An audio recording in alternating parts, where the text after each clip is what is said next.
Good morning, folks, and welcome to the Roar 110 Scale Dirt Off-Road Nationals here, presented by J Concepts. We are here at Hoosier RC Hobbyplex in New Albany, Indiana. Jared Barton on the call with you, along with Davis Wukovitz on the production team, along with Travis and Bob on the cameramen. A very talented group of live RC individuals. Glad to be joining you here at Hoosier this weekend. Right now you're watching the very first round of qualifying starting to fire off here in 13.5 short course truck here in race number 1 of 19 here at Hoosier. We're going to be with you all weekend here on liverc.com, YouTube, and Facebook. Hope you stick with us. Lots of great coverage coming your way. Don't miss a moment with liverc.com.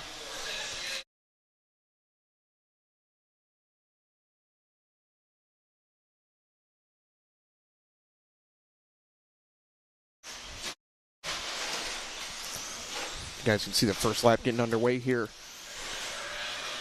Couple of former Roar champions in short course in this one, Tom and Justin Sherman.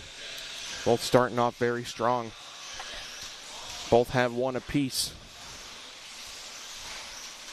They're looking to get it started early here, looking to get an interview right off the bat.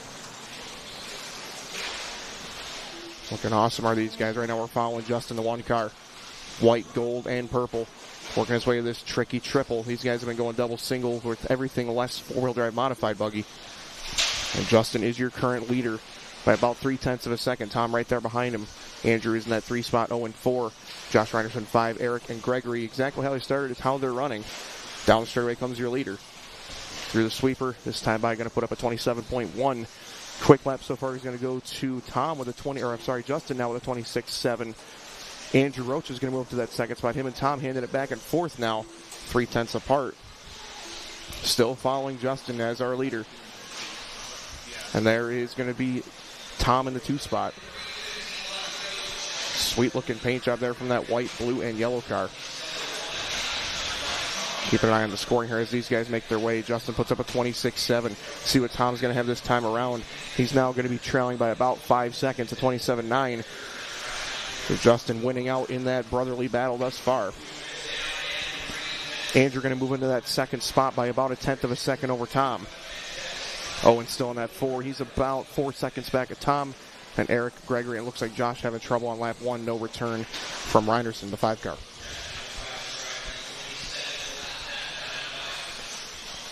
We are approaching the halfway point here. To about 2:35 left remaining. As right now it is going to be Justin dominating this one, top seed. Trying to show you why. We are still following Justin. Sorry, this is going to be Tom in the white, white, blue, and yellow. Second place going to be on camera right now. Him and Rocha continue to hand it back and forth. They're making a liar out of me. They're very close together on the lap time chart. Justin, though, just hitting that triple, going to the back switchback section. That's going to be the white and purple. More purple on the tail, more white on the front, little gold in the center. Leader making a small mistake out there by the back straightaway. Now coming down the front straight.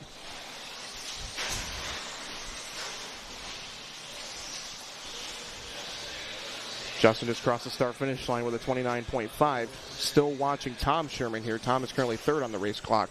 Tom goes 27.2. There's your leader right there. Travis picking him up as he works his way back through this little crosstown section, coming around that off-camber 180. Multiple of our fastest drivers saying that may be the toughest spot on the racetrack, that off-camber, because you can't really see it from that vantage point. Car picks up a little bit of push. You try to hit the brakes and start going wonky. Leader with a big, big issue. And it looks like he's going to wait. And fair game right there. So Justin, Andrew, Tom, still your top 3. Tom with a long lap this time. Going to drop to 4th with a 33.1. That puts Owen Simmons up to the 3 spot. Still watching a leader, the 1 car. Down the straightaway he comes this time. High grip surface here at Hoosier. Sticky clay, humidity. Not just with the rain today, but also with the humidifiers in the building, keeping it nice and tacky. And glued surface, making these cars very, very aggressive. Got to glue those sidewalls and the tires. Uh-oh, looks like your leader having a little trouble. Oh, I believe that may have been a quick wait up. And we're all good to go. Let's see where that puts him in terms of Andrew on the interval. This time by for Justin at 30.7. Andrew, see what he's got. The number 3 car, he's hitting the start-finish line now. Andrew with a 27.5. So Andrew going to be in that, looks like primarily white machine, some black on the deck lid as well. He's coming to the triple right now as Andrew Rocha. There's the master clock, guys, as you hear Mike Braun in the background for Roar. Mike on the call this weekend. Used to do a lot of Steel City stuff when Auto Club was still in existence, and now here at Hoosier with us. Very talented man. You guys are watching it wrap up. Justin has been cut off with that 11.504, and that will be good for first round TQ. Of course, everything unofficial until confirmed by Roar, but a strong start for Justin, trying to pick up another championship this weekend. Again, this is the exhibition class this weekend, but a win's a win's a win, and Justin starts it off strong with a 11.504. Will take first round TQ and 13.5 short course truck. Andrew's going to go 11.509. Owen 11.514. Tom goes 11.516. Eric with 10. Gregory with 9, and Josh out after 1. You can see your final race results up on the screen, brought to you by MA Hobbies. And we will grab an interview with our TQ man, Justin Sherman, here in just a moment. Congratulations, Justin. Good start. Dream scenario, starting off your bid for a win with a 0. 12-point scoring here, best 2 rounds out of 4. Always feels good to put up a 0.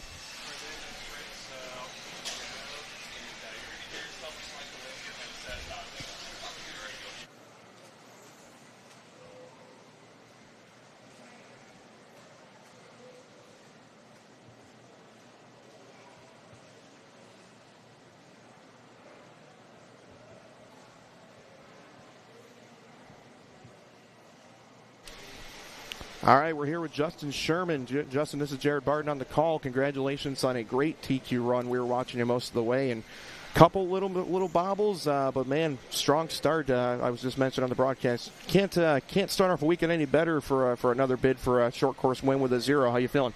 I was feeling pretty good. I know I jumped the pipe one time, had to stop and go. It's okay.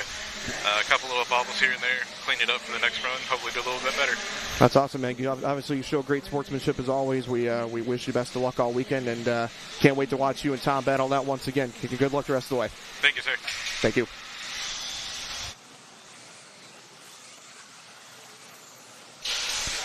All right, so Justin going to go out there and grab his marshal spot as you're watching race 2 of 19 warm-up. This is your first heat of 17.5 two-wheel drive buggy. Brought to you by Motive RC. Paul Lemieux is in the house this weekend along with young superstar Chase. And Paul, as we all know, one of the legends of on-road racing, one of the greats. Glad to see him here in attendance with Chase, and of course going to be helping Chase along, trying to win his couple first Roar National titles. You can see our starting lineup again, brought to you by A-Main Hobbies. That's how they seeded out after 2 rounds yesterday. Colin Miles going to start us off, followed by Luke, Ryan, Brady, Keaton, and the rest of you guys. They're going to grid themselves up. Mike grabbing the volunteer marshals as well. We had 7 in the last one. They're going to try and have all 10 spots covered all weekend long. And thank you guys for joining us here on the live broadcast. We are looking great for numbers so far. Appreciate you guys tuning in early. We're here with you all weekend long. Coverage all day today, all day tomorrow, and of course mains on Sunday. Triple A's for all classes, less the 13.5 short course exhibition class. But this is going to be an awesome race. One of the most prestigious events, one of the most prestigious championships in all of RC racing.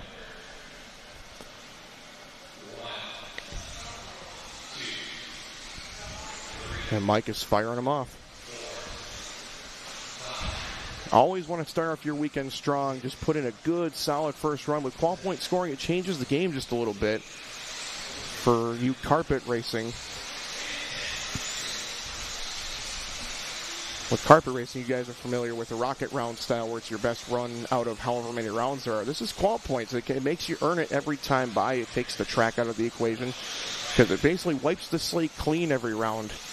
So there will be 4 TQ runs out of this weekend. Every round the slate is cleaned, and of course you're resorted based on how Roar wants to do that. Usually it's single best point according to the rulebook. I was informed by Clayton that they'll resort round 3 tomorrow based off of the Best single, best qual point, and then, of course, the tiebreaker after that. Checking our live chat here. Zach RC, how are you, my friend? Malcolm Paul tuning in from Australia. Good, thanks for tuning in, Malcolm. Thank you very much. And let's go Luke Pravacek. So D-Flunk checking in, rooting for Luke. Awesome, guys. Thanks for tuning in. We'll be with you all weekend. And to MAWE 82, this is in New Albany, Indiana. We're at Hoosier RC Hobbyplex in New Albany, Indiana, just 15 minutes away from Louisville, Kentucky, so right on the border. Great start for these guys, looking good. Early first quick lap's going to be Grady Carrico. The number 4 car is out front. Followed by Luke in that 2 spot. Brendan Edwards, you're going to be in 3rd. Then it's going to be Keaton Jett, our top 5. Anthony, Luke, Colin, Ryan, and Zach Mazurek. Brady on an early 13.518. Luke Pravacek going to be in that 2 spot. So Carrico out in front, working his way through the center of the racetrack. He'll be coming down the straightaway here shortly.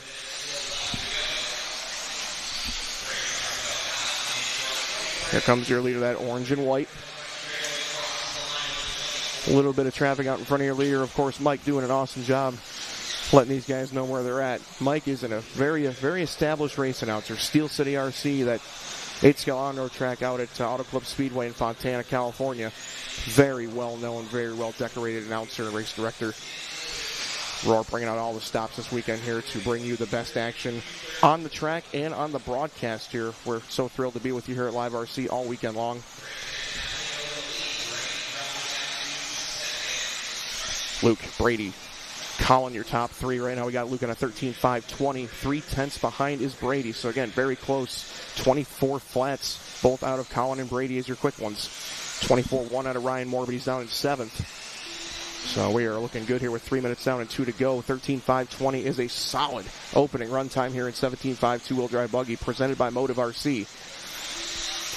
2 heats left of this division, and it will be one of the hottest contested classes all weekend long. Flashback to last year, our two-wheel drive stock buggy champion at Beach RC in South Carolina. That was going to be Mason Templeman. Mason not with us this weekend, but hopefully he's watching back live. Mason, a very, very solid runner and a peer favorite in the pits. Minute 25 left to go. Here's the Tekin jump cam showing you the big triple. The 17.5 buggy's going, of course, double single. So they're basically double and then launching out of that single into this little hip jump in the center, trying to basically hit that in the middle and cut that corner as tight as they can near that black piping. Carrico still 13.519. Luke Pravacek 13.520. They're still about 9/10 apart. Miles in 3rd. About 6 seconds back. So it's about a 2-horse race right now. Brendan Edwards in that 4th spot. Ryan, your 5. Keaton, Jett, Luke, Zach, and Anthony.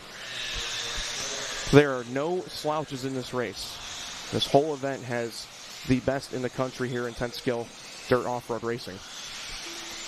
So just because somebody might be in the first heat out of 3 does not mean these guys cannot get around the racetrack. These are all very talented individuals on this racetrack.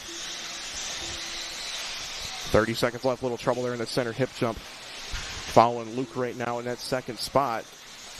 Luke heading down that tabletop, down the straightaway.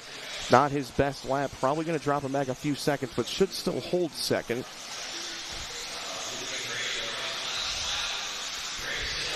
Able to make it happen, though. Luke with that 30.728 fly for Brady, so both of them having some rough laps. Here's your leader, Brady Carrico. 5 seconds left to go, trying to finish up a 13.523. You never know, that extra lap could be important in the qual point scoring.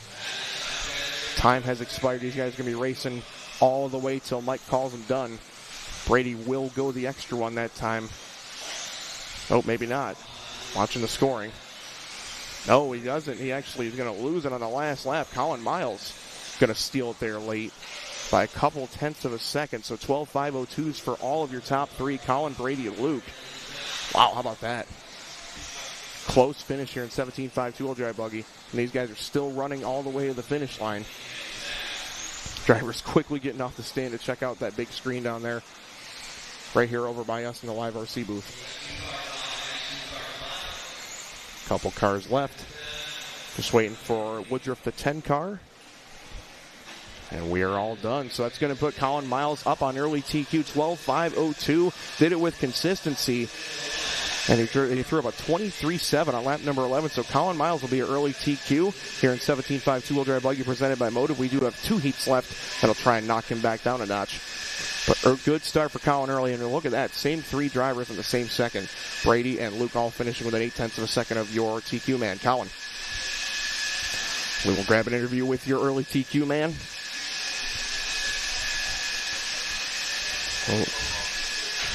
We'll let things play out as we go through overall TQs. But at this point, Colin sets up an early, good, strong time, 12.502. We'll see if these next 2 heats can take him down. As you get to see, marshals are going right back out to their spots. Cool thing with Hoosier here, they all have blowers.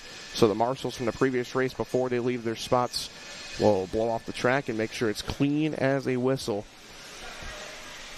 Well-run facility here at Hoosier, that's to say the very least. Eddie, Angie, and Talon and the whole crew, these guys really have it going. Proper, well-oiled machine. No different when Roar comes in the house. Up now is going to be your second heat of 17.5 two-wheel drive buggy. My counting was off. Math is hard sometimes. We have 2 heats of 17.5, and they're both stacked full. How about this? Chase Raymond, your top seed from yesterday, with a 110.4 over the 3 consecutive fastest laps. Dominic Paccioni in the 2, Nate Sutherland third, Levi, Sammy, all former champions, either Roar or any big event. Think about INS. Think about Florida Carpet Championships. Think about all of these big promotions. You have the best in the business here in 17.5 two-wheel drive buggy racing. And not only do you have the drivers up there, check out the ramp. Look at all the spectators. Pretty cool. Of course, next heat up will be 21.5 two-wheel drive buggy. Mike just released them. They're going to be taking their warm-up lap. Awesome spectating. How about that? You got Dakota Fend, you got Doug LaRiviere, you got Ryan Cavallari, Matty G. All these guys lined up in a row. Of course, there's Mr. Raymond watching his 2 sons. And I can't see around the pole. That BT looks like maybe Brent Telke over there in the light blue colored shorts. That's always the theme with the associate guys. It's usually the wine colored shorts, so check out Rhonda Drake's heckling comments, the AE guys. It's good, clean fun. Mike just closed the straightaway, so these guys are going to be gridding them up. Oh boy, we're picking up the action early. 17.5 two-wheel drive buggy presented by Motive, and this is going to be a slugfest. You have 11 drivers that all have a chance to win this thing, all with very large wins to their credit. A lot of representation here from various states in the country, east, west, middle. This is what it all comes down to. It is early, the weekend's young, but a lot of racing to get done here, and this is a good start. If you can start with a TQ run, there's your A-Main grid lineup. Starting off with Chase.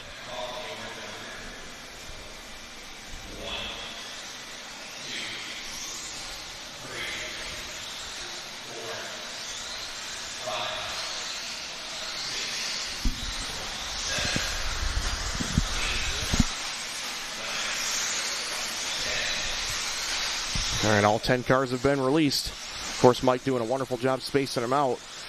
And here we go. Chase Raymond going to try and go for his 2nd national championship. About that, young man, of course, won the very emotional race at his home track, SDRC, in 2022 in 13.5 Stadium Truck. But this is the cream of the crop here for 17.5 two-wheel drive buggy racing. He is going to have his work cut out for him with the likes of Sutherland, Fox, Paccioni, and everybody else. How about these opening laps? 23.6 for Sutherland. Going to start us off up front. That's the 3 car of Nate. Of course, a lot of time left to let things settle out, but a great start for these guys, all moving fast. And this gigantic Hoosier Hobbyplex track, how often do you see 23 and 24 second laps on a 10-scale track? I mean, that's just fantastic. Hoosier does it right, that's for sure. Raymond comes back with a 23.5. We are following your leader, the Chase Machine. And the Raymond twins both on split screen here. Levi in the top left and Chase in the bottom right. Remember last year's 4-wheel drive stock battle at Beach RC, the triples. Levi getting the better of Chase, but A2 was all the drama. Levi was 1 corner away from nailing it down, and traffic prevented that from happening, but he still prevailed in A3.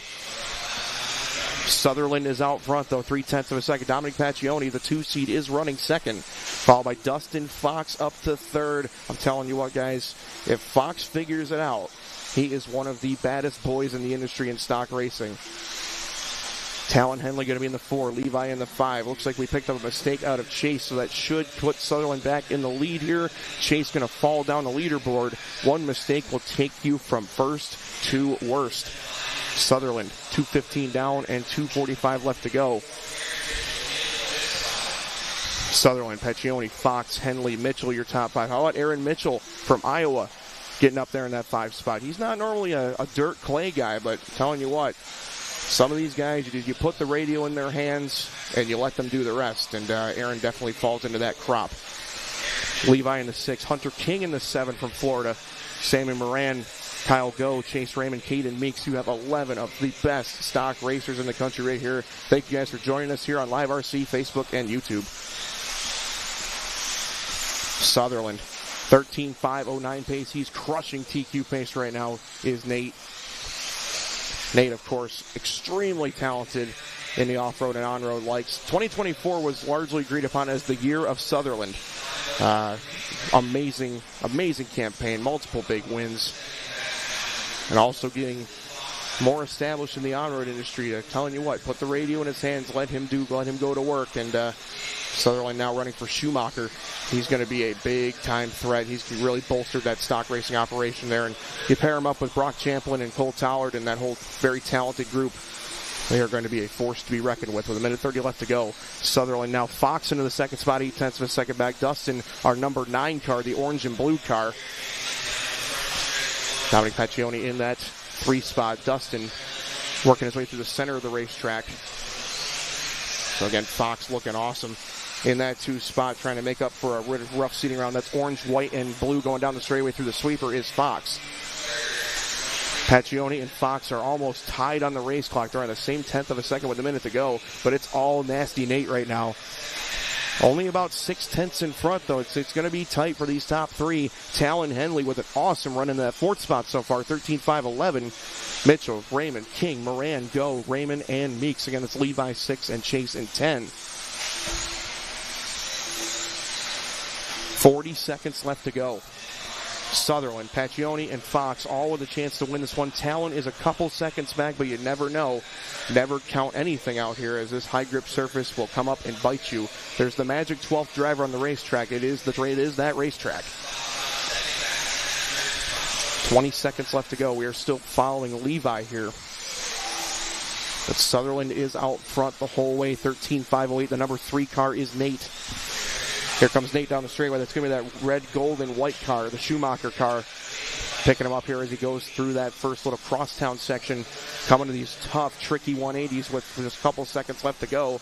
Watching your TQ, man, trying to get it done.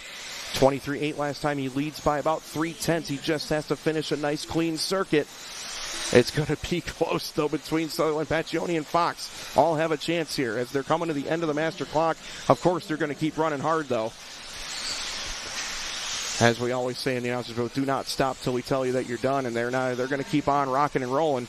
But how about a topsy-turvy order here? I tell you guys, seeding only tells so much of the tale, and it will be Nate Sutherland taking first round TQ unofficially, 13.508, smashing previous TQ set by Miles. Right now we have our top 9 all resetting that pace. That'll be Sutherland, Paccioni, Fox, Henley, Mitchell, Raymond, Levi, Moran, King, and Go, all going 13 laps. Chase going to go 12.502.6, and Caden 12.505.1. There is your A-main race results screen, and there is Nate Sutherland once again following up his amazing 2024, having a great year again in 2025, and we will grab an interview with your TQ man unofficially till confirmed by Roar. But at this point, Sutherland will sit on top.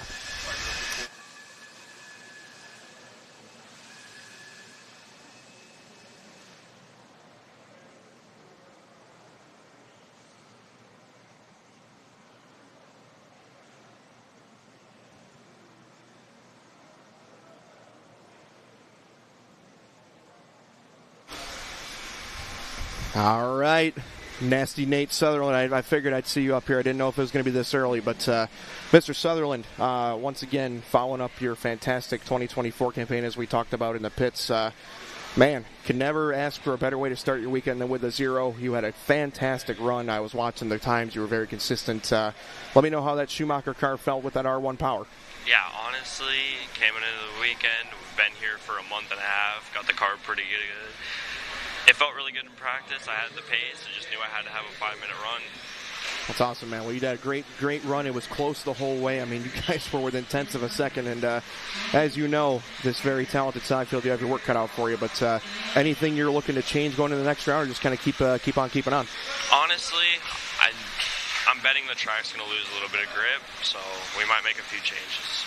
All right, man. Well, sounds great. I'll let you get back out to the corner marshal spot. Thanks for your time, and good luck the rest of the way, Nate. Yes, sir. Thank you. Good, thank you. Always a great interview, Nate Sutherland, one of the best. Classy young man. Very classy young man, that's for sure. Got so much talent. I'm jealous. Jealous of the natural talent these guys have. Here's your A-Main grid lineup here for race number 4, your one and only heat of 21.5 two-wheel drive buggy. Nolan Hunt was your top seed from yesterday, and 11 cars will make this a busy one. Nolan, Connor, Elton.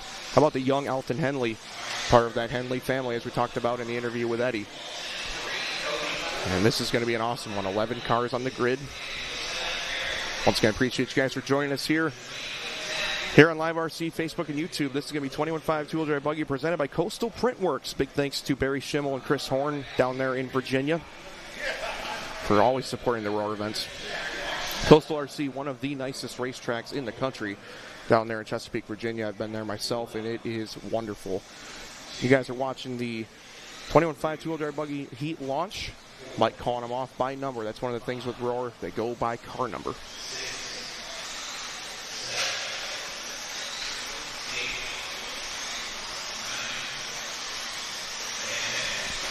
There's all 10 coming out of the hole. There's the Tekin jump cam. This is going to be that tricky Calamity triple. Maybe the equalizer in four-wheel drive modified buggy for sure. Two-wheel drive mod. It looks like a lot of these guys were settling for the double single, but if you need to make up time and you need to make a bonsai move, it's in your back pocket for sure. Watching these guys launch here, 21.5 two-wheel drive buggy. First lap's rolling in. Connor Esbeck going to come up with a 26 flat.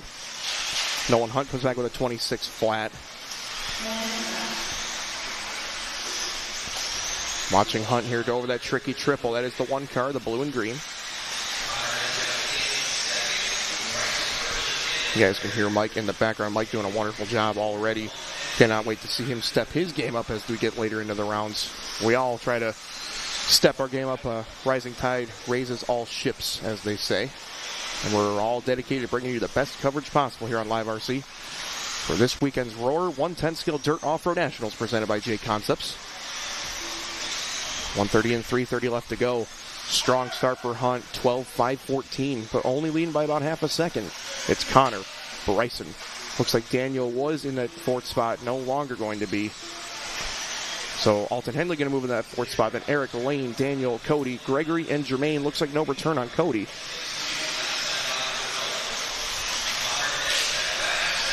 Two gone, 3 to go. Still watching the leader, Nolan Hunt. Esbeck about 0.3 of a second back. So Connor looking good coming down the off-camber 180s here. That's going to be the red and white car. A little bit of yellow behind it as well. So just behind Hunt on the race surface is second place.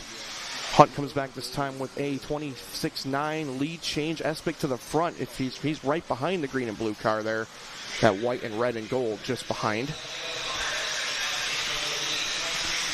Still following Hunt as he sorts through some traffic. Esbeck 2 cars back.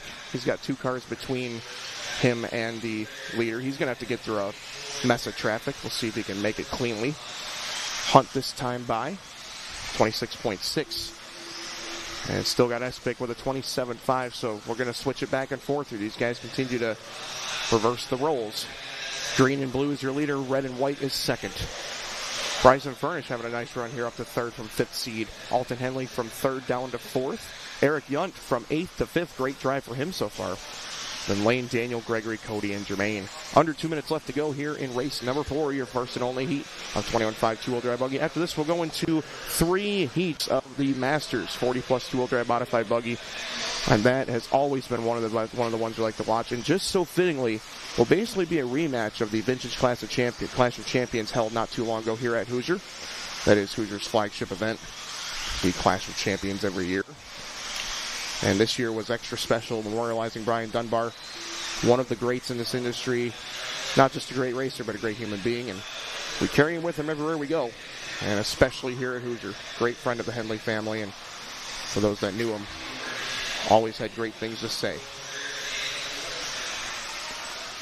1:10 left. Nolan and Connor about 2 seconds apart, so Hunt has driven back away here.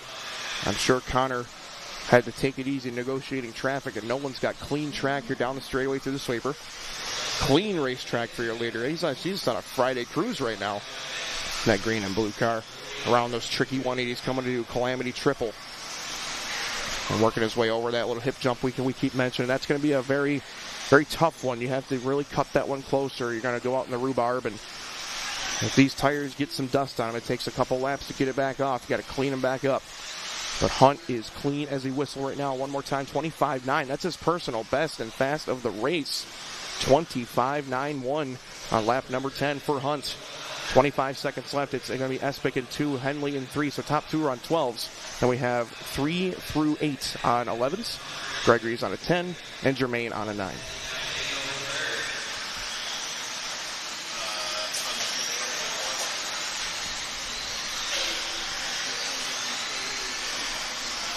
Clock's about to expire here, guys.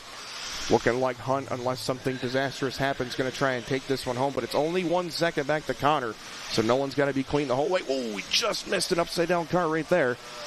Nice evasive action. He's just trying to avoid the flying missiles as these guys are racing all the way home. If Mars starts, staggered start qualifying. So just because you cross the line doesn't mean you're done. These guys know that, of course. A lot of cars are going to be finishing, but Nolan will wrap it up with a 12.517. That will be first round TQ in 21.5. Connor only about 1.7 back, 12.519.3. Alton will finish third. How about that? The young Henley, 11.504, will put up a 3 spot for round number 1. Bryson, Daniel looks like the top 5. Lane and Cody both are still waiting to finish. I don't know if they're here. Looks like no return on those guys, so that should keep those guys 7 and 8. Gregory 9, Jermaine 10. Here is your A-main race results, and again, Nolan Hunt, your TQ man, in round number 1 of 21.5 two-wheel drive buggy. Congratulations, and we'll snag an interview with him as we have 3 heats of Masters two-wheel drive mod buggy coming up. But we will grab an interview with Nolan as soon as he's available.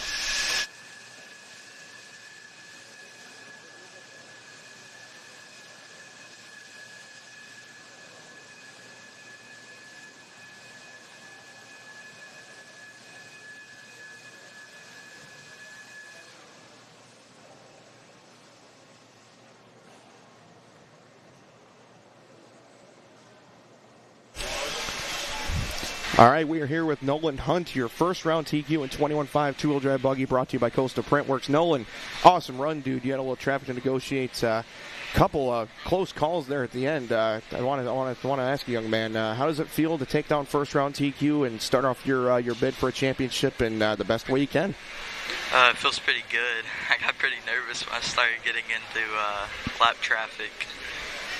Yeah, man. I was watching it. I was nervous for you. I'm like, oh man. There was a couple of times I flinched for you. So, hey, just wanted to say congratulations. Great start. You can never ask for a better way to start off your bid for a championship than with a 0. Is there anybody you'd like to thank? My parents for bringing me here, and my dad working on my car. There you go, man. A man of few words. Sometimes you got to let your driving do the talk. Congratulations, Nolan, and we'll catch you the rest of the weekend. Good luck the rest of the way. Thank you. Thank you. All right. Race number 5, your first heat of 40-plus two-wheel drive mod buggy. Of course, all the announcers at the events have to call these the old guys lovingly, of course. These are the...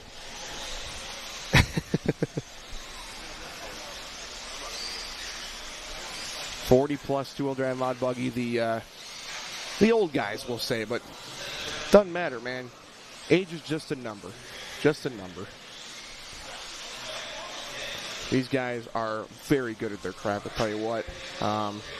Love seeing these guys go out of here, Masters. I can't wait to watch that Ace-Sword battle here. That's going to be Al Horn, Brent Telke, Chicky, Chris Van Air, Mark Vanderbeek, and everybody else. You guys are seeing the warm-up laps going down here. They're going to start gridding them up. Pole sitter for this one's going to be Brett Nelson, followed by Tom Sherman, Craig Jackson, Josh, Mike, Eric, and Mike. That's Winders in the 5 and Sokowski in the 7. And here we go, guys. Listen for Mike.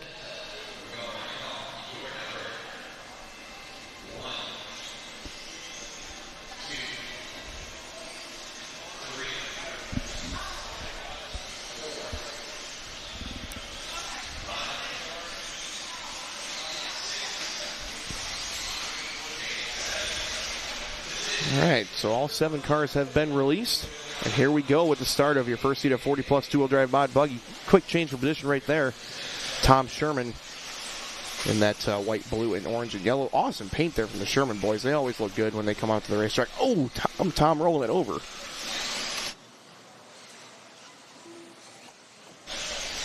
So we're going to put our attention back to Brett Nelson here for a little while. Let's see how these guys work out the first couple of laps. 40-plus two-wheel drive modified buggy. This is the Masters class, as we call it, brought to you by AKA Racing. You guys can see our rolling sponsors at the bottom. Thanks to all of our sponsors for making this event possible. Title sponsor, J Concepts. Jason Rona, P-Dub, and the whole bunch at JC. One of the leaders in providing the best products for the off-road racer, both 10th and 8th scale in mind. Of course, you got to think about the drag racing stuff, the monster truck stuff he does, and all the hobbyist products that Jason comes out with. Jason always cooking something up in the lab along with Allison. So Nelson is out front, 11.502 pace. After 3 laps, he puts up a 26 flat that time. Josh Reinerson going to be in the 2. Over to Tekin jump cam we go. Nice save right there. Able to keep it off that pipe. So again, it is Nelson out front. That's your leader. Working his way down through the switchbacks, coming up through that off camber. Down the stairs he goes and coming to the tabletop. Nelson, that number 1 car, the blue and white. Sweet looking paint from Brett. Tom in the 2. Mike Winders in the 3. Mike Salkowski 4. Josh, Craig, Eric. Coming at the 2-minute mark. 3 minutes left to go. Oh! 1 car upside down. Brett tagged him on the way by, but was able to come out fairly unscathed. Oh, Brett going for a roll. And that is will likely put Tom back into the top spot. Tom 2 cars in front of him. There's Tom as we pick him up. 11.501 currently for Tom Sherman. Trying to set early TQ here for Masters 2-wheel drive mod. Sherman that time 12.524, so he's stepping it up. Tom working his way to that tricky triple. Going to go double single. Nice and clean right in the middle of the lane. Cuts that corner nice and tight. Look at that high grip, though. These things are hiking a wheel in almost every single corner. Glued surface here at Hoosier Hobbyplex. Sherman, Winders, Reinerson, Nelson, Salkowski, Jackson, and Irvin. Just checking out the live chat here. Alex asking why the track is so narrow. Alex, this is actually a pretty dang wide racetrack for 10 scale specifics. It'll be a little bit narrow for an 8 scale car, but these lanes are pretty spacious, especially when you're trying to keep it in that black preferred groove. I don't believe there is a minimum. Don't quote me on that, though. A lot of room for these 10 scale cars to negotiate.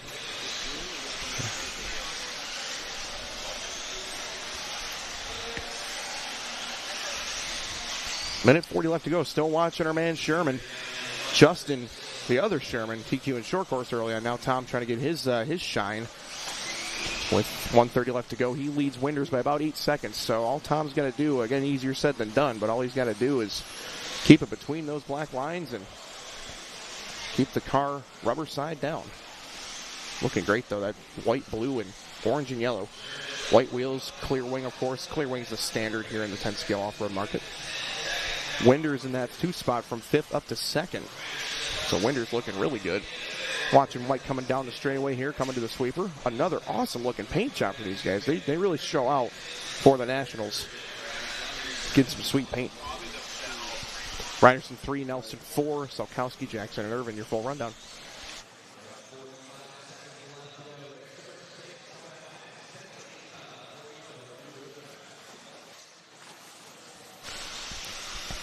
As you heard, next heat of Masters on the way up. That's going to be headed by Andrew Ellis and Josh Cyril, two on-road legends. Drew Ellis, the U.S. team manager for both on-road and off-road for X-Ray. He's a big figure. 20 seconds left to go. Sherman, Winders, and Reinerson. Right now, Winders leads Josh by about 2 seconds. But Brett Nelson also up in the mix as these guys battle down the straight. Again, that is Winders and Reinerson right there together. They're currently 2 and 4 on the clock. Brett is between them, but only by about a tenth in front of Josh. Clock's about to expire as Tom Sherman drives away from this one late. He's going to go 12 laps and set the early TQ. We're watching your TQ man. Preliminary, of course. Nicely done. Greases that triple. Double single. Hopping his way through around that off camber, keeping it off that paint.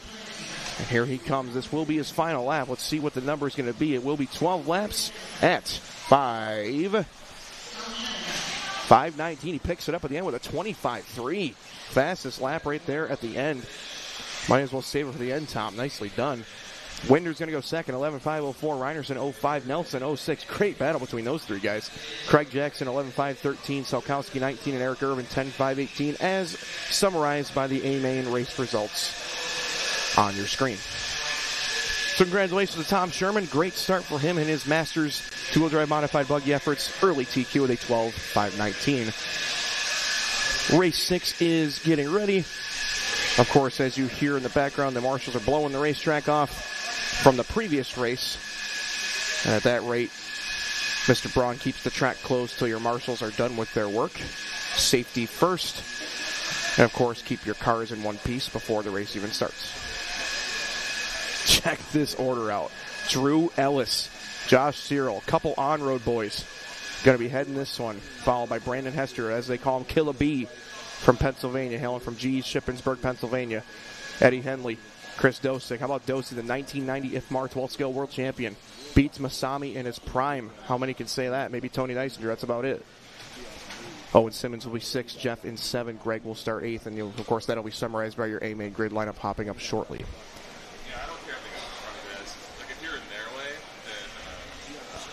Drew Ellis, mainly an on-road guy, owner of Pro Level RC in St. Louis, Missouri.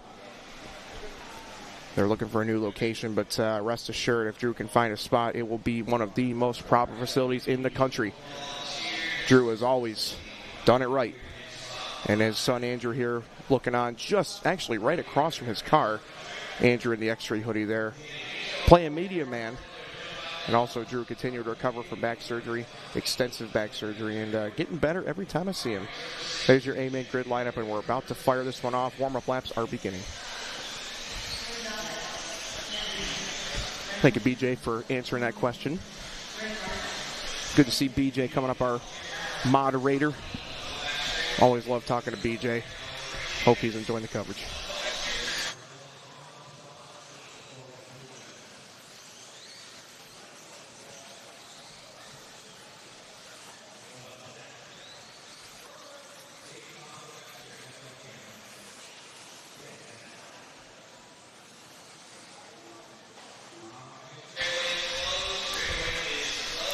Straightaway closed, as you heard. Here we go, guys. Second heat of Masters two-wheel drive modified buggy getting ready to go off and running. Check out Zach Donathan. Is he grabbing a Marshall spot? How about that? Sponsor of the event, just chilling out.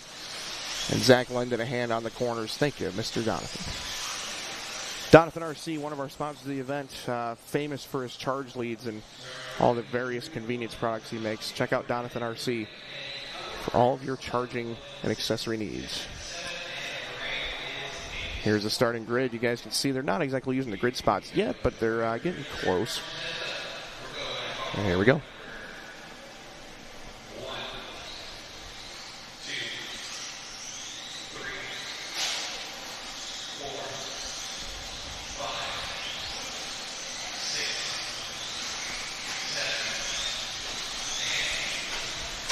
All right, off they go. TQ shoot for 12.519.3 from Tom, and we're watching the man Drew. Look at that guy. He looks like he knows what he's doing out there. All right, awesome. Good start for these guys. Here we come. Cyril 25-7. That's the yellow car right behind him. And then Ellis, of course, in his race paint, the green, white, and orange.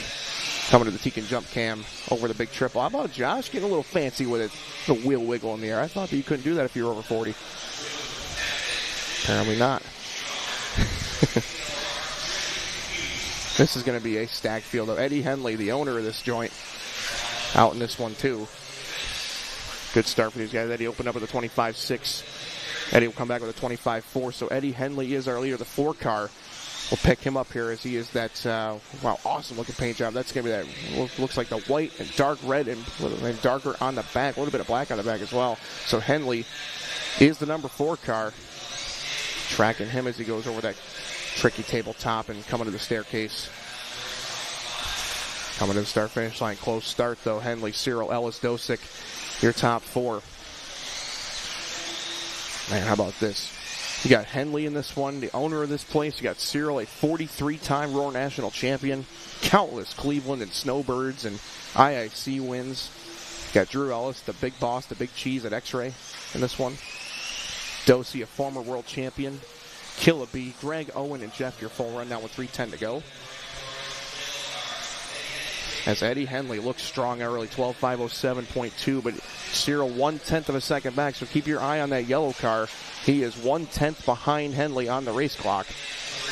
And of course, Drew not far out in front of those guys on position, but he's currently 3rd on the race clock. So we're currently following Drew. He's 3rd on the clock, but 1st on the track. He was released 1st from the 1 spot.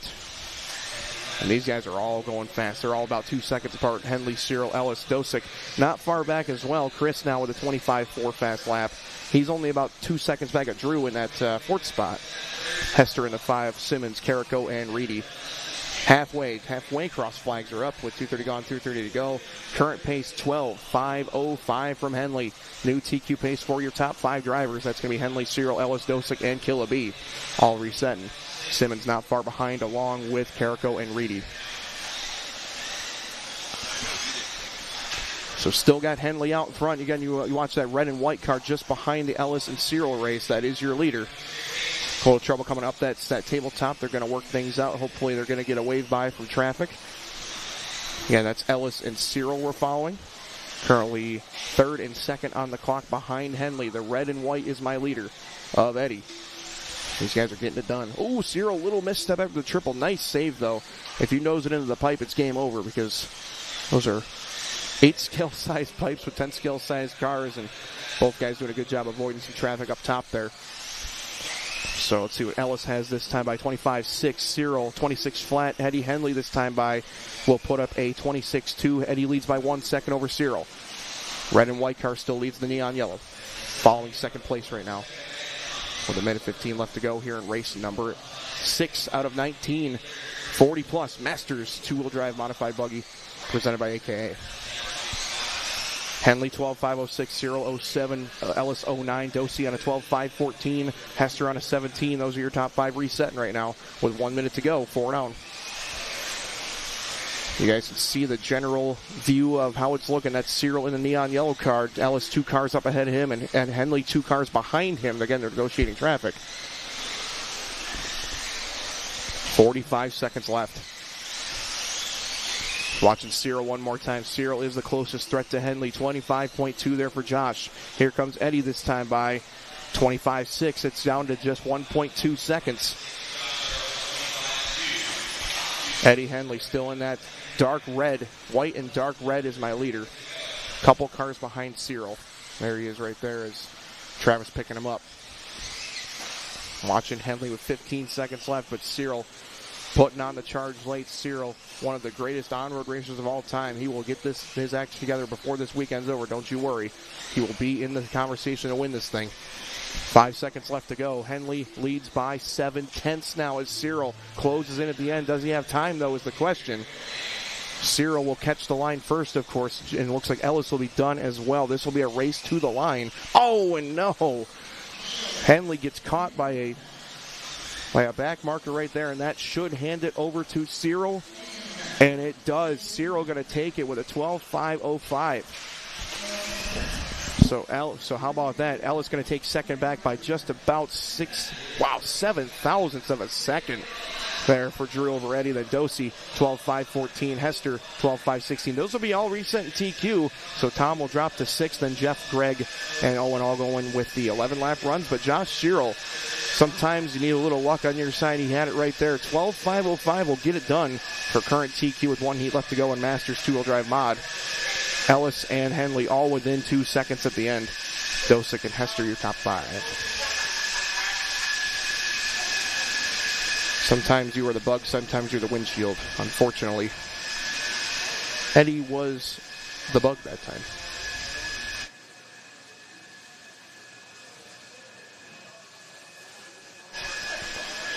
Hey, Net Cruiser, that's my buddy John Kennedy from up in Canada. John, good to see you checking in. Great question. The stock classes are on all J Concept spec tires, the Silver Smoothie. Also, it's spec SXT tire traction, either Baja or Baja Max. All the mod classes are open. But all the stock classes are on spec Silver J Concept Smoothies, and that's always been the preferred tire here, and it's a pretty relevant compound as well for the indoor racing. So, great on Roar and Hoosier working together, selecting a spec tire that makes sense. And, of course, big thanks to J Concerts for being the title sponsor of the Roar 10-Scale Dirt Off-Road Nationals here at Hoosier. Here comes your final heat of Masters 2-wheel drive modified buggy. This is going to be awesome. Al Horn, Brent Telke, Paul Ciccarello, Chris Van Air, Mac Vanderbeek, Greg, Mark, Adam Rails. We've got 8 bad boys in this one that are going to try and reset the 12.505 put up from Josh Cyril. Waiting for the track to be opened right here. Eddie coming out to his marshal spot as he gets a round of applause. And here we go. Mike's going to let him go and let him warm these machines up. This is going to be good. You can see the spectators on the rail all around the racetrack here at Hoosier. One of the premier facilities in the country, without a doubt. This is one that all the big boys, all the pros put on their calendars, all the companies come to. And good to see the local presence here as well. A lot of drivers from close by within driving distance that attended this one.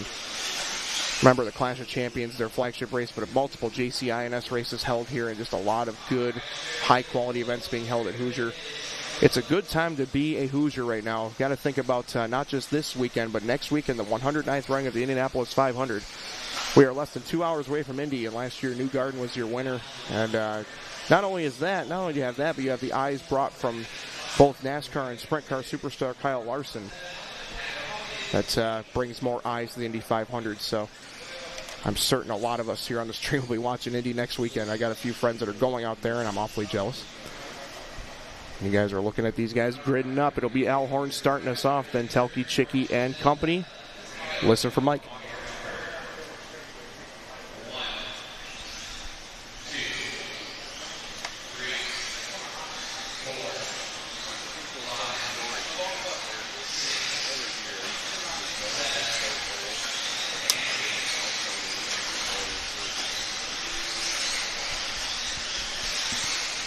All cars are off and running.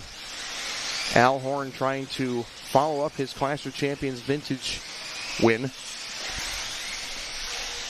Trying to do it here on a national level. That's who we're following early. That's going to be that yellow, orange, and blue Factory Tracks Racing Associated chassis. I think a whole family affair. Aiden, one of the top pro drivers in this industry right now. And of course, don't forget about Austin. Austin, a former Roar National champion. He can also get around the racetrack. So, Austin, if you're watching at home, we give you your flowers.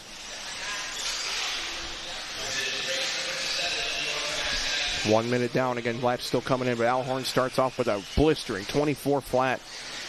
That is getting it done here in the old man division, as we playfully call it. And these guys are rock solid, very sharp. Preparation is on point. These guys are all very, very solid runners. 23.9 that time for Horn. Telke half a second back, so BT that second spot, the number 2 car. You know BT's cars right now. It's the white and red and black and blue. Associated running 1-2, and then you got the X-ray of Ciccarello in the 3 spot. Chicky is the setup guru, holding it down in Ohio, and one of the most influential figures in RC. Chicky has a large following, and for good reason. He is a very knowledgeable former slot car world champion and one of the most decorated on-road racers in the industry as well. So Chicky has a lot of experience and very knowledgeable, and does not withhold anything. That whole X-Ray team, they share a lot of info together, and you can see the results. But right now it's AE 1 and 2. Horn and Telke right now separated by about 3 seconds. Little mistake from Telke a couple laps ago. So we're watching Al Horn out in front, 13.5-13 pace. Right now top 4 reset in serial CQ. That's Horn, Telke, Ciccarello, and Mark Decker. Awesome run for Mark from 7th up to 4th so far. Here comes Horn down the stairs and working his way to the corner table. Down the straightaway he goes is Al Horn. BT in that 2 spot. Still a few seconds back. Chicky only 1 second behind of Telke, so Chicky going to be in that white and yellow X-Ray car. At some point we'll pick him up so you guys can get a visual on Mr. Ciccarello. Right there's Brent Telke, one of the big boys at Associated and one of the best 40-plus drivers in the country. Chicky not far behind him. You saw him just out of view right there. But we're still keeping our eyes on Horn. He comes up into some traffic. These guys know who each other are by now. They're going to give themselves a wave by and be kind to each other. There's Ciccarello in that 3rd spot.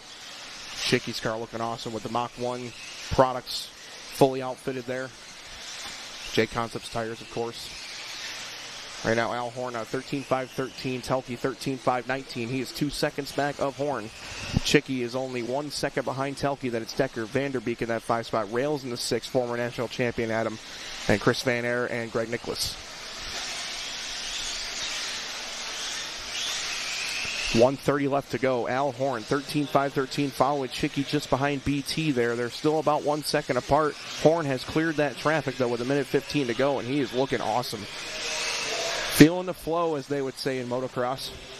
And he's doing just that right now, up on 2 wheels right there. High grip here, Hoosier over the Tekin jump cam. That's the big triple.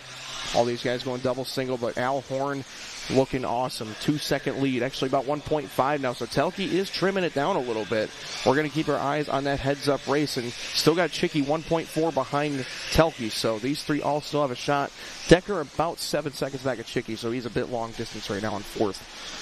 Top 3 on 13s, and we have 12s for everybody else. Right now, top 5 are in front of TQ. That would put Cyril in 6, Ellis in 7, and Henley in the 8th spot if it were to finish right here. But 35 seconds is an eternity. These guys can still change this order up as Telke tries to work a little bit of traffic. Oh, no, trouble there for your second place, man. Oh, and he catches another one on the way by. They all work it out, but that may put Chicky into second on the race clock. It does by a 10th. That's going to be something we're going to be watching at the end. But right now, it's all Al Horn. 15 seconds left to go. He's got this thing nailed down as long as he can keep between the lines. But we are watching Chicky trying to get up to Telke. That would be the race for second on the clock with 5 seconds left to go. We're going to follow Horn here towards the end. As right now, the clock has expired. These guys are going to be racing all the way till Mike calls them done. Mr. Braun will make sure you're in good hands like Allstate. 13.5-20s apiece, so Horn had a bob on the last lap. It's going to be a photo finish. Horn's going to have to send it here at the end, and Telke and Chicky all have a chance. This is going to be one of the best runs right here. 24.2, Telke 23.7, and Chicky 24.8, and Telke steals it by 0.3 of a second at the end. BT takes it from Horn on the final couple laps. So Brent Telke going to take down TQ.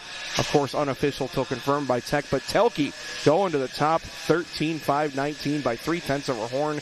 Chicky only 1 second back at the end, actually less than that, 0.9 of a second. And then Vanderbeek, Decker, Nicholas, Rails, and Van Air all going 12 as you see on the A-Main race results. And we will get BT up here for an interview. I'm sure he's shaking like a leaf because that was an exciting finish here for Masters two-wheel drive modified buggy presented by AKA.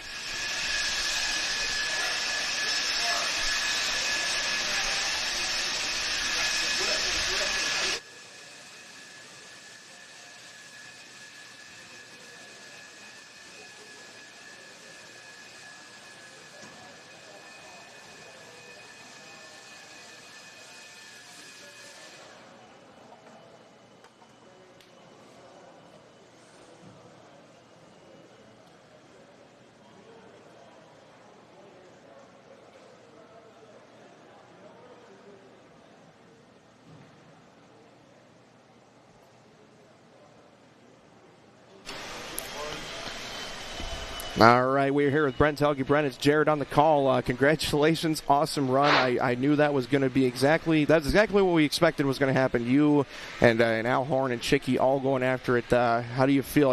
How's the nerves feeling right now, BT? I love it. Shaking a little bit, of course. But yeah, we all kind of stepped on it there the last minute of the race.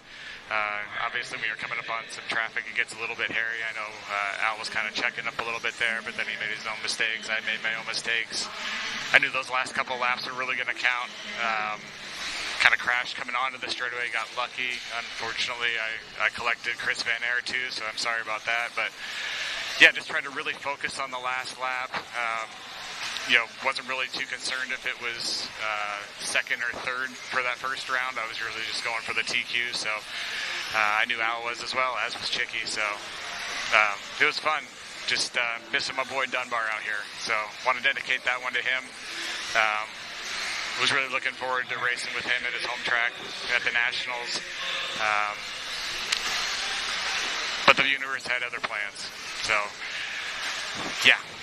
Well, great job, Brent. That was great to see. And remember, you swept last year the Masters classes at both carpet and dirt for Coastal and Beach. So great way to start off your weekend. We wish you luck the rest of the way, and I'm sure we'll see you back up here again. Good luck the rest of the way. Thank you. Thank you. Awesome interview there from BT, one of the good guys in this hobby. And again, I could not agree more with his comments on Brian Dunbar. So. Classy as always from BT. Right now we're watching your first heat of 3 for two-wheel drive modified buggy, presented by 1UP Racing. And we're going to get things fired off here. Wesley Gifford starting us off first, and we'll listen for Mike.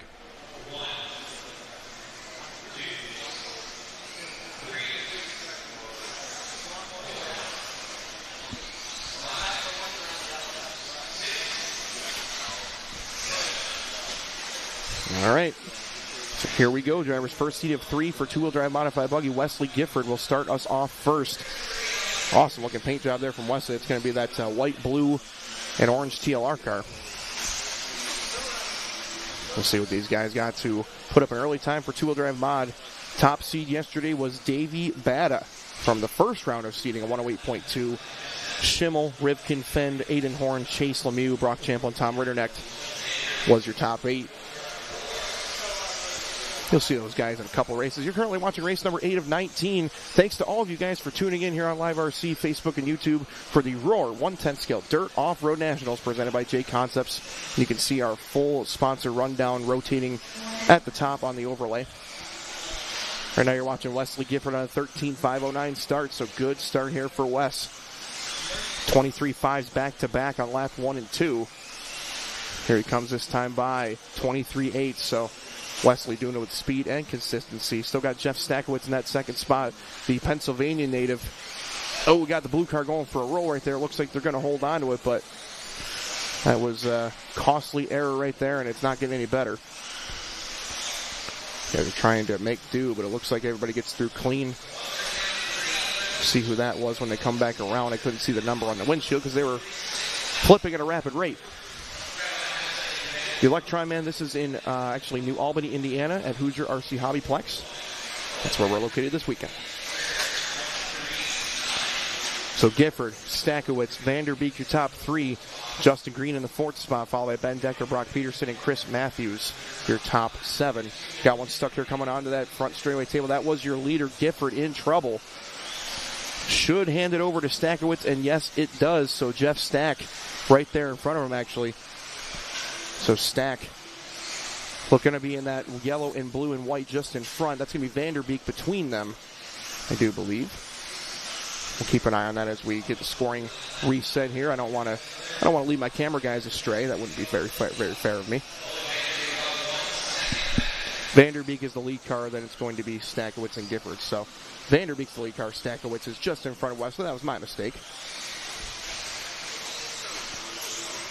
You guys are going too fast. I can't see. It's just a big blur. But Stackowitz looking good. He's I was over there chatting with him at pits, and he was not the most thrilled so far. He said he's been riding the struggle bus a little bit, but as previously mentioned with the X-Ray guys, they share a lot of info, and they all work to make each other better. And remember, Jeff Stackwood's a former Roar National champion in his own right, also former JCINS winner. So Stackowitz going to be that trail car. This is Vanderbeek in second. Stackowitz right there. Whoa, just missing that car going down the stairs. So that is Vanderbeek we're following in second, but Stackowitz right there behind him. You guys can see them both in view as Stack tries to catch up to him here, and Stack does lead on the clock by 1.2 seconds over Owen. Justin Green in that 3, Wesley Gifford 4, Ben Decker in the 5, Brock Peterson 6, and Chris Matthews in the 7. Stackowitz does get around Vanderbeek right there. So the X-Ray driver with Exalt horsepower trying to make do here with a 24 flat at a 13.511 pace. Oh, him and Vanderbeek getting close, and Vanderbeek gets back up the inside. So Vanderbeek trying to drive back away, but Stackowitz trying to keep him honest here. And we'll see if these two can be nice to each other. Love thy neighbor, as we say. Vanderbeek and Stackowitz getting close. Stackowitz going to take it this time. I'm sure they're going to settle things out. Oh, boy. That was not ideal, and Vanderbeek needs a little hand. Chicky's on it, and he's got it. But that's not what they wanted to do. And Stack having even more trouble with 35 seconds to go. This is getting ugly. The gloves are off.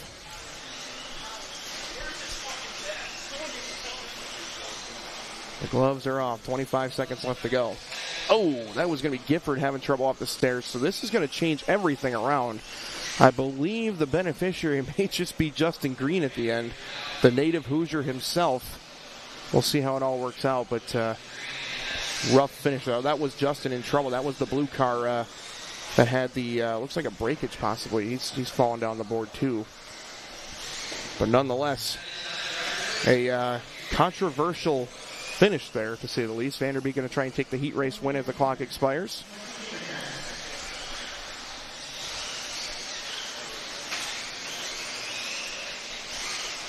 Yikes. Sometimes you have races that end up that way, unfortunately, but luckily there's 4 rounds of qualifying to get it back.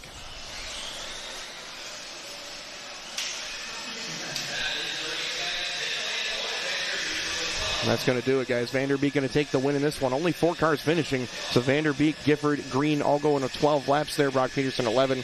Jeff, Benjamin, Ben Decker, and Chris Matthews all having early trouble. So Vanderbeek will take the early heat race win, as illustrated by your A-Main race results screen right here. Marshals are blowing the corners off, and we'll get race number 9 on the track, your second heat of two-wheel drive modified buggy. How about this? The world champion, Tater Sontag, will head this one with a 109.5 in seating, was good for 9th. Cavallari right there with it. They tied in seating. How about that? So Cavallari, yeah, there's a little, looks like that's father-son right there. Yeah, that's teacher and student, to say the least. Valuable life lesson that the young Owen just received.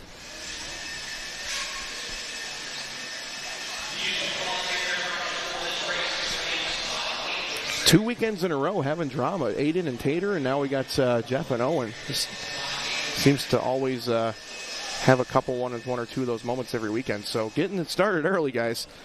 Round 1 of qualifying, already seen a little bit of controversy, a little bit of tense moments there, but I'm certain cooler heads will prevail after they corner marshal and head back to their pits and so on. So as you get to see the Marshall sponsor getting covered.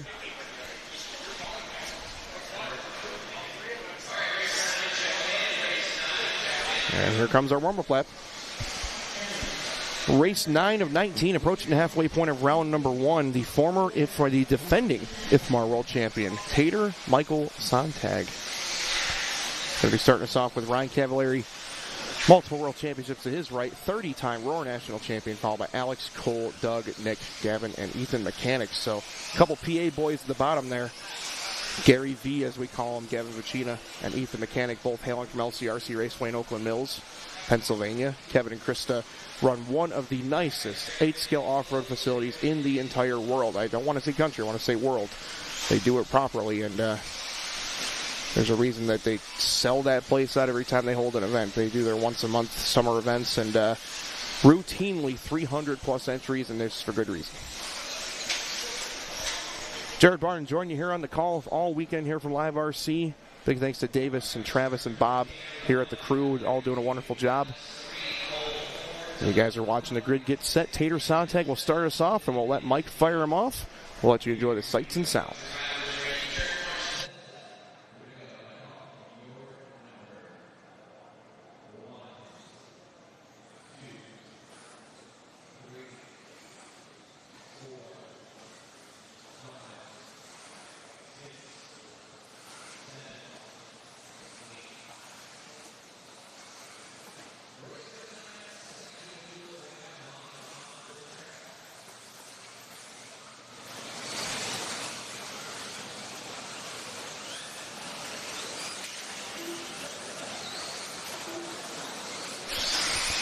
Saw an early mistake there from Sontag.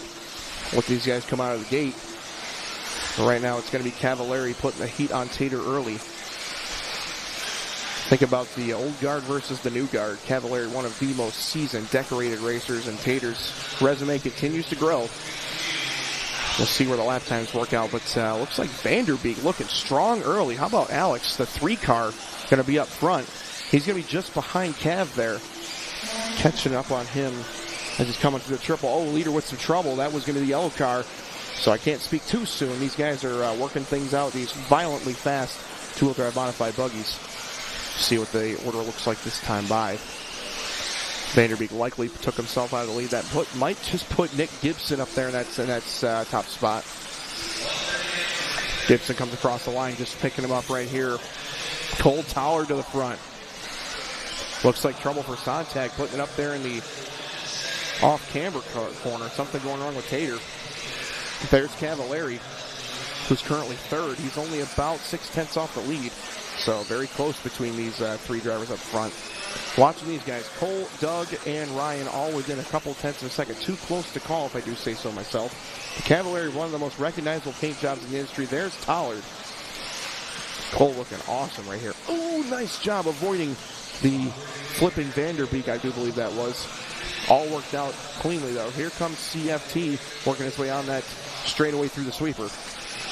Cavallari goes to the top, though, but right there, dead heat, less than a tenth apart. Doug LaRiviere goes to the front now.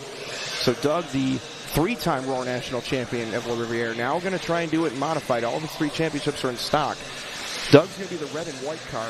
Doug was the 5 car, so he should be just behind Cole on the racetrack.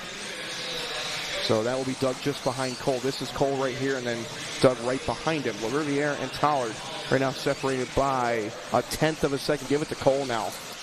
And Cav a half a second behind those two. So this is your leader right here, Cole. 13.507 here for CFT. One-time national champion in Stadium Truck. Doug, Ryan, Nick Gibson, Enoch into that 5 spot. Alex, Gavin, and Tater with some early trouble. Didn't look like a breakage per se. Just looked like the car slowed down. Maybe something felt off, or could have just lost power. You never know. But here's Cavallari, one of the most recognizable paint schemes out there. That blue, white, yellow, red, yellow, bright yellow wheels, clear wing.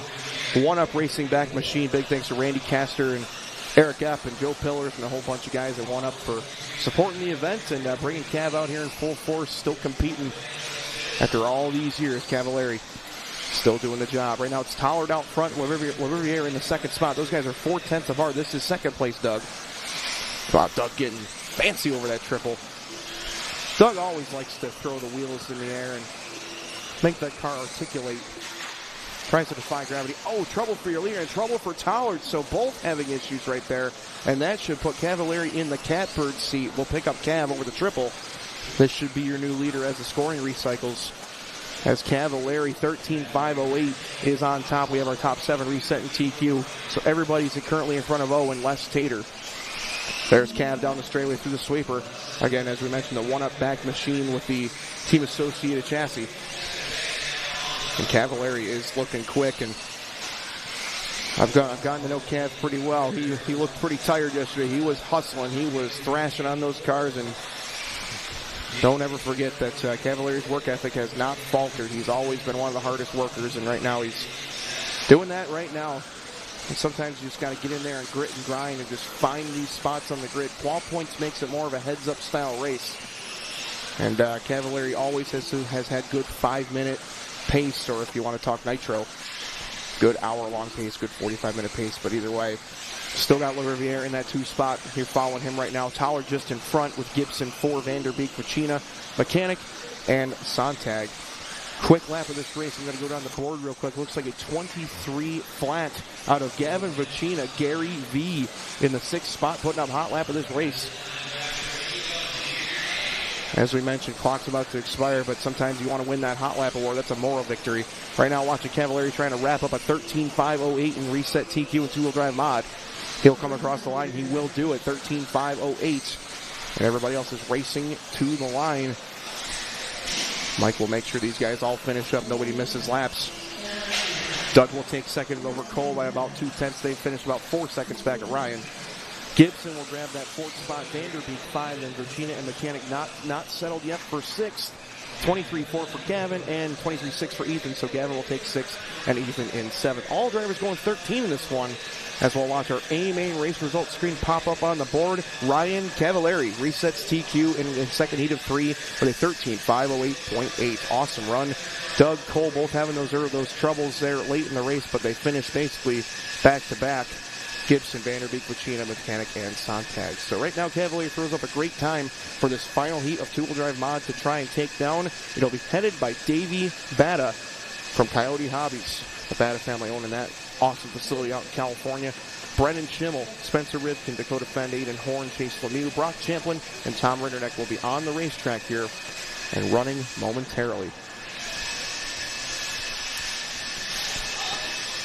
And a big thanks to all of our sponsors. Two-wheel drive modified buggy sponsored by 1UP Racing, and how fittingly your 1UP driver is currently TQ 13.508. Mr. Cavalieri, been there, done that. Bought the t-shirt. And so on.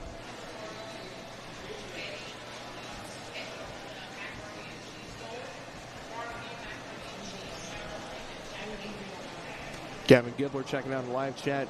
Gib, hope you're doing good at LCRs this weekend. I hope you guys had a great turnout, and wish you luck, my brother. You one bad boy on the radio. One of the best natural talents I've ever seen. Gavin Gibler from Ohio.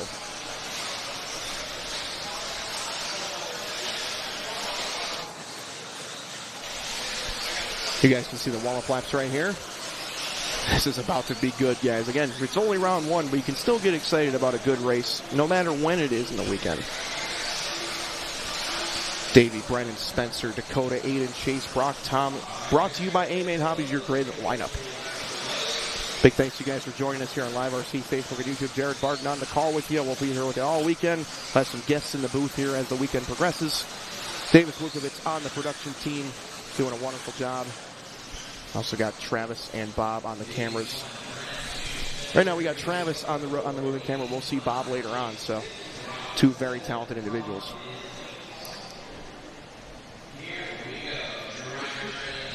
And we'll listen for these guys to be launched off.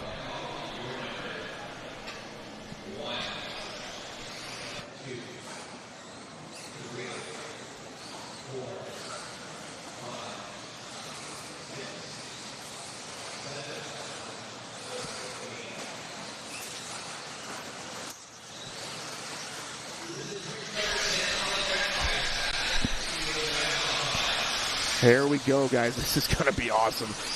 Hope you guys are watching on Live RC. And if you guys are working from home or kind of half paying attention, this is the one you're going to want to watch. Current TQ's Ryan Cavalieri, 13.508. But these guys are coming out swinging 23 flats from Bata and Schimmel on lap number 1. Fend, Rinderneck, Rivkin, Horn, Champlin, and Lemieux all in a 23-second bracket. Game on, boys and girls. Schimmel, 22.9, your leader of the 2-car, right there behind Davey. That's a yellow, pink, and white X-Ray with Exalt power. Man, oh man, these guys are flying right now in two-wheel drive modified buggy. Davey batted 3rd on the race clock. How about D-Fend in the 2nd spot on the race clock? You know Fend's colors by now, the neon orange and blue. New team for Dakota this year, X-Ray. New son, congratulations to him and Chloe on the birth of Dax. Happy, healthy, glad to hear it. There's Dakota right there, just behind Mr. Rivkin. And Spencer, last year's winner in two-wheel drive modified buggy at Beach RC, he swept 2- and 4-wheel mod last year. And we'll see if he can do it again. Right now, Fenn looking for some racing room, but these guys have raced each other for years. They know when it's time to bail, and there's Rivkin giving him a wave by. Very nice. Gotta love the sportsmanship being showed, even by the top professional racers here in RC. Schimmel out in front, though. Brennan, Shim Shady, as they call him, 22.8 that time. He is the fastest lap of the race on lap number 3. There's Schimmel down these stairs, coming down the straightaway. Davey Batta currently about 0.3 of a second back. Davey goes 23 flat. Brennan 22.9. So they're separated by about 0.3. Dakota Fenn in that 3 spot, 0.4 behind Davey. That's Tom Ritterneck in the 4th spot. Brock, Aiden, Spencer, and Chase. These guys are all going 1 through 7, and Chase going 9 on the grid right now. These guys are throwing up a furious pace. 14.522 from Schimmel. Schimmel this time by 22.8. Another new quick lap here for Schimmel as he draws up on Batta. Batta still second place on the race clock, though. 13.5 flat for Davey. That's that close right now. And right now, Brennan's on the tipping point of a 14-lap run. There's Fenn and Rivkin as you follow them. That's 3rd and 7th on the race clocks. Dakota trying to stay in this race. He's 0.8 off the lead, but Schimmel now with 0.7 over Davey. 23.2 for Brennan, 22.8 for Davey. Davey brings it back down to 0.3. 14-lapper now for Davey as well with 2 minutes to go. There's Brennan and Davey just ahead. That is the battle, guys. Staggered start qualifying might be a little bit backwards for you as you watch on liverc.com. Schimmel is leading, but he's behind Batta. And you're saying, well, how does that work? Well, it's staggered start qualifying. They're on their own race clocks right now, which means that Brennan has made just a little bit more time on Davey, and the exact gap is 0.8 of a second as we are at 1:40 left to go. Schimmel running down Batta, and Fenn still 3rd. Fenn is on the same 10th as Davey. They're going to be swapping it back and forth. There's Dakota, followed by Tom in that 4th spot. Tom is 1.4 behind Dakota on a 13.502. Brock 03, Aiden 03, Lemieux 07, Rivkin 08. Nice save there for Dakota down the stairs. With 1:20 left to go, it is still Brennan Schimmel out in front. We'll turn our attention back to that top battle as Schimmel and Batta continue to slug it out, working their way to that back straight. Little hip jump there, and Schimmel just keeping that gap managed, 0.8 of a second in front of Batta. Here they come again. 22.5 for Davey. Schimmel 22.9. There's a new hot lap from Batta. He's trying to empty the tank here at the end with 4 down and 1 to go. The Virginian and the Californian out in front, both sons of track owners. Schimmel from Virginia, Coastal. Batta from California, Coyote. 45 seconds left. Here they come again. Batta 23.2, Schimmel 22.8. Nice response there from Brennan. Almost every single lap has been in that high 22 and low 23 range. 35 seconds as now Schimmel draws in. Looks like he's got a little more smoke at the end here with that exalt power. 30 seconds left to go. And Rinderneck in the 3rd spot now as Fenn had a small bobble. Champlin and Tom battling for 3rd, the Schumacher teammates. 20 seconds left. Schimmel, Batta, Champlin, your top 3. Watching the race for the win right here. Again, Schimmel is behind him on the track, but ahead on the clock by about 0.8 of a second. 5 seconds. They're going to go one more time. It will be a 14-lap run to crush TQ pace.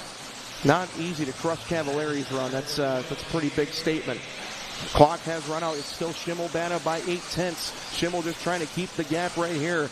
Top seed of Batta and Schimmel right there with him as well. Who wants to start off their weekend with a 0?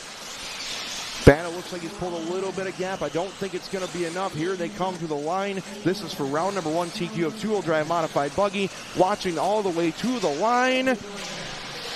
And Schimmel will take it by half a second. 14.521 for Brennan Schimmel. A new TQ in the first round of two-wheel drive modified buggy. Awesome run.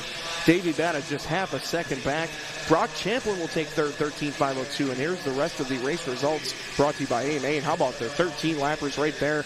1 through 7 on the grid. Cap goes 8th, and Horn will go 9th after round 1. And Brennan Schimmel makes good on his awesome round 2 seeding yesterday. He will be your top qualifier round number 1 until, of course, unofficial to confirmed by Roy. But we're going to get an interview with him as soon as we can.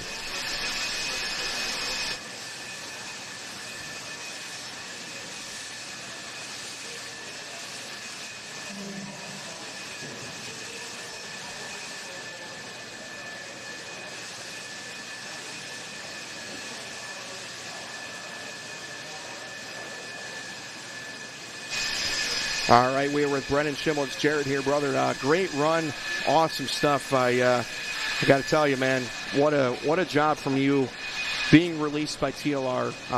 Of course, not of your doing, and then going to Cleveland and dominating that weekend. You have had a great 2025, but you just did it on the biggest stage, two-wheel drive modified buggy at the Roar Nationals. How you feeling about that TQ run, my friend? Yeah, I mean, cars have been great so far all this weekend, both two-wheel and four-wheel. Obviously had a good run there. Really didn't have many mistakes there towards the end. Cars been working great all year, just kind of finding the program a little bit here and there, but stoked for it. That's awesome, man. Well, great job. You were awesome. We were watching you and Davey most of the way, and your consistency has been one thing we picked up on right away. You're in the same two tire tracks every lap. So just want to say congratulations. Anybody you'd like to thank at this time? Yeah, obviously all my sponsors, my family, friends, all of it. Couldn't do it without them. X-Ray, Jay Contas, Woods Racing, Exalt, Kevin's here as well. The rest of everybody I'm missing on time, but they're all over the shirt, all over online. Everybody that makes it happen. Well, congratulations, my friend. Personally, very happy for you. Great way to start off your bid for a national championship, and good luck the rest of the way, Ron. Thank you. Thank you.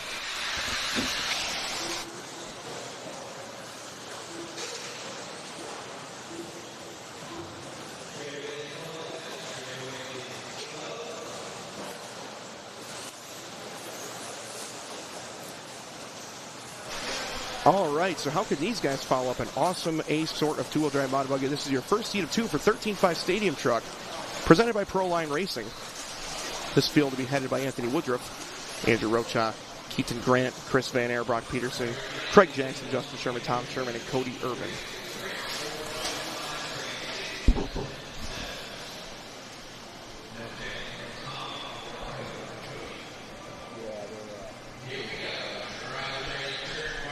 Mike's going to fire him off, guys. There's the grid lineup brought to you by Hemi.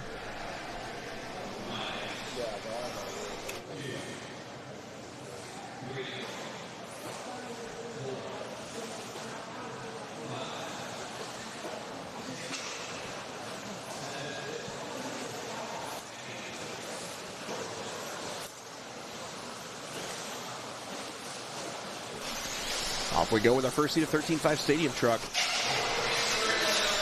Down the straightaway comes that bright pink machine of Woodruff. See what these guys got for the first heat of two.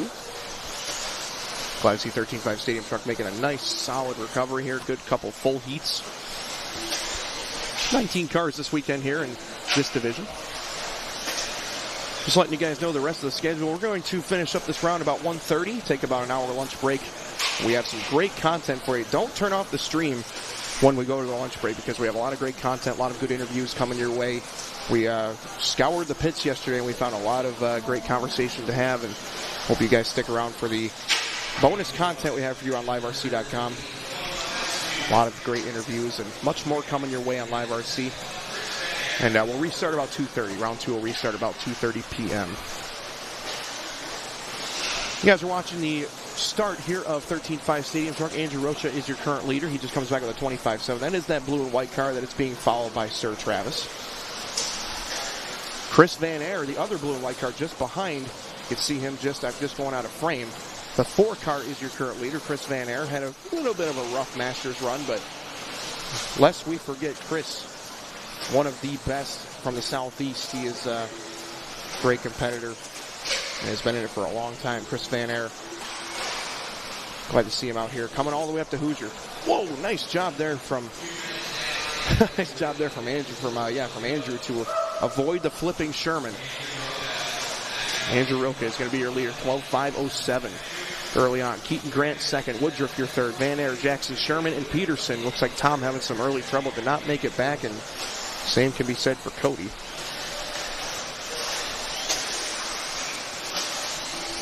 Go with the frame also. Also observing that Brendan Schimmel's been very fast on carpet recently, too. Definitely can agree with that. I would say those X-Ray chassis are agreeing with him in the best ways possible. Just a little trouble after the triple there. Chase all over it. And we're clear. Can't wait to see what we got in store for you guys later. We did the track walk with the highly requested Chase Lemieux. And Chase is like, why me? Like, what the heck? And Chase seems to forget that he's just like his dad. He's quiet, doesn't say much unless spoken to, but he's got a great personality once you get him out of his shell. And I think you guys will enjoy the track walk later on as we show that to you during the break. Always like getting the perspective of a top flight driver and what they're aiming to do and how they're trying to position themselves and things like that. I really enjoyed that track walk with Chase. Meanwhile, minute 45 left to go. Andrew Rokas had a pretty uneventful race. 12:5:09. He's leading by about 5 seconds over Keaton and Craig, Anthony, Brock, Justin, and Chris. More trouble for Chris. He has definitely won the informal hard luck award so far. Van Air's been fast in 2 classes and did not finish this one in Stadium Truck. At this point, Andrew Roka leading by about 5 seconds. Keaton Grant in that 2 spot. Keaton just hit the start-finish line. He's going around these switchbacks now. This is going to be your leader, though. Andrew, solid. Oh, up on 2. Nice save, though. Could have been a lot worse. That 2 car. Get the job done. 4 down, 1 to go, drivers. Up next will be your Ace Order 13.5 Stadium Truck, and that'll be led by Brady Carrico. Sutherland, Meeks, Hunter King, Ryan Moore, and the rest of the party. Oh, Sherman flipping off the stairs there. Marshals are all over it, but Roka, clean, smooth, steady. Smooth inputs. Getting the job done. Donato checking in from Brazil. Thank you for checking in the live stream, guys. We've got some great participation in the chat. Thank you for joining us here on Live RC at Facebook and YouTube. You're watching race number 11 of 19 for the Roller 110 Scale Dirt Off-Road Nationals presented by J Concepts. We're located at Hoosier RC Hobbyplex in New Albany, Indiana. Oh, leader with his first real big one of the race. Going to get back online there, but definitely going to put Keaton a little bit closer. We'll see how the scoring resets with 10 seconds to go. Keaton Grant has a chance at this one, though. Oh, rough lap there for Andrew. So Keaton Grant with now the clock coming to a close. Keaton going to take it with a 12:5:14. See if he can finish it, though. So there is Grant trying to wrap this one up. As you guys can hear, Mike is going to be calling these guys done in the ambient background. But Grant kind of hung back there the whole way, and looks like he's going to be rewarded with an early TQ pace. 13.5 Stadium Truck comes to a close, and Keaton Grant will sit on top, and it wasn't by much. Andrew Roka was only about 300ths back at the end. So Jackson, Woodruff, Sherman, Peterson, and Van Air, the rest of the grid. But how about that finish? Woo!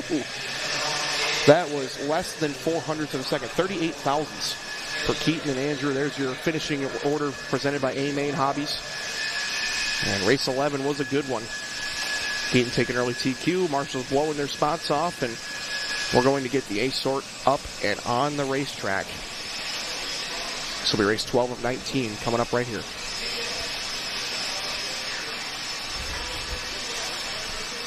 Again, you can see that TQ up in the top right of the screen. Keaton Grant just laid it in there. Race 12 of 19 about to be underway. They're currently getting Marshall on the track, blowing the spots off, and these guys are eagerly awaiting when they can be released. They're still playing with each other, though. They're working it out. All in good fun, though. I hear laughs, so it's all in good nature. Oh, boy, this is going to be a good one. 13.5 Stadium Truck. Brady Carrico was your top seed. Nate Sutherland right there with him. Those guys were very close on time, less than 3/10 apart. And Caden Meeks, Hunter, Ryan, and everybody else, you'll see it come up on the A-Main grid order.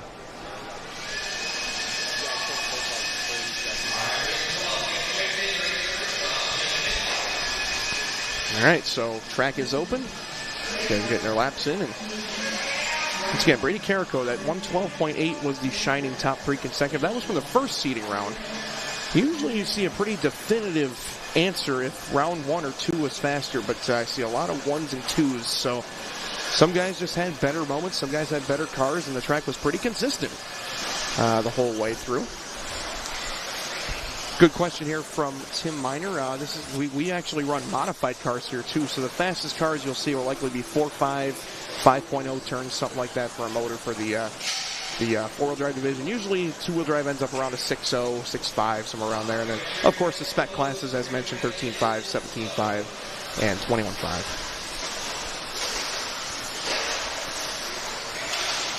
Thanks, guys, for tuning in to the live chat. Lots of good stuff coming up here, especially during our break. Don't go anywhere. Keep that stream up, and you guys are going to see a lot of good content coming your way in the break. Jared Barton on the call here all weekend here. Thanks, guys, for having me, and the whole Live RC team. Davis on production, Travis and Bob on the cameras. Talented group of gentlemen. So you can hear Mike getting the grid ready to go. These guys are positioning themselves, and it will be Brady starting us off. We'll let Mike fire him off.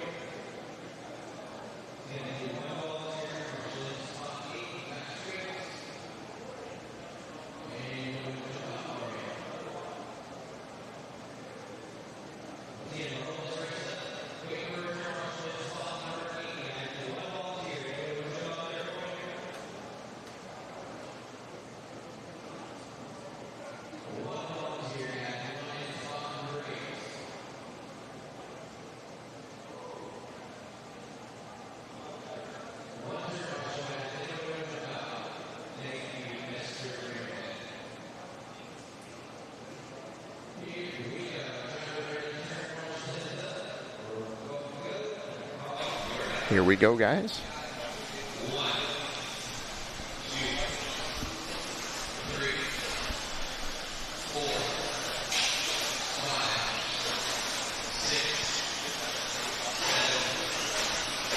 Check out these guys spacing themselves out. Of course, Mike, very knowledgeable in giving these guys their room to operate.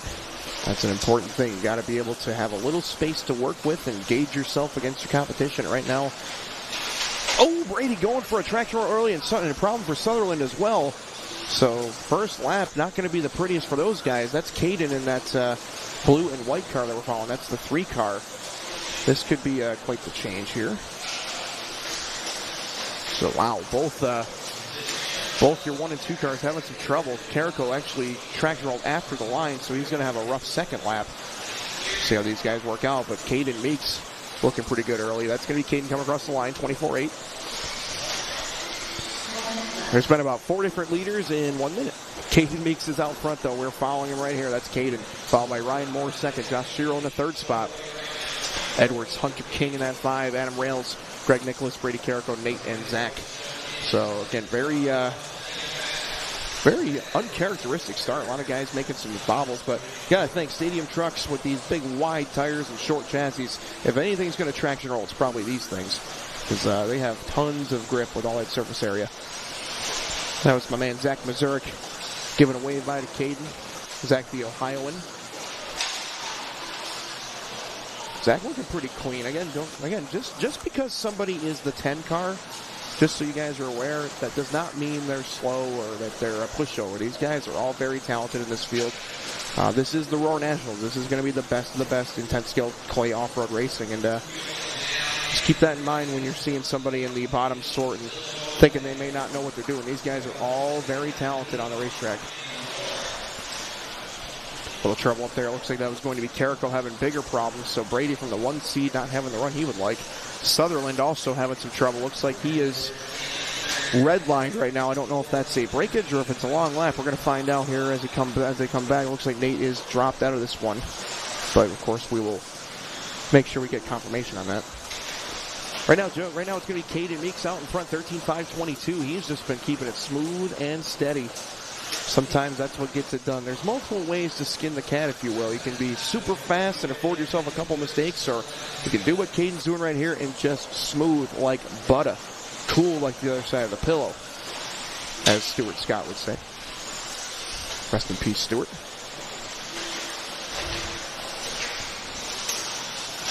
So it's Caden out in front. We've been following him most of the way here because everybody else has been having some trouble. This has been a clean, smooth, steady effort with 3 down and 2 to go. 13.523, looking to set a new TQ pace along with your top 5. That would be Meeks, Moore, Hunter King, Brendan Edwards, and Adam Rails.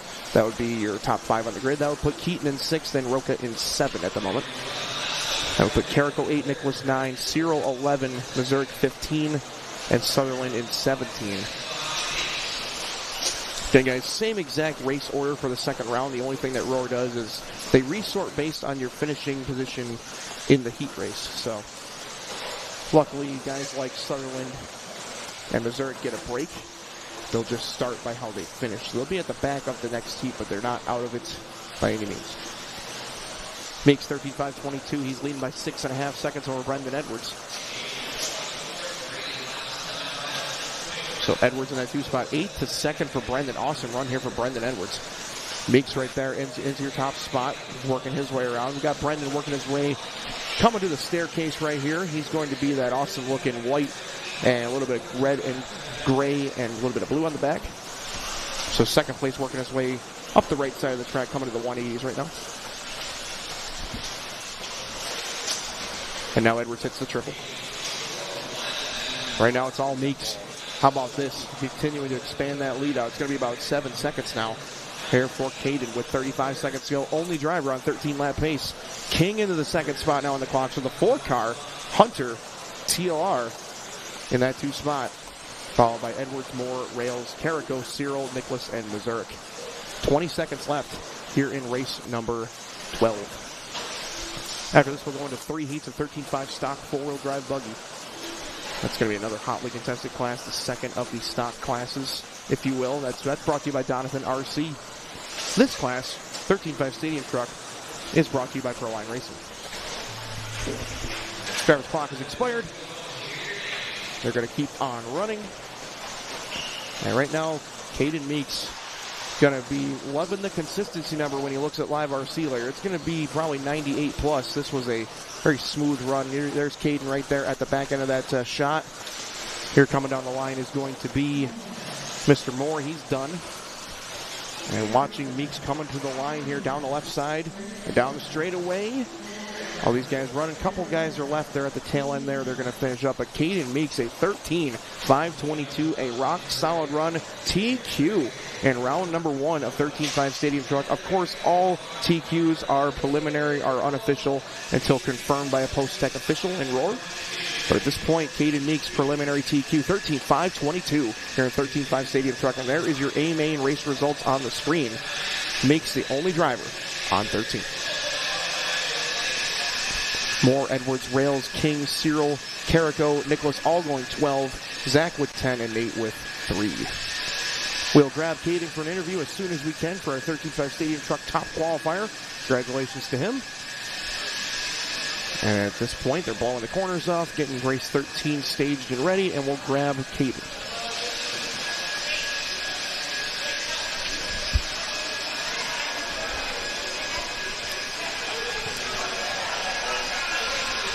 All right, we're here with Caden Meeks. This is Jared Barton on the call, my friend. Great run out there. We were saying during the whole run, just smooth, consistent, running your own race, letting everybody else do what they want to do, but you did your job and got a 0 for this round. How you feeling about round 1 TQ here in 13.5 Stadium?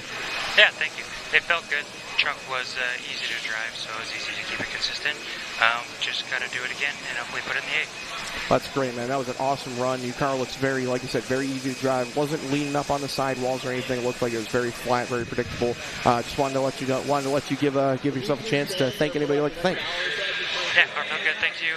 Thanks to Associated, J Concepts, Hobby Wing, and everybody else that helped me. Thanks. Awesome, Caden. Great job from 3 to 1. That's a great way to start off your weekend, and you'll be starting on pole for the next heat too, so you'll be able to lead them out next time. Good luck the rest of the way, Caden. Thank you. Thank you. Classy young man there. Congratulations to Mr. Meeks. That was awesome. Good, strong opening run. 13-lapper. And he was only seated about 6/10 behind Brady, so he definitely showed that 5 minutes is a little bit different than the 3 laps in a row, and beneficiary with Mr. Meeks. You guys are watching the warm-up lap. They're going to be setting the grid here in just a moment. This is your A-main starting grid. Oh, this is the other screen. There we go. This is the grid lineup. There we go. Davis all over. That's going to be Luke out in front, followed by Nolan, Zach, Anthony, Bryson, Lane, Jermaine, and Cody. So Zach back-to-back with Stadium Truck and 4-wheel drive 13.5. So he's going to have a learning adjustment. I'm sure his warm-up laps are a little bit more feeling it back out versus these guys that are just trying to get heat in the tires. But if anybody can handle that, it's going to be Zach. Listen for Mike's call.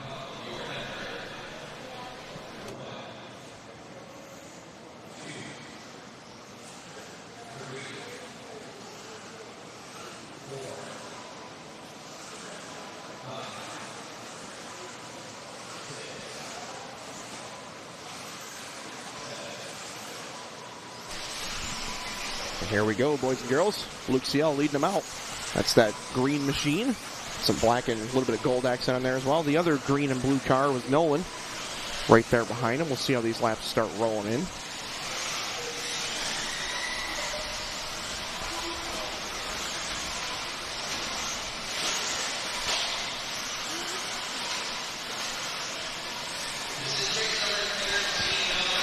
Good start for these guys. Right now it's going to be Zach Mazurek starting off with a 25-2, but again, a few laps still rolling in here, but Zach from the 3 to the 1. Good strong start for Zach. Watching Zach work his way through the infield. That's going to be that yellow and green and white. Coming into a little bit of traffic, coming to the triple is your leader. Oh, careful. They work it out. Zach, that white and green and yellow car. There he is. Travis picking him up, my man. 120 and 340 left to go. So Zach with a little bit of an issue.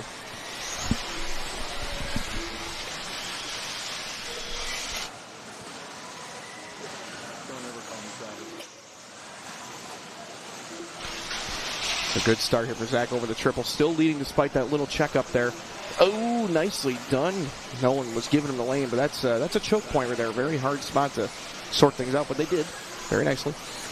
This is your first heat of 3 for 13.5 four-wheel drive buggy. Oh, man, that was a big problem there for Hunt falling off the stairs. It's all clear. Mazurek, 12.504. That is your leader we're following right now.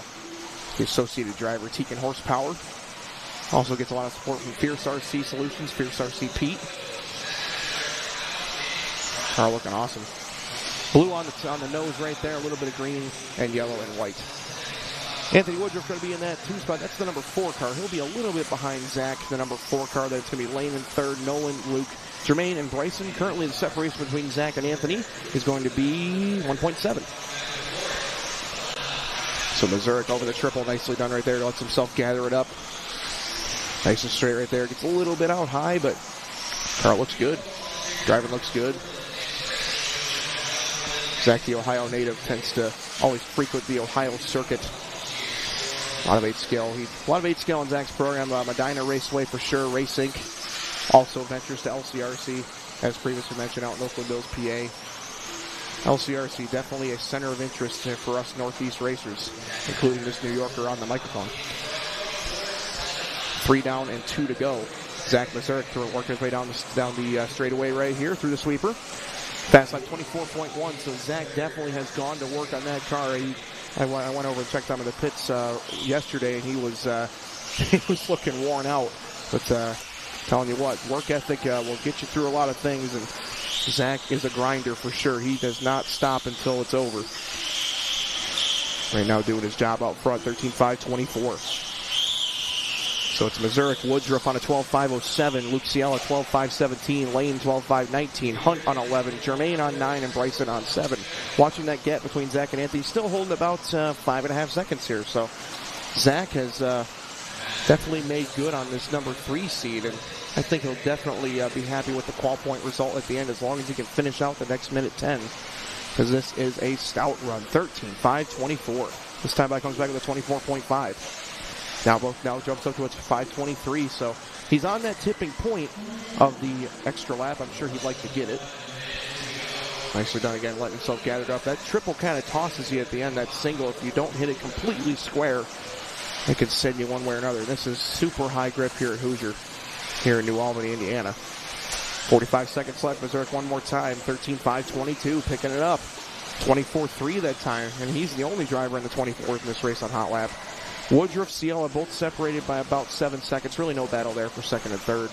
So we're probably going to follow Zach for the final 30 seconds as Mr. Mazurek has led from the start. First lap came by out front, and he has not relinquished it.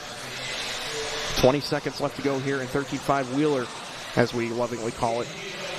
Presented by Donathan RC. And Mazurek trying to throw up a 13-lapper to start us off. 12.506 for Anthony, 5.13 for Ciela, 17 for Lane, 11 for Nolan, and 9 for Jermaine. Clock's expired. These guys are going to keep on going. Zach should get one more. This should be a victory lap here for Missouri. One more time for Zach. 24-2. He's on a 13.521, and he will go the extra one. So heat race win will go to Zach. Well, let's see what he finishes with. We're following him over the triple. Nicely done. He greased it that time, working his way over that little switchback section, coming to these little tricky 180s to the hip jump. Whoa, cut it a little tight there, but he's able to make it work. And here comes your winner down the straightaway. Awesome run. Early TQ will go to Zach Mazurek, 13.521. Awesome run there for Zach. Anthony, Luke, Lane all going to go 12. Nolan 11. Jermaine will finish out his 9th lap right here. And Bryson in the 7th. You guys will see that coming up on the screen here. The A-Main race result. Zach Mazurek, early TQ, 13.521. Congratulations. We have 2 heats left. Race 14 will be coming up on the track.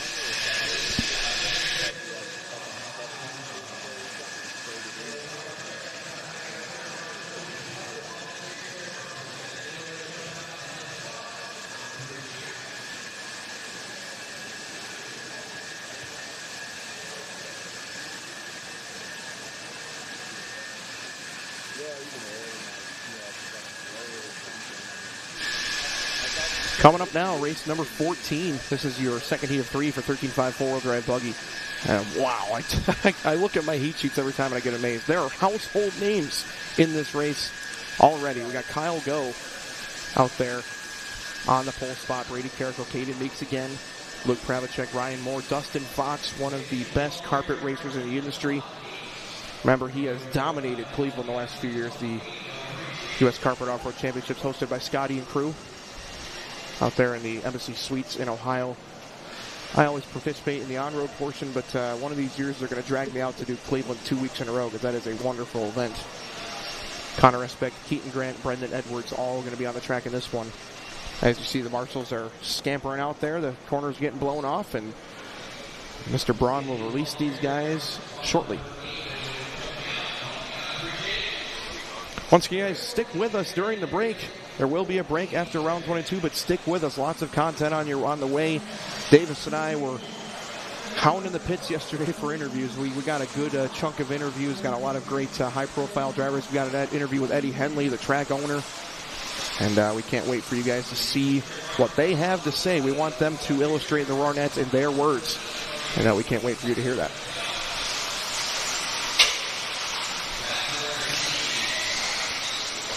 As you guys see, the warm-up laps are going down. Checking on our live chat right here. Toddy Anderson checking in. RC Excitement in Fitchburg, Massachusetts. Good to hear from you, Toddy. Love you, brother.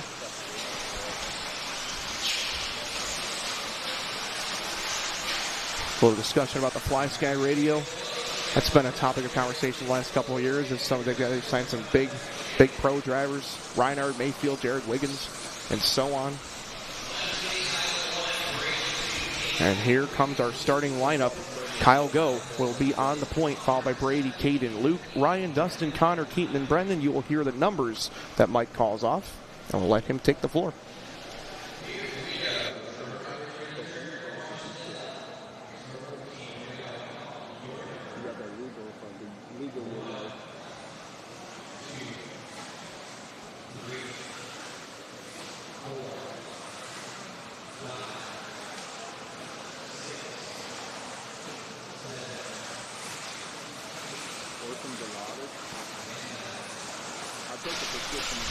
And off we go, drivers. Here we are.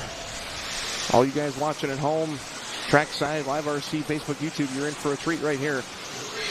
This is going to be your second heat of 3 for 13.5 four-wheel drive buggy. We're following the Limitless RC driver, Kyle Go, the Michigan native.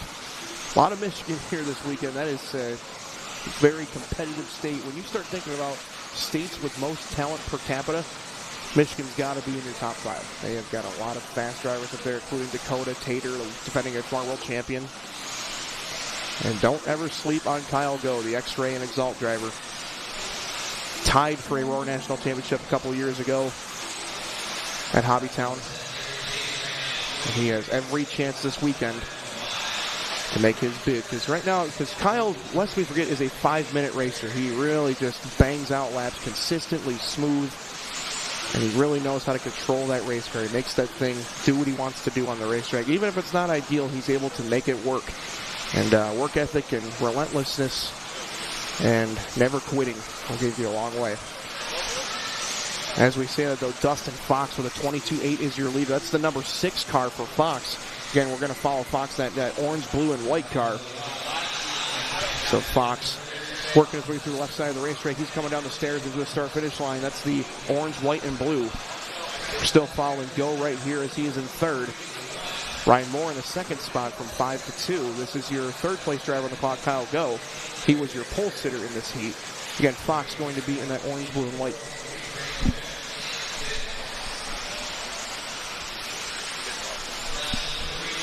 Two down, 3 to go. Fox, Moore, and Kyle Go. This is going to be, I believe, this is going to be Luke Pravacek we're following. Yes, it is. That's Luke. There's Dustin Fox. Yeah, there we go. So Fox is your leader. Lest we forget, one of the fastest men on carpet here in the stock divisions, and he's no slouch on this clay stuff, I'll tell you what. 23 flat last time for Fox. Here he comes again. Another Michigan native, ironically enough. 23-2 that time for Fox. He leads by about 1.4 over Moore. Moore, the new TLR driver. Young man's looking pretty awesome. He is just in front of Fox. So that is going to be Moore just in front of Ryan there, that orange, yellow, and blue. Currently all Fox, though. X-Ray leading the way. Oh, Fox in trouble coming to that tricky hip jump. He's able to save it, but let's see if that possibly gives it to Go or Moore. It does. Ryan to the front now, so if we pick him up just in front, that's Fox, and will be just in front will be Moore. Moore is your new leader. It is going to be Ryan, Kyle, and Dustin all within about 0.2 of a second. These guys are slugging it out on 13.509s apiece. Brady Carrico sticking his hat in the ring as well. He's in the third spot. Meeks, Edwards, Pravacek, Esbeck, and Grant. Dustin Fox leading the way. But right there is Moore in front of him. They're separated by 0.6 of a second. Moore gets a little bit wrong on the triple, but gets away with it. Fox now drawing up on Ryan. Look at the speed he carried through those couple of corners, and he makes a small mistake. Oh, and Ryan makes a bigger one. Oh, no. So Fox should still hold it, but let's see what Go's got, because those both had bobbles. It will be Fox still leading, and Go's going to move into second by 1.5 seconds. They're separated. This is Fox right here. The orange and white and blue X-Ray with a minute to go. Go, of course, still running his green and yellow X-Ray as well. He's going to be up ahead of him because Fox was 6th seed. Kyle was 1 seed. They're basically half a lap apart. There's Go right there going with the triple. But we're still following Fox with 45 seconds left to go. Trying to get himself a good opening run here in 13.5 Wheeler. Also chatted with Fox, and he was struggling a little bit yesterday. Had to go to work, and he certainly has. That is going to be Ryan just a little bit of ways behind Fox. Fox a couple cars up the orange, white, and blue. Orange, white, and blue. Fox just hit the start-finish line. You see him up there at the top of the frame. 20 seconds to go. Moore is currently 6th on the clock. There's Go. That is Kyle we're following. Oh, Kyle makes a mistake going through that switchback section with 10 seconds to go. So Fox will be hitting the left side of the track now. Down the stairs, down the straightaway comes your leader. Fox still clean and green, working his way through the switchback section. There he is right there, trying to finish it out in a 13.508. Meeks, Edwards, and Moore not settled for second. And there's Fox trying to nail this one home with a 13.508. We're going to follow him all the way home here. Let's see if he can wrap up this last staircase, down the tabletop and down the straightaway. Meeks will cross in front of him, and there is Fox. So they're going to go 1-2 in this one. Awesome run for both those guys. Fox will take it, though, 13.508, and Meeks 13.514. These guys are racing all the way home. Brendan Edwards probably will be the last car finished here. He was one of the cars that got caught early, the 9 seed, so he exited the track, or he left late. And everybody's done. Dustin Fox, 13.508. Going to take early TQ here. He's going to reset over Missouri. Top 4 are going to go in front of Zach. That's Dustin, Cade, and Brendan, and Luke all explained here on the A-Main race results. Go going to go 5th in this one. Moore, Brady all going 13 laps, and then it's going to be 12 for Connor and Keaton. So Dustin Fox sits on top with 1 heat left to go. 13.5 4 drive buggy. Here presented by Donovan RC. And we have 1 heat left. The A-Sort on the way up.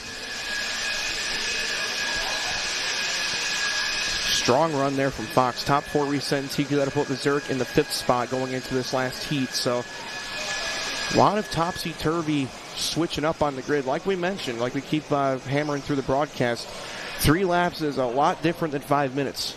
On this tricky high grip surface, 5 minutes is very hard to do without making any mistakes. High grip here at Hoosier. Tough track, but how fitting that it's a tough track to decide 8 Roar National champions and, of course, 1 exhibition champion with short course.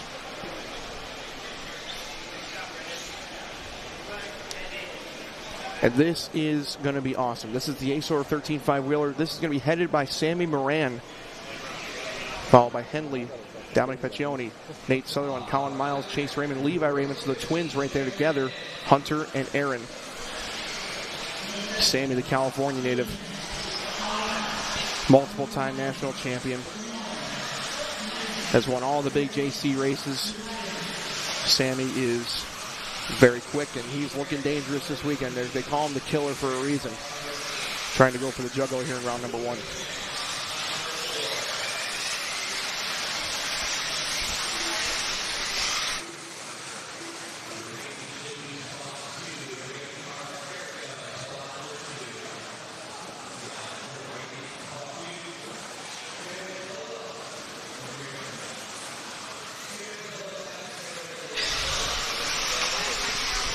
Those of you watching on Live RC, you are in for a treat here. This is the ASOR 13.5 four-wheel drive buggy presented by Donathan RC. Sorry about that. I had a little mental block right there. Words can be hard at times. Sammy Moran, Talon Henley, the local native Hoosier home track, son of Eddie, of course, and the lovely Angie. And there's your A-main starting grid. Sammy going to start us off. Here we go.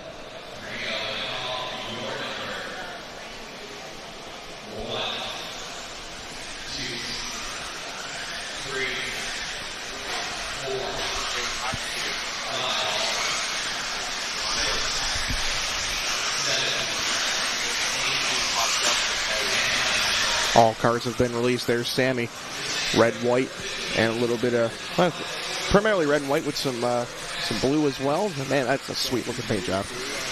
Here we go, guys. This is going to be best of the best right here. 13.5 away for Fox, though. That was not a slouch run. That was pretty dang stout. So these guys have their work cut out for them over 5 minutes. Opening lap from Chase Raymond, 23 flat. That is getting it done at a quick clip. Wow, oh wow, these guys are flying early. Looks like some early problems for King. The 8 car not making it back yet. We'll see if possibly it was a miss or if he had some trouble. Find out. Got a little trouble there going through the sweep. A couple times getting upside down, but we're good to go. Dominic Paccioni out front. That's the number 3 car. So Dominic looking really good here. That's going to be that black and green car of Dominic. There's Sammy. Sammy not having a bad start, but right now Paccioni is in that top spot right behind him. There he is right there as you pick him up. The green and black car. Green and black's my leader of Dominic, followed by Henley in the 2 spot. Raymond, Sutherland, Moran, Raymond, Mitchell, Miles, and King. So Dominic Paccioni from the 3 to the 1 early. 22.7 for Dominic that time by. Here comes Moran. He's still running 5th on the race clock. Sammy going to go 23.2, jumps up 1 spot. Paccioni 23.1 though, so Dominic just behind Sammy. There's your leader in the green and black. Still catching Sammy right here going over the triple. Whoa! Dustin having to grab a broken car there. I believe that was going to be Henley in trouble. There's your leader, Dominic. White, green, black, working his way down the straightaway. Strong start here for Dominic. See if he can wrap it up though. He's got some hungry hounds behind him. 23.2. Sutherland was having the trouble there down in the triple, so Nate going to drop out early. That puts Chase Raymond into the 2 spot. Chase, a former Roar National champion, hailing from SDRC in San Diego, California. Don't forget about twin brother Levi in 4th. And Sammy now back up to 3rd, the killer, starting to stalk his prey. Paccioni, though, out front, 23 flat. He draws in on Sammy. Right now the lead over from Dominic and Chase. Oh, Dominic with a little mistake. That may put Chase a little bit closer. It's 2 seconds, and that was about a 2-second mistake. We'll see how the scoring resets, but that's your current leader, and Chase Raymond in that 2 spot. He was the 6 car. So Chase having a great run right here early on. Again, I'm telling you guys, seeding does not tell the full story. Dominic, 24.8. Let's see what Chase has got this time. He's hitting the line right now is Chase. Chase at 23 flat. They're on the same 10th of a second right now. So Paccioni and Raymond right there on the same 10th of a second here battling it out. Paccioni going to be coming to the start-finish line. Raymond working his way up that switchback section. Down the stairs, working his way. Chase, what's he got for us? Dominic at a 23-1. Chase, 23 flat lead change. It is Raymond to the front with 1:35 to go. So Chase, Raymond from 6 up to 1. Turning this field upside down. We're going to go split screen here. That's Paccioni and Moran you're watching in the bottom right. We're watching your leader in the top left, though, as Chase and Dominic are at an absolute slugfest. 23 flat for Dominic that time. Here comes Raymond, 23-2. Give it back to Dominic now by about 1/10 of a second. Moran is only about 5 seconds back, but it really is a two-horse race at this point. Levi jumps into third now, so the Raymonds going after Dominic. Mitchell into the 5 spot. Great run for him as well. We have 3 drivers on 13.509s with Levi, Sammy, and Aaron. And Collins on a 13.513. So how about these 6 drivers right here? Trouble for Nate, Talon, and Hunter. But these 6 are going after it as Dominic Paccioni leads by about 0.6 of a second. That's bottom right you're watching right there. The white, green, and black is your leader of Paccioni. 40 seconds. Here he comes again. What's he got for us? 23-3. Last time I for Raymond was 25-5, so it's going to be about a 2.5 second gap. 25 seconds left to go. Chasing 2, Levi in 3, so the Raymond boys in the 2 and 3 spots. Sammy in the 4, Aaron and Colin. But right now it's all Paccioni we're watching. That's going to be Chase right there we're following. Dominic coming to the start-finish line right now. Dominic goes a 23-2. Dominic going to the right side now. We're going to try and pick him up as he goes towards the triple. There he is. Over the triple goes Dominic. And here we go. Driver's clock's about to expire. There we go. We got Dominic in view. Drivers, we're going to keep on going. Watching your TQ man trying to wrap it up. Doing the best he can. Again, very close field. 13.502. He sends it at the end. He is finished. Chase and Levi are going to have to hustle this one, and it's not going to be enough.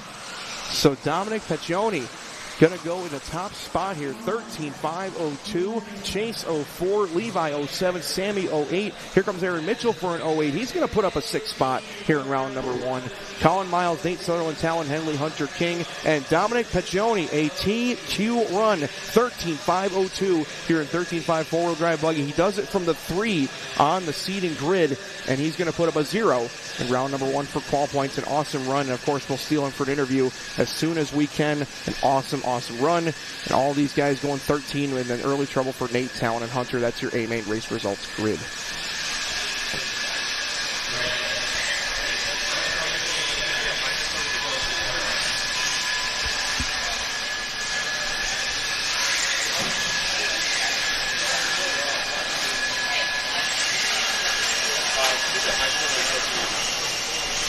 Dominic putting the headset on. And we're going to grab an interview with the young man. What an awesome run.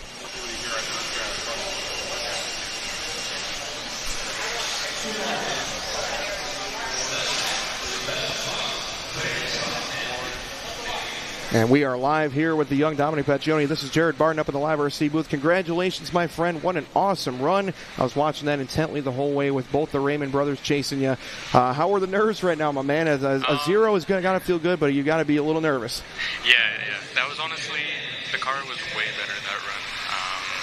Definitely need just a little bit more, like a little bit less steering in it, but the car was way better than it's been. But overall, it was a really good run.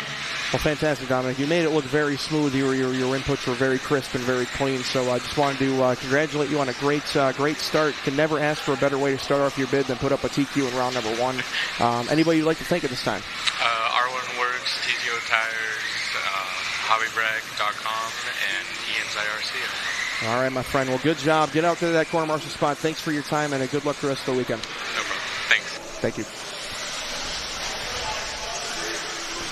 Awesome young man from Eaton's Intermountain Raceway. Getting it done. Awesome run. Here comes your race 16 of 19. This is going to be your first heat of Masters 4-wheel drive buggy. This one brought to you by Spectrum RC. Warm-up's already being completed. Grids being set. And once again, Drew Ellis will start us off in this one. Killa B, Brandon Hester will be in the second spot. Brett Nelson, Owen, Craig, Josh, Eric, and Mike. That is your A-Main Hobbies grid lineup for race number 16. Once again, we'll let you enjoy the sights and sounds as Mike will call them off by number.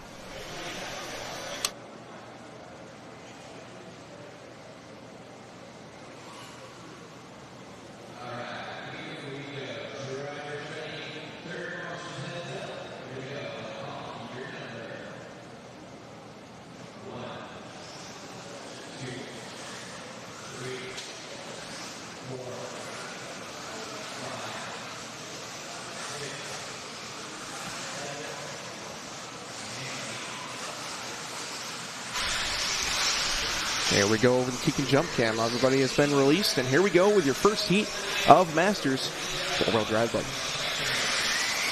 Watching our man Drew. First time by the line, 24.8, solid. Hester goes 24.6, so we'll keep an eye on Hester as well. Right behind him, that's the blue and white.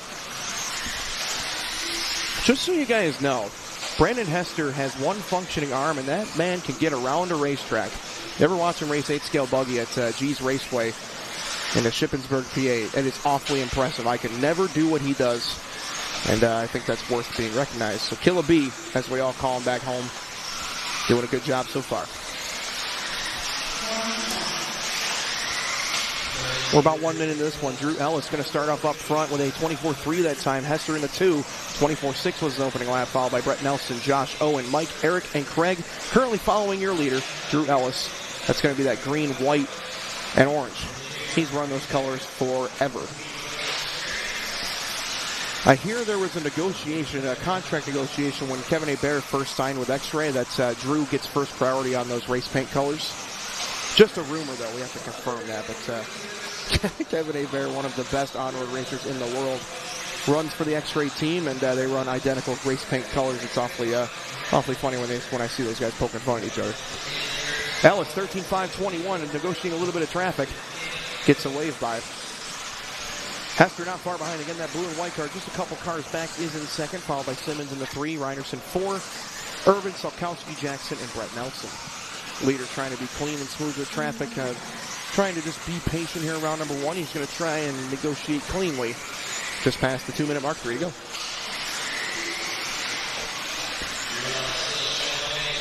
Another wave by right there. Very nice. Good sportsmanship being showed. As we all know, in the high grip land, you see a faster car coming up behind you, you might as well slide over and let him go because it's only going to slow you both down. There was good sportsmanship there. They made a little contact, but they waited up for each other. Good stuff. There's Drew down the straightaway. White, green, and orange car, 13.5.24, setting a strong opening run here for Masters 4 Drive Buggy. Of course, next heat will be race number 17, the A sort. Quote-unquote A sort, as we call it.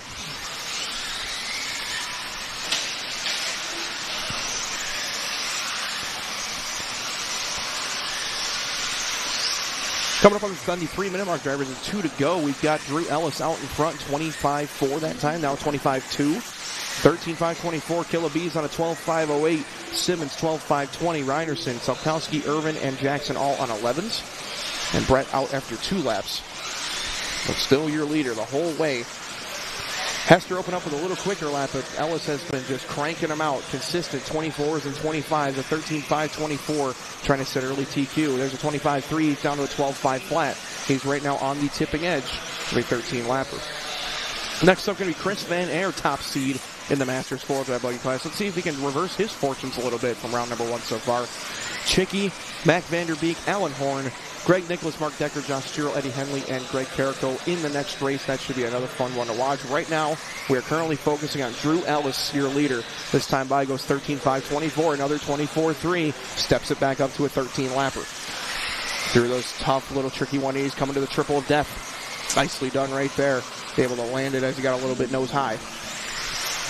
55 seconds left to go. Drew Ellis, 13.5.24. Hester, Simmons, Reinerson, Jackson, Irvin, and Salkowski. Your full rundown. Still watching Drew down the straightaway. Hester finds himself about 7 seconds back, but still solidly in 2. He's got about 8 seconds back to Owen in 3. So this has been all Drew Ellis, U.S. team manager for X-Ray, the on-road and off-road sides.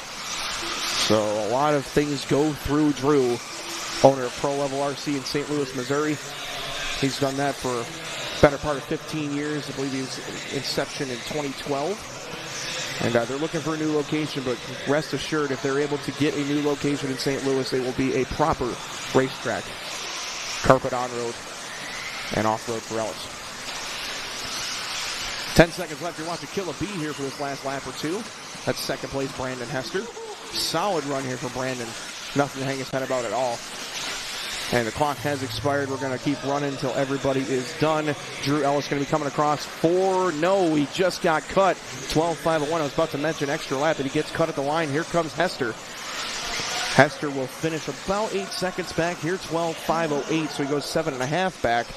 And these guys are all racing for home. But Drew Ellis, a strong start. 12.501, going to set early TQ here for Masters 40 plus four-wheel drive buggy. Presented by Spectrum RC. Strong start for Drew. And really strong start for Hester, too. These guys both have a good low 12s, a mid 12 for Owen, and an 11s for Josh, Craig, Mike, and Eric. Looks like Eric will take 6 from Mike at the end. Here is your A-main race results, and there you see Andrew Ellis taking TQ early on for 30 plus four-wheel drive buggy. Coming up now, race number 17. That'll be your A-sort of plus 40. Then we'll have 2 heats of four-wheel drive mod buggy, and then once again, we will take a break. We won't take a break, but the racing will take a break, which means the stream will be running a bunch of extra content that we did for you yesterday. Lots of good interviews. We walked the pits and got a lot of good comments from some of the biggest figures here in this industry. Got a word with Eddie Henley as well, the owner of this joint. So make sure you stick around. A lot of good content coming your way in the break. You won't want to change that stream. As they say, don't touch that dial. You guys are seeing the cars eagerly awaiting their release. Marshals are taking their spots. Might need a volunteer for this one or two, but they'll get it all squared away. Roar always does a very nice job of getting volunteers out there. You got a couple of guys that are willing to hop out there. And as we mentioned earlier, the Henley family always willing to jump out when there's help needed as well. It comes from the top down here at Hoosier Hobbyplex. You'll see Eddie watering the track, blowing it off, and he'll be the first one to hop out there. And Marshall Talon didn't beat it to him already.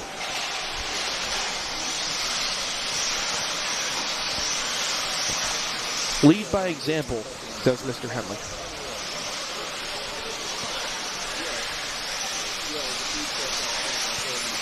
Check out that starting grid presented by A-Main Hobbies. Look at those household names here. Chris Van Air, Paul Ciccarello, Mac Vanderbeek, Al Horn, Greg Nicholas, Mark Decker, Josh Shiro. Once again, we mentioned Josh Shiro, a legend in on-road racing, trying his hand at this jumpy stuff. And then Eddie Henley, the owner, as previously mentioned, and Greg Carrico. That'll be your starting grid here for race number 17.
And off we go. Second heat of Masters four-wheel drive 40 plus. This is going to be a fun one to watch. These guys are already coming out swinging. Ciccarello going to go 24-1. Van Air with an early mistake. He's going to go 27 flat. So there's Chris in that second car in line. Vanderbeek, of course, the bright orange. There's Chicky, though. 50 years old and drinking from the fountain of youth. He has not lost any steps. He'll be the first one to tell you, though, it's not because of the talent factor. It's because he works very, very hard. He is, I can personally attest to that Chicky may be the hardest worker in this industry. He is very, very dedicated to his craft, and Doesn't spare any expense. He brings as many tires as he needs. He is all about this stuff, and I'm sure Dana and Joey are watching back home. Wish you guys the very best, and hope to see you at Brown's Hobby Shop and the Raceway in June. We're following Ciccarello. He is your leader on an early 13.509. Drew, it was fun while it lasted. 13.509 pace is current TQ. Decker in the 2 spot. So Mark Hill from Pennsylvania. His home track is 997 Raceway in Waynesboro, PA. Followed by Cyril in the 3 spot. Horn, Nicholas, Van Air, Henley, Vanderbeek, and Carrico.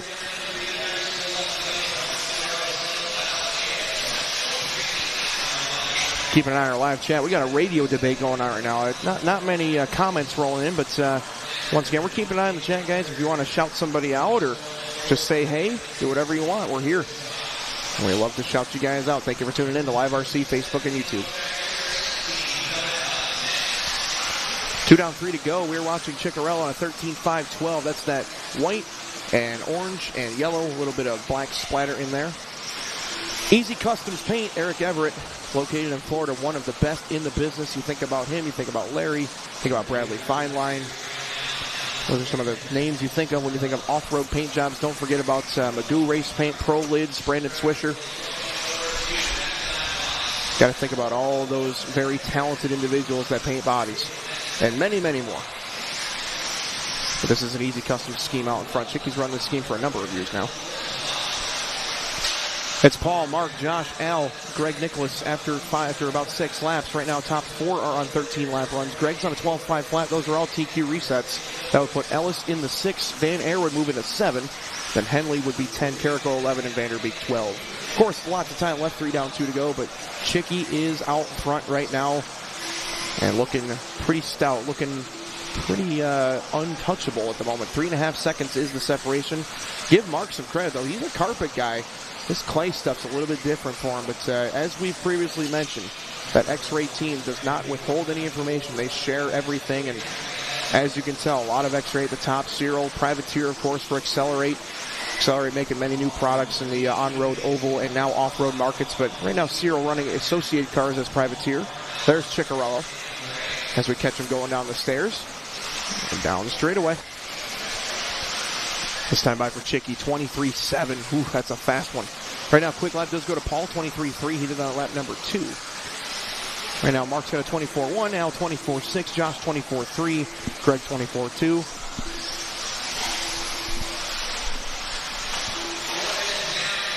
Four down, 1 to go. Ciccarello, 23.7 last time by. Let's see what he can follow it up with. Over the Tekin jump cam we go, watching the triple right there. Chicky that time 24.3. Let's try and pick up our 6 car. Mark Decker running in 2nd. Decker is coming down the stairs and down the straightaway. That's going to be that red and green car working its way down. Him and Al Horn right now about 6 tenths apart. Give it back to Al now. So Horn in his signature colors, the orange and blue and yellow in 2nd. But we're watching Decker, that red and green running in 3rd. Under 30 seconds to go. It's still Ciccarello, though, making this one a snoozer. Leading Horn by about 5 seconds here. 4.7 to be exact. With 15 seconds left. Ciccarello through the center of the racetrack right now. Chicky working his way through that left side. Down the stairs he comes. And we'll follow him likely the rest of the way as we have about 8 seconds left to go. Chicky, 13.512, now 5.13.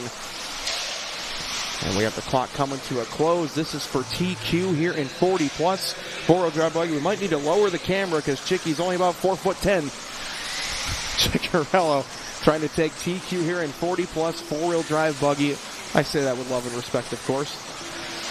Horn, Decker, Van Air, Nicholas, Cyril, Carrico. Here they come for home. Chicky will take it. 13.5-13. That's a popular win for the X-Ray crew and the guys back in Ohio. And that's a very well-earned run. TQ ran up front the whole way, and he did set the fast lap. That's an immaculate run, if I do say so myself. Congratulations, Paul Ciccarello. Al Horn going to be in 2nd, 13.517. Decker with 20, Van Air 21. Nice recovery for Chris. Greg's going to go 23, Cyril 24. Those are all going to be resets. And Carrico and Vanderbeek 7 and 8. There's your A main race results. Congratulations to Chicky. Your top 6 will reset. That'll put Drew in 7, Hester in 8, Simmons 9. Carrico will be your top 10 after 1 round. And we will grab Paul Ciccarello for an interview as soon as we can here up on the stand.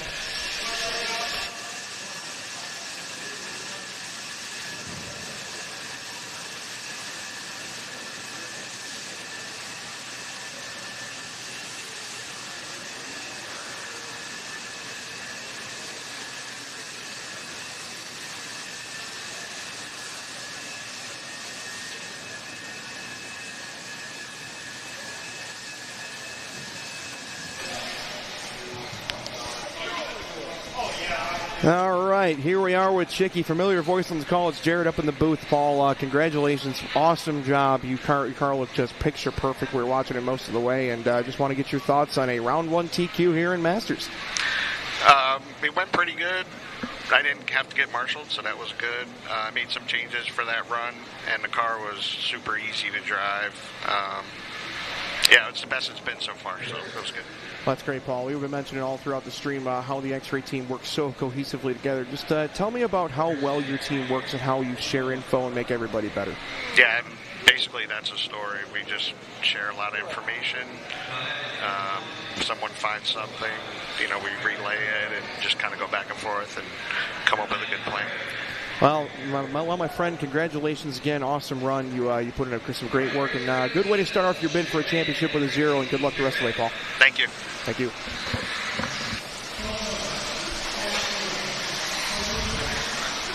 Great to see Chicky still at the top of his game here, and a well-earned round 1 TQ in Masters 4-wheel drive buggy. Here we go with your first seat of 4-wheel drive modified buggy. This is going to be another awesome race. This is going to be actually your B sort. That's still going to be worth mentioning to these guys. No slouch. There are 0 slouches in this one. Think about this. Justin Green, native Hoosier, bottom seed, and that is a stacked field in front of him. There are 0 slouches in this field. 4-wheel drive modified buggy brought to you by Bloom Graphics. Our great friend Mike Garrison, also working with the Live RC crew. Mike, we miss you. Hope all is well, and I cannot wait to bump into you at a racetrack one day and pay my respects to you as a fellow announcer and broadcaster and all the wonderful things you do for the industry. So thank you, Mike.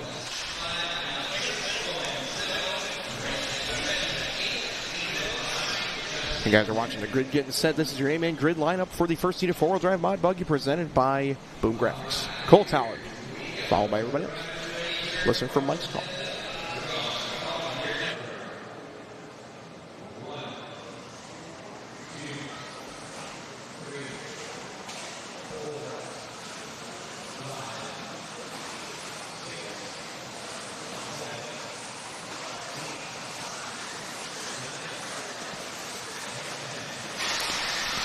All 10 cars have been released. Here we go, drivers. 4-wheel drive modified buggy. This should be a good tone setter for the next heat to try and take down. Jared Barden here on the call with you all weekend at Live RC. Got Davis running the production team. Both Travis and Bob on the cameras. And, of course, our Roar team, Clayton President, Caller, Techman, and Mike Braun on the call for Roar. We'll be here with you all weekend here at Hoosier RC Hobbyplex for the Roar 110 scale Dirt Off-Road Nationals. You are watching Cole Tollard leading the way early on his first lap with a 23 flat. Comes back with a 23 flat again. Him and Doug LaRiviere right there together. Doug right behind him, but it looks like a small misstep for Doug after the start-finish line. We're going to keep our eyes here on Cole for a while. Jeff Stakowitz in that third spot early, followed by Owen and Alex Vanderbeek, 4 and 5. Wesley, Benjamin Decker, Ethan, Nick, Justin. Very early, though. Lots of time for things to play out. Here comes CFT one more time. 23-4. Doug this time going to drop a few spots. He drops to the 5th spot. So that puts Jeff Stakowitz into the 2 spot. Talk about Jeff Stack, the Pennsylvania native hailing from DRP in Old Forge, PA. Billy Thornton and the boys back home in Old Forge. 130 gone, 3:30 left to go. It's going to be Mr. Tollard out front, 13.501. Jeff Stack going to be in that 4 car. There is your leader. Jeff going to be a couple of cars back. Now, of course, this signature colors are yellow, orange, and blue. Just a couple cars behind Cole. Cole in the Schumacher ride. Car looks stout as always. Jeff, of course, in the X-ray ride. There's Jeff coming over the triple. Alex Vanderbeek in the 3. Ben Decker up to the 4th spot now, son of Mark. So both the Deckers here this weekend. Very talented young man. 10th scale racer. Also races 8th scale at LCRC in Pennsylvania, Oakland Mills. Ethan Mechanic, also an LCRC native, running in the 5 spot. Nick Gibson, Doug, Owen, Wesley, and Justin. Coming up on 2:15 and 2:45 left to go. We're following Jeff Stack. He's got a pack behind him, as Jeff was the 4 car in this one. He's got Doug right behind him. Doug, with those couple small mistakes, has put Jeff in front of him on the race clock. Here they come down the front straightaway, as we got Jeff Stack trailing Cole now by about... Well, Vanderbeek looking to jump in a second, but either way it's going to be about 2.5 seconds. Yes, Alex into the 2 spot now. Alex just hitting the line there, so he's just behind Jeff, couple cars. So Cole Tollard working his way down the straightaway now, coming to the start-finish line. He will put up a 22.7 for CFT. That's that white, yellow, and pink. Working his way through those tricky 180s, coming to the tricky triple again. Through the hip jump, launching his way to this back infield section, passing Josh Cyril on the way by. Here they come down the stairs again. Collard looks dialed in. Native of the Midwest, Trackside Hobbies. Think about that Scotty Ernst home track. Much love to Scotty, the GOAT of RC announcers. He walked so a lot of us could run. 3:20 down at 140 left to go. Cole Tollard, 14.5.22, still watching Stack here. That will be Vanderbeek behind him. So those two both getting pretty close. Vanderbeek in second place on the race clock, trying to approach Jeff here. Alex leads Jeff by 2.5. That's second and third in your frame. We're going split screen now with our leader in the bottom right, Cole Tollard, and then the battle for second and third in the top left. Again, Vanderbeek is behind Jeff on the track, but ahead on the clock. That's second and third. Alex and Jeff in frame here, and Alex gets closer to Jeff. Trying his best. Jeff gives him a wave by. Again, great sportsmanship here being displayed. 4 down, 1 to go. It's all Cole Tollard, though. 14.5.22. 13s for second through 8, and 12 for Justin Green. Still watching Vanderbeek. He's currently about 2.5 seconds back, and Cole hasn't really lost anything. He's been staying step for step with Cole, but Cole did get the hot start. And he does have that 22.6 in hand. That is a smoker out of Cole Tollard for fast lap. Still watching your leader in the bottom right. Coming to the triple. Working his way over that switchback section. Coming to the infield, we'll call it. Around that off-camber 180. And coming to the very tricky hip jump up the back straight, down the stairs, and coming to the start-finish line. Tollard looking awesome. We're going to follow him the rest of the way on a 23 flat. That time 14.5.22. Trying to set it up here on the extra lap. See if he can finish it out with 10 seconds left. So this should be his penultimate lap. He should get one more after this, barring any catastrophe. Alex, Jeff, Wesley, Owen, still your top 5. There's Ethan, Nick, and Justin, Doug, and Benjamin both having trouble. Clock has expired. And let's see if he gets it. Yes, he does. So Cole going to get the extra lap, and this is going to be a victory lap. We're going to watch Vanderbeek and Stack to the line right here. This will be second and third, unless Owen can jump up in there. Him and Jeff are on a dead heat. Alex 13.502, Jeff 13.507, and we're going to watch Cole as he comes around the final set of corners, down the stairs, and down the straightaway. Round 1 early TQ goes to Cole Tollard, 14.522, an awesome run. Very nice run for Tollard. They're going to set a very tough time for this A sort to beat.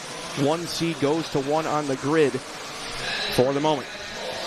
Alex and Owen, the two Vanderbeeks, going to go second and third. Jeff only 3/10 back of Wesley at the end. I'm sorry, Wesley going to grab fourth at the very end. It just switched at me at the end there. So Wesley 4, Jeff 5, Ethan 6, all on 07s. 3 through 6 on 507s. Gibson on a 5:13 and Justin 12.516. That was awesome. But Cole Tollard, a man above. A couple seconds ahead of Alex Vanderbeek to set early TQ and 4 drive out. Perfect. I'll text you in the break.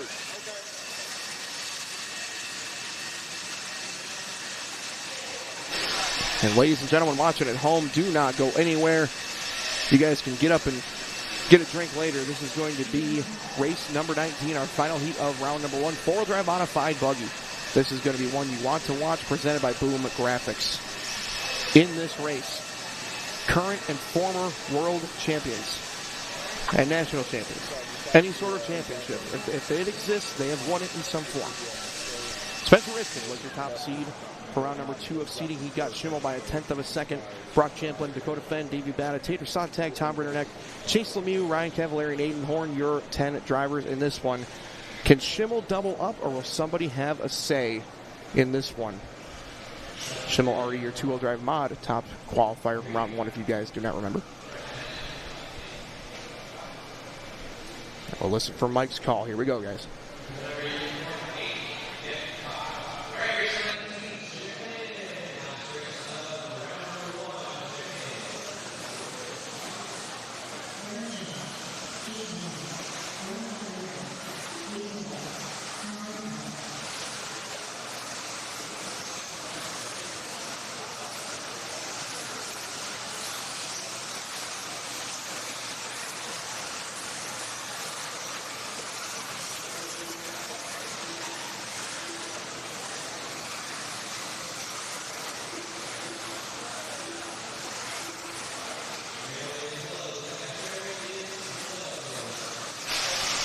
Straightaway close, as you just heard. They're going to be gridding them up, and here's your A-Main Hobbies grid lineup for the final heat of round number 1. Four-wheel drive modified buggy presented by Boom Graphics. We're going to turn it over to Mr. Braun here for a moment, let him call him off and enjoy the sights and sounds of the Roar 10-scale Dirt Off-Road Nationals here at Hoosier.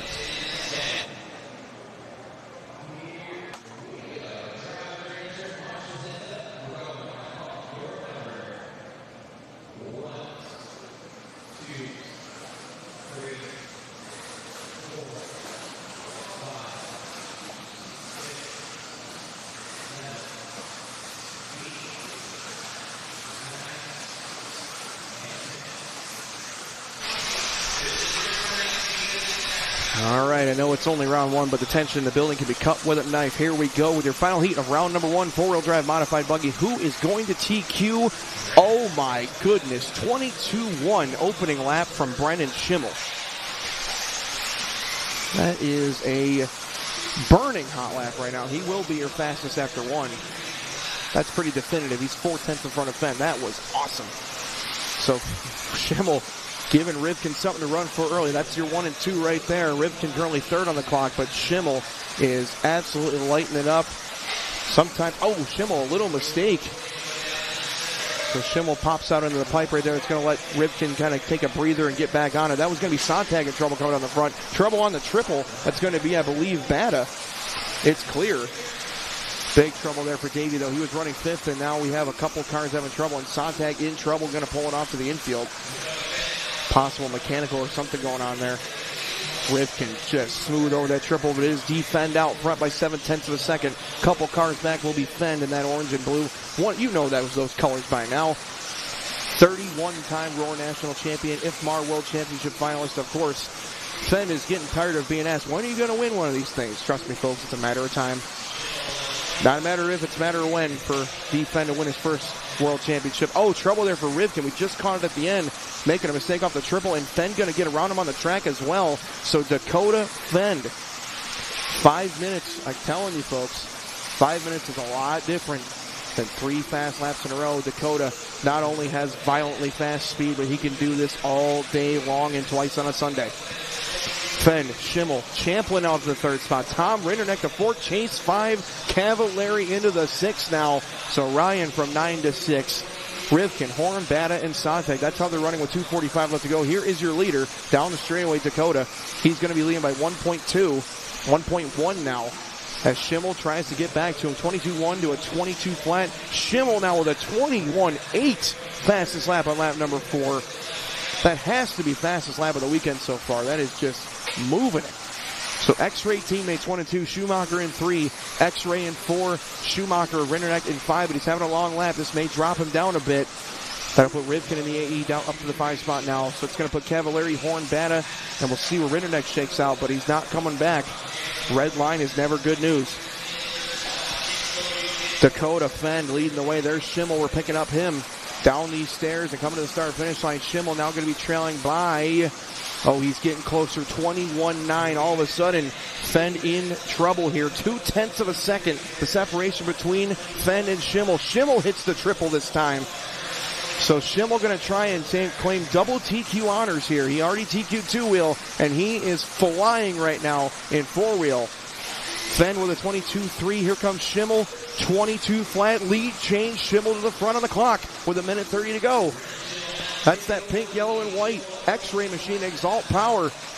And that thing is smooth as butter, cold as ice for Schimmel. Fenn, Champlin, still your top 3. Brock's about 3 seconds back, so really it's 2 cars to settle it. Lemieux currently 2 seconds back of Champlin. Rivkin is a dead heat with Chase. Then it's Aiden Horn 1.2 behind Spencer. Cavallari 1 more second back, and Davey 1 more second back of Ryan. Meanwhile, the watching Brennan Schimmel and Dakota Fenn 2/10 apart. Give it back to Dakota now as it's a 22-1 to a 22-4. But Schimmel once again showing some crazy pace, and that car looks very smooth under control. As we go split screen, now we go back to Fenn. 22 flats to a 22-2. Give it to Fenn now by 4/10. World Championship level grind right here. 31 Roar Nationals here for Fenn. Telling you what, Fenn, only 28 years of age, one of the most decorated resumes we've ever seen.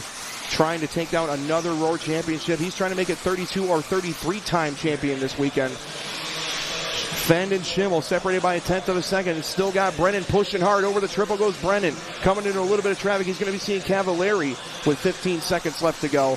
Cav gives him the wave by. Horn right there behind Ryan. Watching for Fenn. Fenn was upside down. It just caught it out of the corner of my eye. And Schimmel gets a gift on a silver platter with 5 seconds left to go. Now can Schimmel be the leader as the clock comes to a close? Drivers keep going until they're called done. They're going to keep on running. Schimmel and now Fenn now about 3 seconds back, but still second place. Champlin can't quite capitalize yet. Here comes Schimmel for a TQ run, and Brennan Schimmel with an excellent run will double up in round number 1 of qualifying. 2 and 4-wheel mod goes to the Virginia native, Coastal RC's Brennan Schimmel. Wow. Fenn making that mistake at the end. It was about a 3-second mistake. He finishes 2.9 back. One mistake will take you out of it. Champlin going to grab third, 14.517. Rivkin, 14.521. Lemieux, 14.522. 13s for Horn, Cavalieri, and Banna. And Brennan Schimmel, double TQ in round number 1. This man's going to be walking with his chest puffed out when we get this interview. And rightfully so. He earned that one against Defend and arguably showed a little bit more pace. We'll catch Brennan here in just a moment.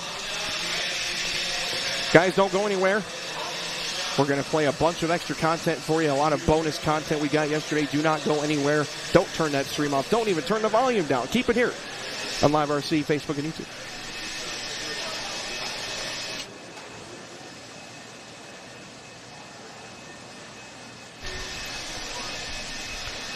Man, what else is there left to say, Mr. Schimmel? I mean, double TQ, you cannot ask for anything more. You threw up a 21.8 on lap number 4. I believe that's the first 21 we've seen all weekend. How are you feeling? How are the nerves? You look cool as a cucumber, but I want to know how you're truly feeling. Yeah, I haven't been tripling pretty much all throughout practice in any car through seating. I saw some other guys do it, but I never really felt the need to do it. They started doing it a little bit more this morning, went a little bit faster, so I had to add a little bit more power and start doing it a little bit more. A couple mistakes there throughout the run trying to do it. Just haven't done it throughout practice, but be able to clean it up a little bit. A couple mistakes out of there, Dakota at the end, able to take it home. Well, man, I'll tell you what, that was a great run. Of course, the whole X-Ray team is just on it this weekend. Of course, Hoosier, a very strong supported X-Ray track. Just wanted to ask you, is anybody you'd like to thank for an awesome round 1?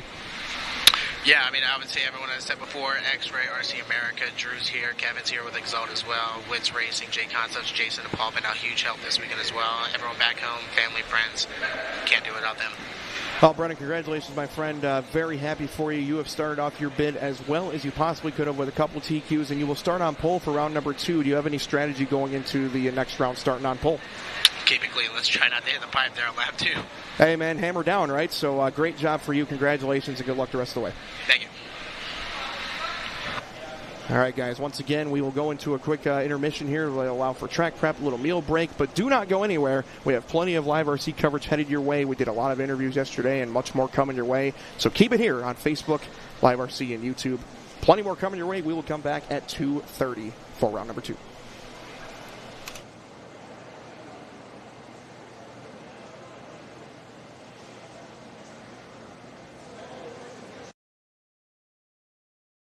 All right, guys, we are live here at the Roar 10 Scale Dirt Off-Road Nationals here at the Hoosier RC Hobbyplex in New Albany, Indiana, presented by J Concepts. And with me right now is one of the favorites this weekend, the reigning defending IFMAR two-wheel drive buggy world champion, along with a 5-time Roar National champion. Requires no introduction, but his name is Michael Tater Sontag. Tater, just wanted to get some time with you, ask how your X-Ray cars are doing. Obviously, new team for you this year, a lot of change in your program with the new electronics with Coyote. Just wanted to see how your cars were, and we'll talk about that and ask how the grip has been with the track. Just want to hear your thoughts. Yeah, everything's been pretty good this weekend. Luckily, I'm only about 6 hours away from here, so I'm able to come down and do some weekend trips for testing. The cars are always really good here. The X-Ray cars have proven themselves here time and time again. So the cars don't really take much. It's really just been working on different compounds and carcasses and stuff like that with ProMotion. They're relatively new in the 10 scale game, so this is kind of first year of actually competing in the 10 scale game. So we're figuring some stuff out. We got a new carcass this weekend, a couple new compounds I ran, and I've been pretty happy with everything. My cars are really good. I'm just kind of lacking a little bit of intensity out there. I'm just kind of driving a little bit too easy. I need to kind of put a little bit of pace into it and try to grab a couple tenths. Well, awesome, Taylor. Yeah, thanks for the comment on that. I mean, we've been asking a couple of guys as we've been going through the interviews. Track looks, I don't think any video or picture does it justice on how tricky this track is. Want to hear from one of the top flight guys yourself. On a lap on this racetrack, say it's a 23, 24 second lap, what do you feel have been the toughest sections to stay clean and consistent on here? Honestly, there's the, on the right side of the track, there's the 180, short straight 180. Those two are really tricky. You can't tell in the video, but the first off camber coming at you is actually, or the first 180 is actually an off camber. So it actually has a lot less grip than the rest of the track. So you kind of push in, and then you panic, you tap the brake, and you spin out, you know. So that section's really hard. And then the one after it is super grippy. So it's kind of like the lowest grip and like the highest grip sections back to back. So it's a little tricky to figure that out. But other than that, it's just really technical. The depth perception on the back, because everything's elevated, is pretty hard. It kind of looks really narrow from the driver's stand, so that's kind of a little tricky, but once you get your flow through that stuff, it's not too bad. Well, it's funny enough that you mentioned that. That was one of the things that Chase Lemieux had mentioned on our track walk. He had mentioned that off-camber 180 was one of the trickiest parts. Yeah. So it's funny you say that. And Al Horn said the same thing. I was chatting with him.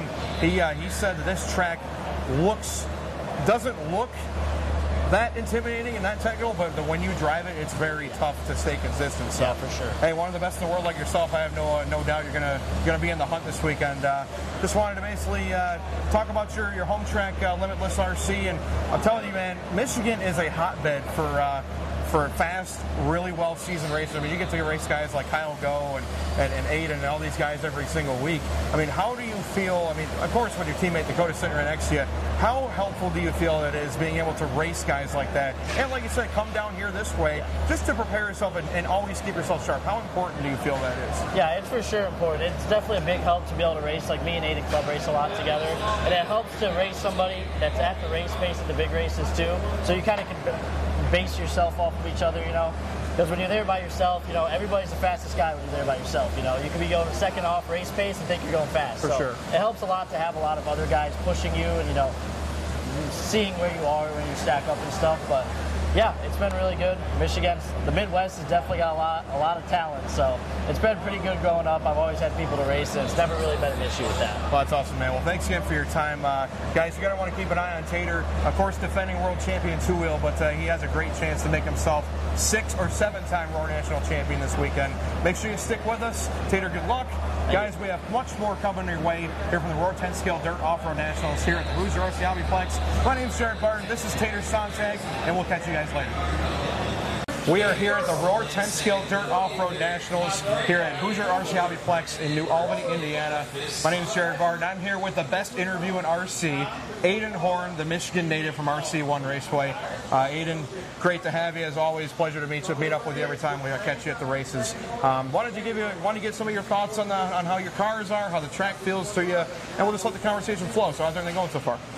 Yeah, so we got one full day of practice in. Seating's about halfway done. Things are rolling. You know, we're not exactly quite in P1 out there, but we're hard at work. The boys are working tirelessly. I think my teammates are actually 1-2 in the two-wheel class, so time for me to get up on the horse and try to complete the trio. But yeah, you know, a little bit of a slow start. Still trying to figure it out, but step by step, slowly starting to figure it out. Well, cool, man. Single-time Roar National champion. As we just mentioned, it was at Mod Stadium, which isn't running this weekend. That makes you the defending champion, and still. Hey, I mean, how do you feel about that? I'm still the champ, baby. That's right. You can't take this belt. Not this year. Still a champ. So you're a one-time champion. You're running two classes, both Mod 2 and 4-wheel. Your associated cars look awesome out there. I want to know how you feel about the racetrack, how the grip's been, and how do you feel about your chances to become maybe 2 or 3 times this weekend? Yeah, I mean, the track's a lot of fun. A lot of flow to this layout. You know, Eddie always pours his heart and soul into this track, and it definitely shows for sure. So it's a lot of fun to drive on. It's pretty tricky. There are some spots where the margin of error is little to none for sure for a fast lap. So that makes it a little bit difficult, but hey, I wouldn't want it any other way for the national championship, right? If I'm gonna be adding to the Roar title stats, I'm gonna need to pick up a little bit of pace out there. But you know what? Never say die. We're in it till the end. There's a good chance you'll have to go through one or more of your teammates to do it as well. Thanks again, Aiden, for your time. Just the elephant in the room. We know Tater and you had a little altercation last weekend. We know you're great buddies off the racetrack too. Just wanted to know, not trying to drive a wedge, just have you guys talked at all? Are you guys on speaking terms at all right now? Yeah, I made it a point to kind of walk up to him when I saw him on Wednesday and kind of shake his hand and make sure we're all good. So we've been kind of talking and, typical laughing, joking in the pits. It's heat of the moment. Things happen in races. We're obviously racing to feed ourselves out there. So when things happen, it can get a little bit ugly. But at the end of the day, we're not going to let that get in the way of life in general. So we move on, and at the end of the day, we're always going to go back to the golf course together and shoot 120. I was going to say, that's probably a story that you guys will talk about 20, 25 years on the road. So remember that one time. So Aiden, thanks for your time. One more thing, is there anybody you'd like to thank for your support this weekend? Yeah, all my sponsors, Team Associated, Reedy, Hot Race. Brent's here for Associated. Nicola flew all the way in here from Italy to try to support the tire team. So good group of guys. I rode in with my dad. My dad's always supporting me. Big Large, he's the man. If you're on my shirt right here, any of these lovely brands, you guys are prime. I love you. Thanks for supporting the dream. And everyone that supports the YouTube channel, Aiden Horn RC on YouTube, the Facebook, you guys are legends. Anyone that bought any merch, that's right, you guys are legends. LFG. That's awesome. Well, Aiden, thanks again for your time, brother. This is one of the best interviews, if not the best, in RC. And guys, make sure you stay tuned. Plenty more coverage coming your way from the Roar 10 Scale Dirt Off-Road Nationals presented by J Concepts. Aiden, thanks for your time. Good luck this weekend. Thank you. Yeah, man. All right, guys, we are live again here at the Roar 10 Scale Dirt Off-Road Nationals presented by J Concepts. We're here at Hoosier RC Hobbyplex in New Albany, Indiana, and I have a towering presence standing next to me, California native Brock Champlin. Utah native, I'm sorry, relocated. Utah native Brock Champlin, one of the best in the industry, multiple-time Roar National champion, multiple-time Florida Carpet Champs winner, back when Vegas was a thing at IOCC, one of the best in the industry. Brock, I just want to give you a little bit of time to talk about your cars, talk about how everything's been going. Obviously, the Schumacher cars have been dialed in for you. Tell me how your weekend's going so far, how you feeling? I feel fantastic as far as 5-minute goes. Both in two-wheel and in four-wheel, everything's just like clicking. Everything's pretty easy going with both cars. So I'm looking forward to getting on the clock. Seating doesn't really mean a whole lot. You just want to be in the A sort. Sometimes you don't want to be first. There's a lot of pressure out there. So yeah, both cars are awesome. The team, Tom, Cole, Nate, and Stock, everybody's doing awesome, and we're just figuring it out one step at a time. So I think we're finally in a zone where we don't really have to change a whole lot. Now it's just going to be driving, getting tires right, breaking everything in the 2-minute drills in the morning, and then, just doing our best on the racetrack. That's awesome, man. Well, thanks again for making a comment on that. I was going to say, it just seems like an incredibly tricky track out there with the grip. You and I were talking about this morning, that you just don't know what to expect sometimes when you go out there. How do you feel your J Concepts tires are tackling the track and rolling free on Witt's bearings?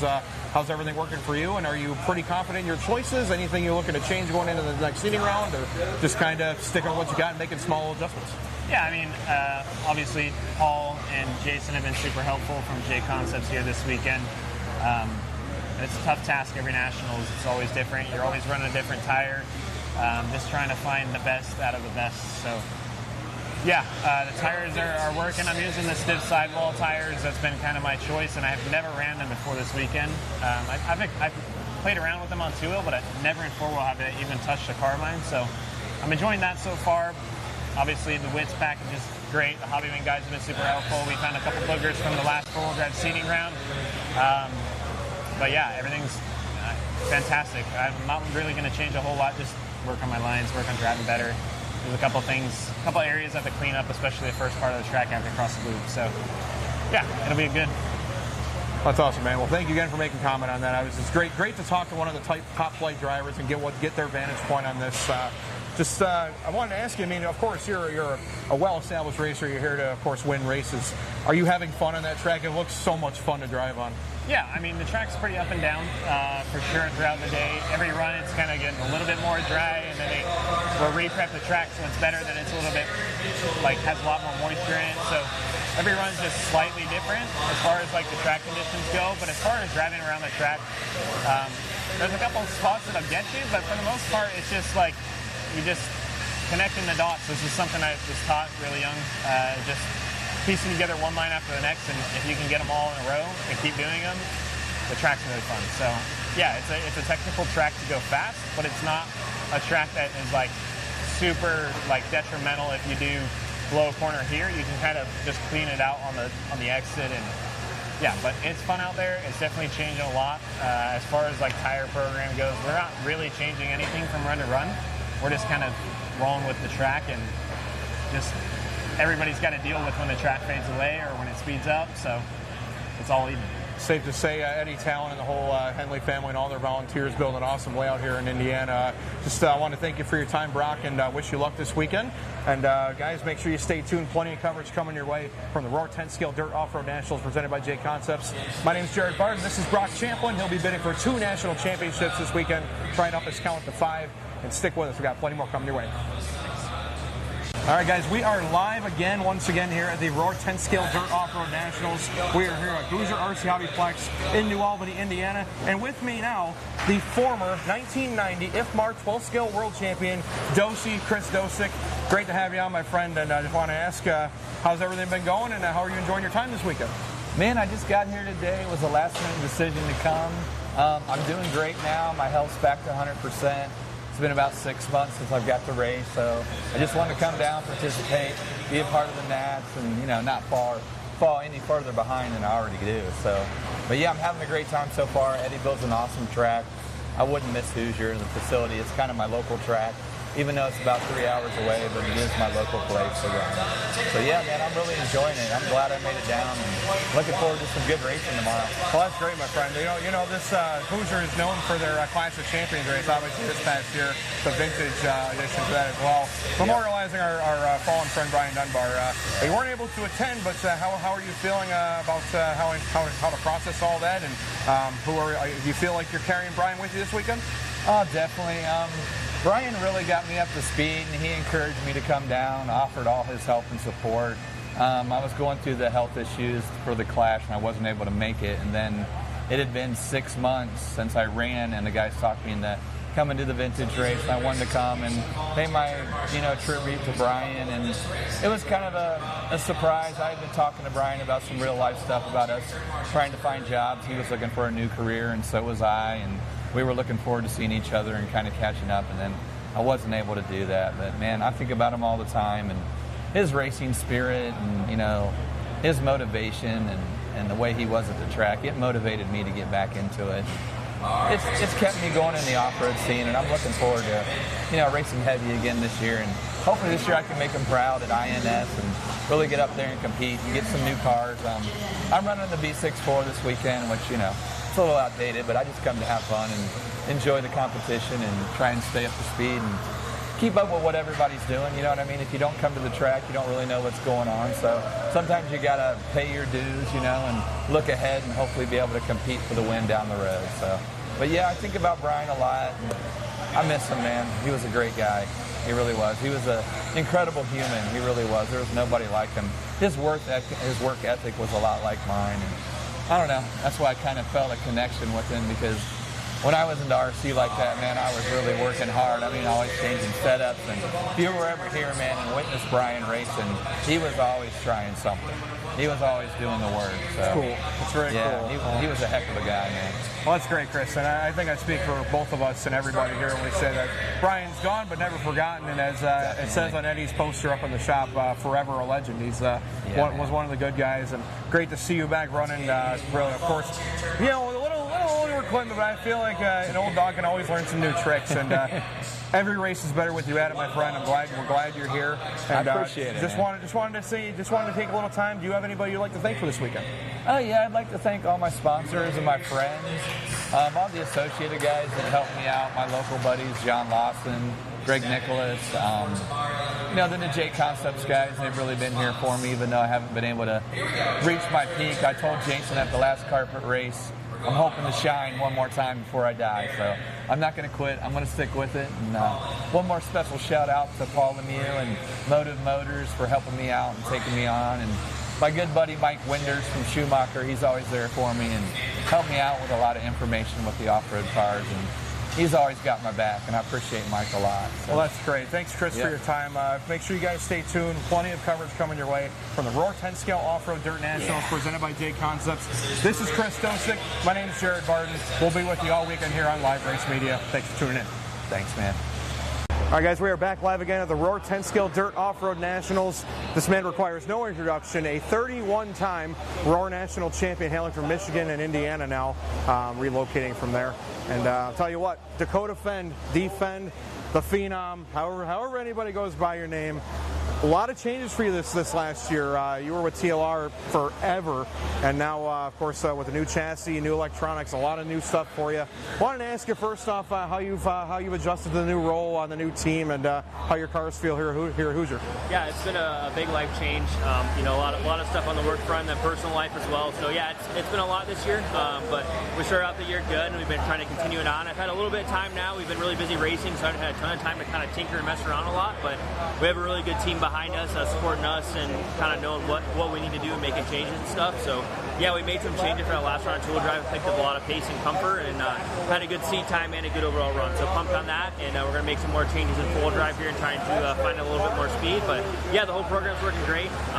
Yeah, it's been a good year so far. That's great, Dakota. And like you mentioned, you stole my next point from me. Congratulations to you and Chloe both on the birth of your brand new baby boy, Dax. Hopefully things are good. How's Dax doing? And eventually will we see him at the races? Yeah, probably. He's doing great. He actually made an appearance at RC1 at the INS like a week and a half ago there, and got to meet some people and have a good time. So yeah, it's going good. He turned a month old yesterday, so it's going by really fast. And yeah, we're just kind of getting in a groove here. We kind of had a couple weeks at home to kind of figure things out a little bit, and then now I'm back on the road. So. Well, that's great, man. Yeah, you always need some new dad time, and you know it's a very common thing that you say there's new dad speed involved. I mean, what an impressive feat you had first time out with the X-Ray cars, losing your baggage at AMS, and you ended up winning it. It was pretty awesome to watch, and obviously your year has gone great so far. Yeah. Just wanted to get your comments on the Hoosier Hobbyplex, how Eddie and Angela and Angie are doing this weekend, and how the track is for you. So of course, want your comments on that, but also we've been asking a couple of guys recently. This track, no video does it justice on how technical and difficult it is with the grip to stay consistent. So first off, your comments on the track, on the facility, and also what do you feel have been the toughest sections to stay clean and consistent in? Yeah, the track normally has a really good flow here, and this year's no different. It's really important just to kind of get the car to be comfortable. Obviously to have that corner speed, but it's a little bit hard to tell how fast you're actually going out there. So yeah, really relying on the lap times from the team, like I said. The hardest part of the section is probably jumping that little hip corner jump there in the back section to the back wall. It's really hard to tell depth perception-wise. There's a couple poles there as well, depending on where you're staying on the track. So just trying to hit that clean and make sure you're not ending up in the concrete wall. That's right. Well, great. Thanks for the comments, Dakota. Just wanted to say thanks again for your time. Anybody you'd like to thank for this weekend? Yeah, just thanks to the whole team for all the support. I got to meet Drew, the team manager from RC America this weekend, so that's always awesome. So yeah, actually RC America for all the support. Jay Concept is here, Jason and Paul, Coyote Electronics, Gen Z's batteries, Nitro Pro servos, Fly Sky Radio. Really just everyone for all the support. Well, thanks, Dakota. You're a fan favorite. You're a peer favorite, and we wish you luck this weekend. See what you can do to make this possibly a 32 or 33-time Roar National champion. Of course, if Mar World's finalist, I think we can agree. I think everybody here listening live will say it's not a matter of if, it's a matter of when for your first World Championship. So good luck this weekend, and look forward to seeing you on the track. Thank you. Thanks, guys. This is Jared Barton tuning in from Live RC. This is Dakota Fend, the Phenom. Guys, make sure you watch for him in the 2- and 4-wheel modified buggy classes. He will be a threat to win all weekend long. He may just be holding both trophies by the time this weekend's over. So stick with us here at Live RC. Plenty more coverage coming your way. All right, guys, we are live here at Hoosier RC Hobbyplex in New Albany, Indiana. 2025 Roar 10-Scale Dirt Off-Road Nationals. And we are here with Drew Ellis. You guys know him from the on-road side. U.S. team manager for both on-road and off-road side of X-Ray. Good to see you, my friend. You too, man. Thanks for having me. Of course. I just wanted to pull you aside for a second here and tell you, ask you about the X-Ray team and how your racing efforts themselves are going, how the whole team's doing and everything, and I guess we'll just jump right into it. Yeah. How you feeling so far doing all this jumpy stuff? It's a little different for you. I'd say the track here is really awesome, man. Eddie and them do a great job, and it's not too difficult. You got to get used to the jumps, and it's more of the evolution changes, the changes of going up and down. The jumps are actually beautiful. He built them great. I mean, you just hit them. So it's a little different for me, but I'm excited to be here supporting the team and kind of seeing how they work and kind of bringing my efforts of what I kind of hope that we function as and kind of bringing that to this side. And I think it brings up the team morale, and they all get excited. So I'm excited for them, man. They've all been working really hard, so I love to see that. Well, that's awesome, Drew. It's good to see you getting around out there. I know it's been a while since you've done a little racing. Racing a little more sporadic these days as Pro Level looks for a new location. But for those of you who don't know, Drew has owned Pro Level for 12 years now in St. Louis, Missouri, and one of the top-notch on-road tracks in the country, and host of the Hoodie events every year. Hoodie, we've had two nationals. A couple nationals. If you want to talk about first class, Drew has been all about it. He's been at the top of the leaderboard in some of the most prestigious classes, and great to have you out here, my friend. And just wanted to quickly run down. I mean, we talk about the size of the teams that come here. You got to think with Hoosier being a full X-Ray Hoodie dealer and being in a central location, you guys have to have some of the largest representation of the teams here. We do. I mean, we've got a lot. I mean, Dakota's not too far away. Dustin Fox, Kyle, Guff, Talon, of course. He's this is his home track. We got Chicky here, Chase. I mean, we really focused our efforts for our team and us in the Midwest region. And for me right now, that's where the mecca of off-road racing is. It's moved. It's moved more into this Midwest area. And we've tried to approach the Midwest area the last 2 years and really attack the market. And we've been doing really well, man. The guys are highly motivated, man. So that's all I can ask for. It's safe to say that you're correct. The Midwest has become a hotbed for 10-scale racing. You got to think, of course, Hoosier has become kind of the mecca in these parts. But everywhere you go, Michigan, you go to Ohio. I mean, Ohio has got everything, as we well know. But it's starting to stretch out towards Iowa and even Oklahoma with Race Place and RCCA in Texas. I mean, there's a lot of 10-scale racing in this general time zone, this general region, and I would say the X-Ray team's done a wonderful job of focusing their efforts there. And tell you what, guys, your representation has been awfully impressive, and I think you guys have a great shot this weekend. How do you feel about your own chances and the whole team's chances? I think overall, I'm just pumped to make the main. I'm running 40 plus. That's all my goal is just to be up there. And I think we got a great shot. I mean, Dakota is obviously looking super fast. Tater, Chase, Schimmel. I mean, these guys are phenomenal. And then even in the spec classes, with Talon and Dustin and Aaron and Kyle, I mean, we came full front with our factory team here to try to sweep this thing is what we hope for. That's our goal. I told the guys, that's what we want to do. So they're putting in the efforts. The cars are working good. They're communicating really well, so that's all I could ask for. No one hides anything on our team. Everyone's an open book. And that's the way we work forward. It's all about X-Ray being on the top of the podium, and we're going to be happy for whoever wins on our team because we know that it was a team effort from everybody to put into it. So that's kind of what I've always pushed on these guys. It's not the main goal is for X-Ray to come out on top, and we should feel good because everybody had something to do with it. So they've really been working hard, man. I can't be more excited with this being my first off-road event, being in the pits with them. They're doing everything that I want them to do. Safe to say that team morale is high right now, and we know that teams ebb and flow as time goes on. But safe to say it's a good time to be an X-Ray driver right now. Good time to invest in X-Ray product, and I think that starts at the top, my friend. You guys run a great ship over there. I think X-Ray in Slovakia. We're a racing company, right? We're family owned.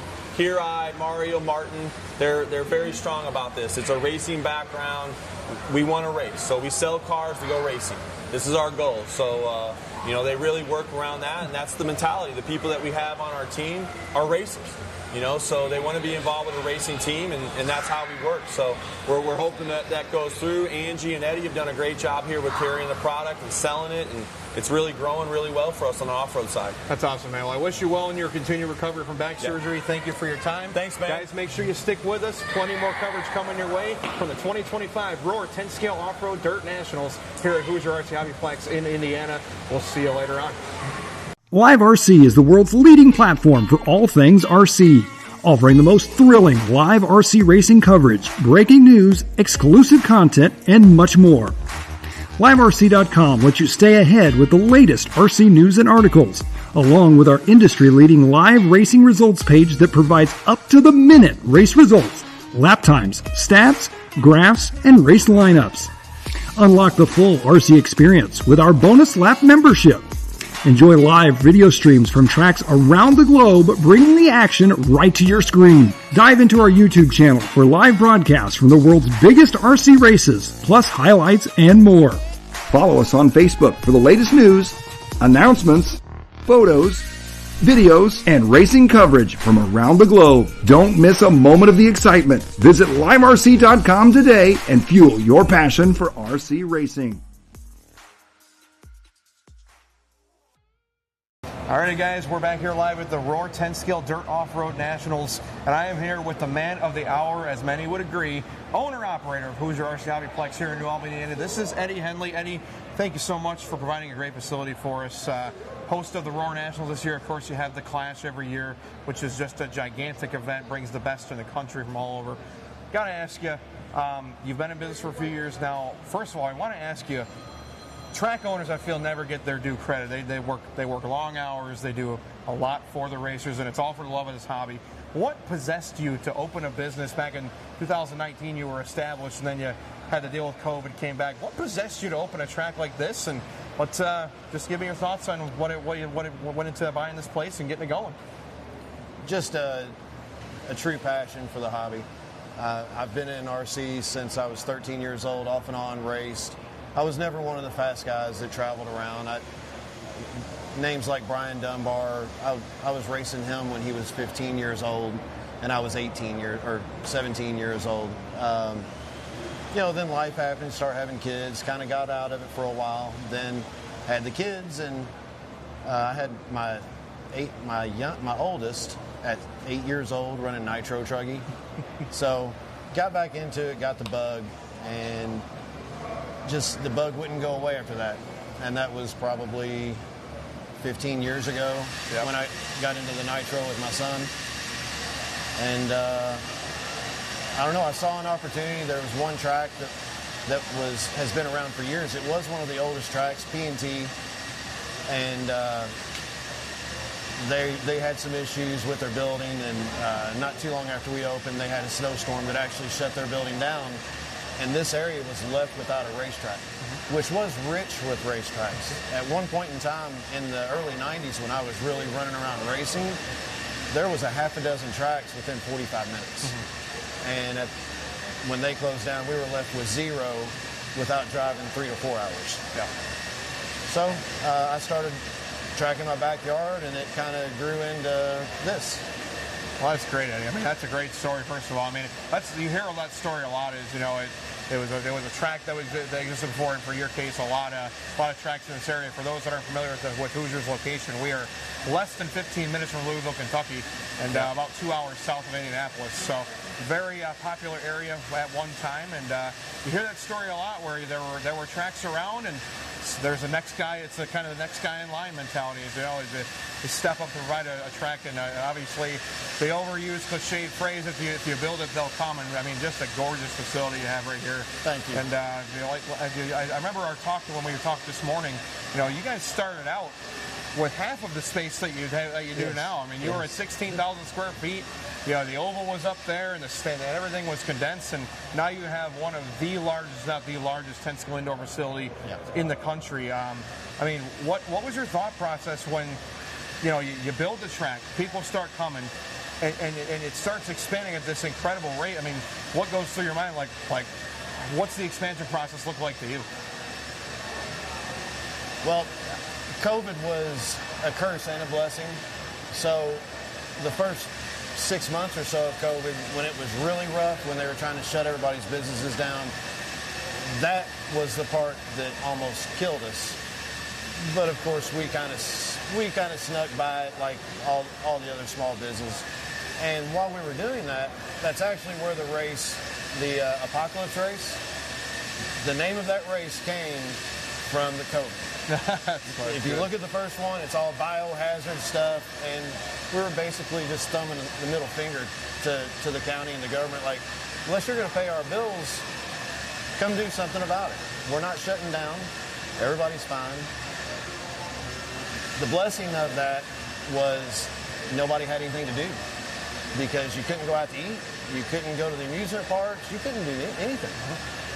So we had a really big following right off the bat, which spurred us into being able to do what we did with the expansion. That's fantastic. Great. At a huge cost. But it's going on 6 years with not more than 1 day off in a row. It's fantastic. Yeah, great story there. And just to touch on one more point that you mentioned, I mean, it is a family affair. Your lovely wife Angie running the hobby shop. She runs a tight ship, by the way. No nonsense gets past her. She is the princess of the hobby shop. Do not mess with her hobby shop. That's great. I don't even mess with her hobby shop. Yeah, I mean, you're smart to do it. But just talk about your family a little bit. Like you said, you were into it. Now you got your kids. I mean, of course, Talon's such a talented racer. But tell me about your whole family, the whole family affair, and how you can share this hobby with your family. Well, we might not be able to go on vacations anymore, not for a while anyway. But I do get to travel with Talon. We travel a lot because he is one of those fast kids. And Alton, our 10-year-old, he's getting to the point to where I've had to talk with him. You do really good in school and we'll work something out. Mm-hmm. You want to go travel with us? You want to get fast? Do good in school. So at 10 years old, he might be the next one that comes along and is just lightning fast. And then, their friends are like, what are you doing this week? Where are you going? I'm going to race RC cars. So a little bit of word of mouth and the kids, that helps out a lot too. And I don't care what anybody says, this is one of the best hobbies in the world for kids. It's a lot of technical, it's mechanical, it really gets their brains working instead of being on a phone. I can't say enough good things about it as a kid. It kept me out of trouble. I agree. Well, that's great, Eddie. Thanks again for all the time you spent with us and just giving us an amazing facility. I really, truly believe that your facility, it's very easy to tell. It's from the top down. You set a great example. You're out here blowing the track. You're watering. You're volunteer marshaling. As seating was a little bit rocky today. I mean, it really shows from the top down. You lead by example, and I just can't thank you enough for providing us a great facility. And just one more thing that I wanted to get in with you. Anybody you'd like to thank for this entire weekend so far? I'd love to thank the sponsors. I can't name them all. J Concepts has been one of our main sponsors. They really helped kick us off. We started in 2011 with our first J Concepts race that came because another track had to shut down. But that kind of kick-started us off. They've been one of they have been our biggest sponsor between INS, the Legends, Vintage Legends race, Clash of Champions for the past 3 years. And that's a bond that we hope to keep going and grow. And all the other sponsors that jump in and help out too, you can't bypass them. I just can't name them all, and I'll feel bad if I don't name them all. We hope to stay in this for a long time. We hope to be in this for the long run. As I said, I've got a 10-year-old. I'd love to be able to hand this off to them at some point and hand them the keys to the skid steer and say, have fun. I'm going to go on vacation. It's been 10 years. But other than that, I'm just so thankful for the racers. Without the racers, you can't have a track. So I want to thank the racers as much as the sponsors. The sponsors do drag some of their racers, but as anybody that has a track knows, it's not your big-time sponsor drivers that keep the doors open. It's your local guys and the local guys from other tracks that travel to your track to race. Those are the ones that help keep the light bills paid and enable us to keep a track going. It's fantastic, Eddie. Thank you again very much. And like we say, one of the most beautiful tracks in the country. We're so honored to be here, both with the Roar coverage and Live RC, doing all the media. So thanks again for your time. And just one more thing just to throw in there. If anyone would like to learn more about the Hoosier RC Hobbyplex, where can they find more information on your facility? On our Facebook page is always current and up to date. We also have a web page, Hoosier RC Hobbyplex. All our rules and upcoming events are all posted on there. And if anybody wants to get in on a sponsorship, all you got to do is get a hold of us. We try to get a hold of everybody. I'm sure we missed some, but if they would like to be a part of the tradition we're trying to get going, all they have to do is reach out. Fantastic. Well, again, thank you, Eddie, for your time. Guys, make sure you stay tuned to the Roar 10-Scale Dirt Off-Road Nationals. This is the man behind it all, along with the Henley family. Eddie Henley, thank you for your time. Jared Barton signing off here from Live RC. And guys, stay tuned. We have lots more action coming your way here from the Hoosier RC Hobbyplex in New Albany, Indiana. Thank you. With us. Appreciate it. All right, guys, we are back here at the Roar 10-Scale Dirt Off-Road Nationals here at the Hoosier RC Hobbyplex, New Albany, Indiana. One of the premier 10-scale off-road facilities in the country. And with me now is the owner of Exalt Racing. A couple years into your tenure here as business owner, Kevin. Obviously, we know your history with Trinity, and now starting your own company. Just wanted to first of all say congratulations on your continued success, and thank you. Wanted to ask you how the weekend's going so far, how all the guys are doing, and how you fit into this whole role of trying to make sure everything or all you guys have what they need.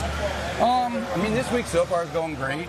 Brennan just top-seeded four-wheel and mod, so he's had a great week so far. We've kind of had a little struggle. You know, Hobby Wing's got a lot of talent right now, so they're really hard to keep up with. But our stuff's running good. Kyle just did a 5 for the round, and Hunter's doing great. So I don't really have any complaints. You know, we're going to keep working to try to get a little bit better. I love the guys. They're very resilient, but they're seasoned, man. These guys, these young kids, they're hard to keep up with. So, but other than that, it's great. I mean, Eddie did a great job with the facility. So just happened to be here. You know, get to see your smiling face. So no complaints, man. Enjoying myself. That's great, Kevin. You basically took the words out of my mouth. What a gorgeous facility that Eddie and Angie and the whole crew put together for us here at Hoosier. I mean, what an amazing track. It's not often you walk into a racetrack and your jaw just drops to the floor. I mean, high grip, crazy grip, wonderfully flowing layout. Of course, you see all the banners on the back straight. A lot of support for this event, and you were a very instrumental part in that. One thing I wanted to ask you is, now that you've had a couple years under your belt, instead of just being the guy at Trinity, now you are the owner of the company. Like, there's got to be a difference in mindset, a kind of a shift in perspective. And how are you doing on handling that? And what has changed from Trinity to here? No, you know what? I'm glad you said that, because actually I have done. This year it seems like I've had my laptop out a lot more, doing work with China and all of our other vendors, and then trying to balance hanging out with the guys and focusing on what we're doing here, you know. So it's definitely been a learning curve for me, and I'm not sure if I've done a phenomenal job with that just yet. So, I mean, everything about the adventure has been really cool, you know, even the struggles. So, I mean, what happened there kind of was a really unfortunate situation, but ironically enough, I'm sitting next to Ben Ellis. That is the new, I guess, Trinity guy, I would say, or TLR, I'm not quite sure, but, you know, we kind of been catching up, just chatting, and it's been a good time. So I wish them the best, and wish all of our guys the best, and, you know, we'll just keep pushing it forward. Well, great, Kevin. Thanks for your time this weekend. Again, I know you've been putting in the miles this year. You've been, coming a Florida native, getting all the way up here to Indiana, and you go all over the place, brother. So just want to say thanks for your time. Absolutely. We wish your whole team luck, and anything that we can do for you, we're here for you, and can't wait to see how this weekend turns out. Good luck to you guys. Appreciate you, brother. Guys, make sure you stay tuned. Plenty of coverage coming your way from the Roar 10-Scale Dirt Off-Road Nationals presented by J Concepts. This is Kevin Abbott. I'm Jared Barton. Stay tuned. We're with you all weekend. All right, guys, we are back live here at the Roar 10-Scale Dirt Off-Road Nationals here in the Hoosier RC Hobbyplex in New Albany, Indiana. And here, I finally have somebody that is shorter in stature than myself. It's been rare this weekend. I'm here with the young Levi Raymond, hailing from SDRC. And this young man is last year's reigning defending four-wheel drive stock national champion in the buggy class. Levi, I just want to ask you first, how's your weekend going so far? And any comments on on your cars, on the track? Anybody that you want to shout out first? But we'll just kind of start off with your cars. And first of all, I mean, the track, the grip level, but I want to know how much fun it is too. I'll let you start it off. Yeah, it's really different for what we're normally used to. Really big track, really grippy. It's almost like carpet, just on dirt, and adding a lot more traction roll. And it's hard, I think everyone's kind of struggling out there, and it's not going to be easy to put a 5-minute run tomorrow. I was going to say, it looks a lot harder than a video or a photo could do it justice. Crazy grip with the high grip plate with the glued surface. Of course, humidifier going in here, guys, feeling sticky, but it's probably a little bit of a change of scenery for, like I mentioned, bigger track than what you're used to. But your cars look great. You're currently top 5 seeds. Just wanted to ask you, how do you feel about your chances to not only be a one-time champion, maybe go 2 or 3 times this weekend in both your stock classes? Yeah, I think there's a good chance. Me, my brother, Matthew, and my dad have been putting a lot of work this weekend, and I think these 2 days have been a lot of changes on the cars, and I got to thank Brent a lot too. wasn't easy to get here, so I think chances are pretty good. I mean, ideally, you like two-wheel, but back-to-back and full would be pretty cool too. Well, that would be awesome, man. Of course, we're all rooting for you here at Live Race Media, and just wanted to give you a little platform here. Anybody you'd like to thank for your support this weekend? Oh yeah, I want to thank all my sponsors, Team Associated, J Concepts, especially Hobbywing with Charlie and Matt, and I want to thank ProTech, SDRC, everyone at home, Matthew Gonzalez, Brent Felke, everyone that's supporting me this weekend. Awesome, Levi. Thanks again for your time. This is going to be an awesome battle. The stock classes have already been so tight, even in seating, that we're getting these interviews in. I mean, so close. And just want to say, wish you luck. Definitely looking forward to seeing you and your brother battle out just like last year in that awesome A2. Can't wait to see a replay of that. But just wanted to say thanks for your time, young man. This is Levi Raymond. My name is Jared Barton.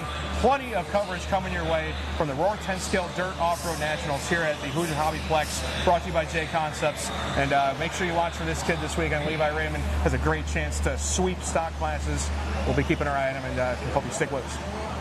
All right, guys, we are here at the Roar 10 Scale Off-Road Electric Nationals, Dirt Nationals here at Hoosier Hobbyplex, New Albany, Indiana. I am here with Matthew Gonzalez, as we know him as Matty G. How's it going? Team manager for Hobbywing, and you're basically the motor man. You're the horsepower guy, and just wanted to give you a chance to, first of all, tell us a little bit about how your role here has been progressing, and ask how your team's doing everything. So let's just jump right into it. How's everything going so far? How the boys running? It's going really good so far. Chase Raymond was able to top seed the first round of seeding in the 75 two-wheel, with I think all 5 of our spec team guys seated into the main two-wheel drive.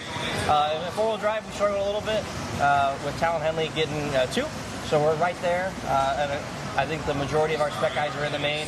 But yeah, it's been going really good so far. Hobbywing has invested a lot into their spec program in the last few years, and they just wanted someone to figure out how to make stuff go fast, and here we are. It takes somebody to know it, right? You're a 2-time Roar National champion yourself, amazing racer in your own right through making multiple mains at national events, and obviously hailing from SDRC, you got plenty of run down there. So just wanted to ask, first of all, you're not racing this weekend. You are just fully mechanic style. I got to ask you, as a racer that's stepping back myself, what does it feel like? How do you feel like you take up most of your weekend? I mean, I'm sure you do it just by helping the guys, but what is your main game plan when you go into one of these days like this? Yeah, we're just trying to make sure that the cars are prepared correctly, the batteries are getting charged correctly. The biggest thing in spec racing that I feel like people don't realize is how important the battery charging is. RC Discharger makes this awesome cycling device that really is, I feel like, stepped up our game. Zach from Jonathan has his battery life wizard as well, which helps us see the runtime of the batteries.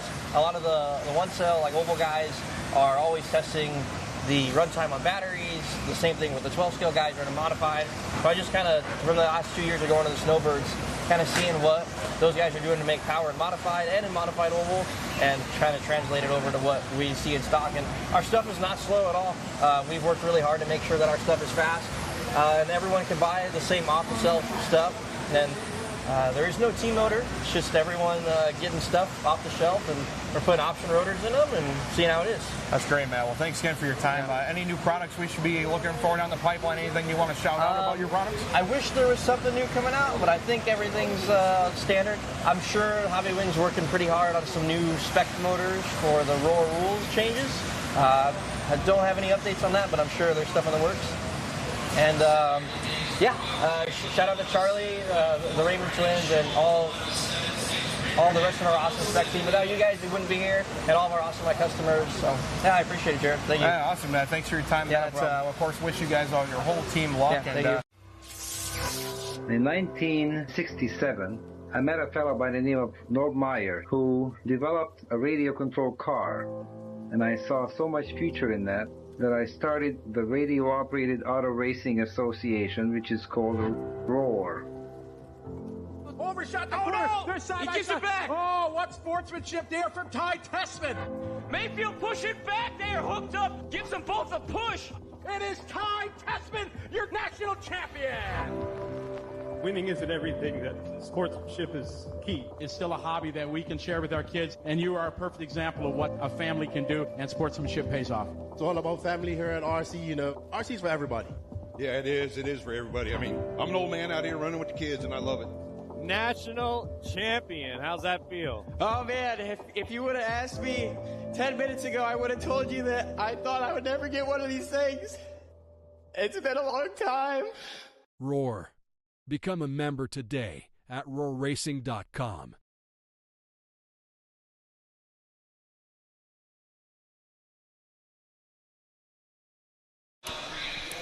Welcome back, everybody. We are live once again here with coverage of round number 2 of qualifying at the Roar 10 Scale Dirt Off-Road Nationals presented by J Concepts.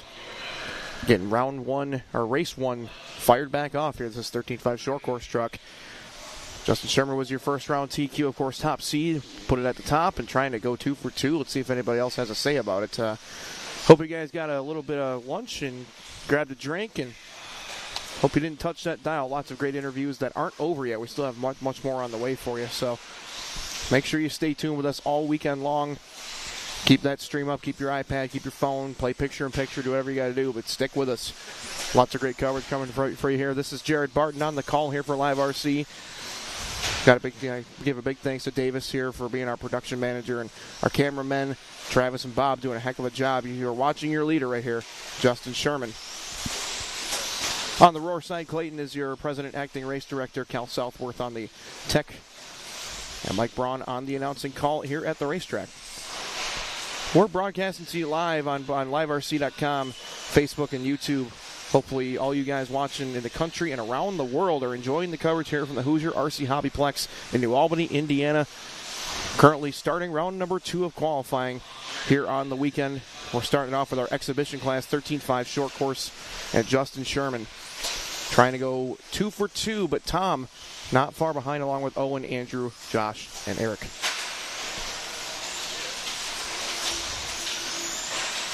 Pretty cool father-son duo there with Justin and Tom. Tom is leading the way, just took it over. He's on a 12.526, currently watching Justin.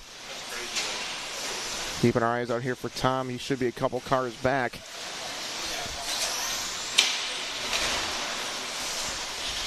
This is Justin heading down the start-finish line.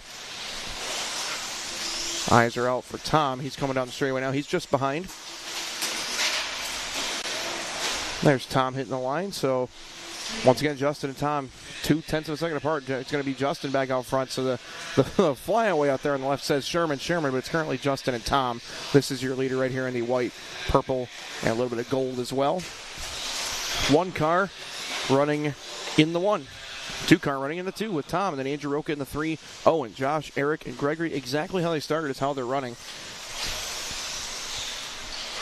There's your leader, Tom, just hitting the start-finish line. That's the bright yellow truck. I was trying to catch up on him. He changed colors on us, that bright yellow machine of Tom running second. But this is your leader right here. By about 1 second is Justin. He does have a little bit more raw pace. He's at a 26.3 fast lap. Tom has a 27 flat. So we're at 2:15 left to go, just past halfway here in race number 1 of qualifying round number 2 here at the Roar 10 Scale Dirt Off-Road Nationals here at the Hoosier RC Hobbyplex in Indiana. Indiana, quite the hotbed here for May racing. Not only do you have one of the most prestigious Roar Nationals here in RC this weekend, next weekend, the 109th running of the Indianapolis 500, legendary sporting event for motorsport. And remember last year's winner, Joseph Newgarden, will try to pull the double. Also keep your eyes on Kyle Larson.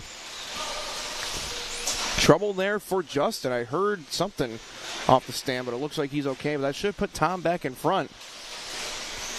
So Tom is going to be the bright yellow car. Just got around him. Tom will be your new leader once the scoring recycles here. There is Tom in that yellow machine.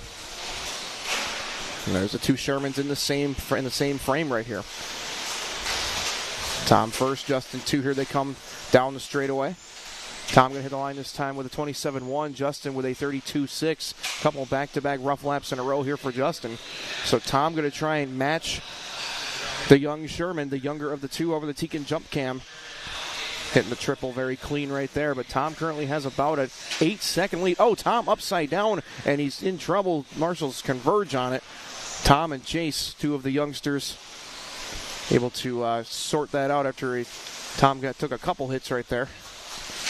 Let's see if that's going to change things. Justin and Andrew both have a chance in this one now. 3-second advantage now for Tom over Justin, so it's not over yet, and now Tom is in a swarm of traffic. Justin just getting it wrong on the triple right out there in front of those guys, and Tom just trying to carefully negotiate traffic, and that car looks a little bit bouncy in the rear. Almost looks like shocks are just either too light or maybe there's a piston like disconnected. It was definitely a little bouncy right there. But Tom upside down again, going to give Justin and Andrew one more chance with 10 seconds to go. Justin goes 29 flat, Andrew 27.6. So it's going to be Sherman leading by 0.6. But Andrew Roca, the blue and white car, could sneak into this one and take it. Depends on how this last lap's going to go. They've all dropped to 11-lap paces. They should be racing to the line. This is going to be Justin. He will be the first one to cross. There's Tom. Andrew, the blue and white car, actually between those two. See how they finish up. This is going to be close. Justin with a 26.2. That was a banging last lap. Can he get it home? Andrew 31.3, Tom 29.1. It's going to go to Justin. He steals it on the last lap. He will go 2 for 2 here in 13.5 short course. It wasn't that easy, though. Had to overcome some adversity and take it on the last lap from Tom. Andrew's going to finish third. Owen Simmons 4. Those guys all going to go 11 laps. And we're going to put Josh at a 10.5 flat, Eric at a 9.501, and Gregory out after 8. So everybody running is finished. Justin Sherman going to go 2 for 2. He gets another interview. He can't wait to hop up here and talk to us here at Live RC because that was an awesome run and overcame some adversity, and he's going to take down his second TQ of the day. Clean sweep.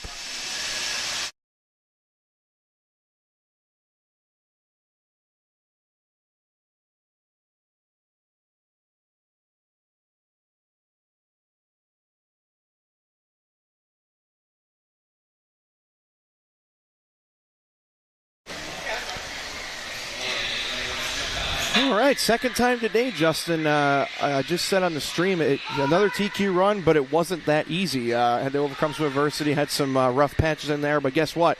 Last lap of a 26.2 got the job done. Tell me how you're feeling. The truck is much better after some changes. I just got to clean up the driving and not get marshaled. I know, right? It's not. You know how it always feels sometimes the car is better than the driver. I think that's fitting in this scenario. 100%. Yeah, man. Well, congratulations. Not much else to talk about. You ran a clean sweep of today. You put yourself in a position where if you TQ round 3, then it's over. Your overall TQ. So just wanted to ask you, do you have anybody you'd like to thank? My wife, Sarah. Hopefully she's watching. Thanks for letting me come out and hang out with my dad. My dad always pushing me. All my sponsors, X-Rays, J-Concepts, Exalt, all of them good guys. Well, congratulations, Justin. Great job today. You can definitely sleep well tonight after going 2 for 2, and good luck the rest of the way. Thank you, sir. Thank you.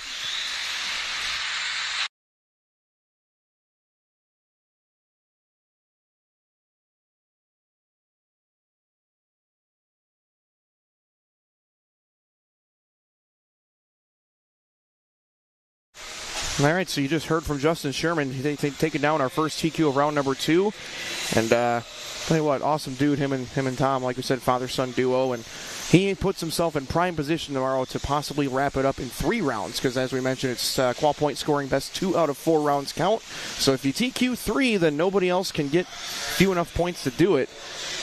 And here comes your first seat of 17.5 two-wheel drive buggy. Again, guys, we're starting by finishing order from the last race. It's the same people in the race. Just you see the car numbers are all wonky there in the white numbers, but this is the starting order. Colin, Miles, Brady, Luke, Ryan, Brendan, the top 5. Then it's Keaton, Jet, Zach Mazurk, Anthony Woodruff, and Luke Ciella. Here we go, guys.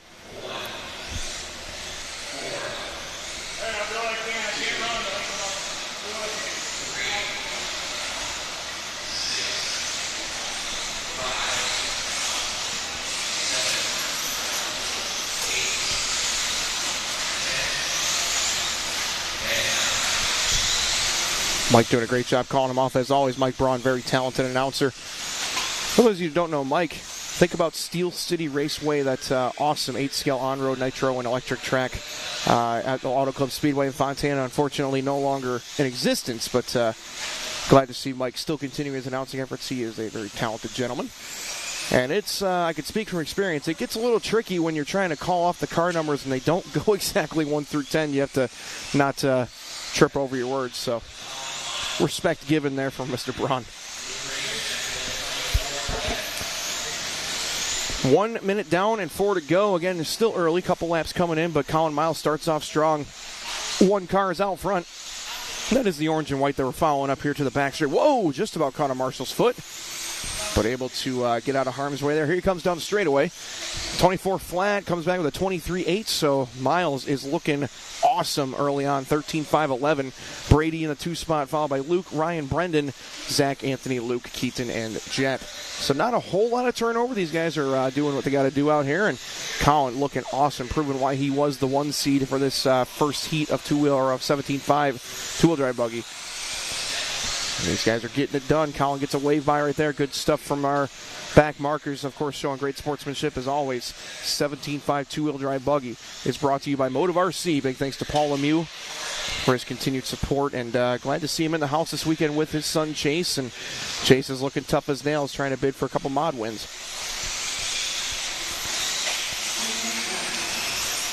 Miles still out front. 1.6 is the lead this time by going to be 23.6. Brady Carrico in that 2 spot. That's the number 4 car. He should be right behind him. He's going to be that blue and white car, as they have been pretty close on the race clock, and no real turnover there. So it's going to be Brady, Luke, Ryan, Zach, Anthony, Keaton, Brendan, and Luke, and then Jet in the 10. Miles with a little traffic out in front of him. That's going to be, I believe, Mazurek down the straightaway has the leader coming up. And as always, Zach gives him a wave by. Very nice, good sportsmanship. And Colin Miles enjoying a 13.5.11 pace and a 5-second lead now over Brady. Brady, a small bobble that last time, still holds on to second. It's going to be Luke Pravacek in the 3, followed by Ryan, Zach, Anthony, Brendan, Keaton, Jet, and Luke. Big thanks to you guys for joining us here on Facebook, YouTube, as well as liverc.com. If you guys need to check out the Live RC website, it's roar.liverc.com. We're broadcasting this weekend. And Jared Barden here on the call, going to be with you all weekend long here from Hoosier RC Hobbyplex. And, of course, my Live RC team joining me here. Davis Wukovitz on the production. And, of course, we have Travis and Bob on the camera work, and they're doing a heck of a job. Following your leader, down the straightaway through the sweeper. 23.5. How about that? Fastest lap on lap number 8 there for Miles. He's getting quicker. 13.5.10 here for Colin. Brady's on a 13.5.21, Moore 22, Pravacek 22, Zach Mazurek in 5th, 12.5.07, followed by Anthony on an 11, Brendan 22, Keaton 26, and 11 lap paces respectively for Jet and Luke. Minute 20 left. Still watching your leader, 24.9. A little bit slower that time, but at this point, I think that Colin's just trying to keep the wheels on it, keep the ship pointed in the right direction, as he's got a nice 6-second comfortable lead. Look at him greasing that little launch into the infield. He's looking like he's feeling the flow right now. This is going to be a much-needed run here for Colin. If I do remember correctly, his first run was a little less than desired. So he'll really enjoy this qual point if he can get it done. 13.5.11, Carrico 5.20, Moore 5.21, Luke 5.23. Then we go back to the 12s for Zach, Anthony, Brendan, and 11s for Jet, Keaton, and Luke.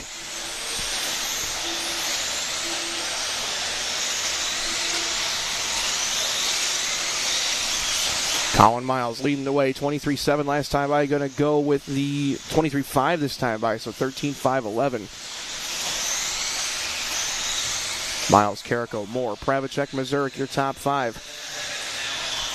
Tim Miner, I apologize. I did not say a bad word in case it sounded like that. I definitely would not do that on live, but oh no, trouble for your leader coming off the steps, and he is in no man's land.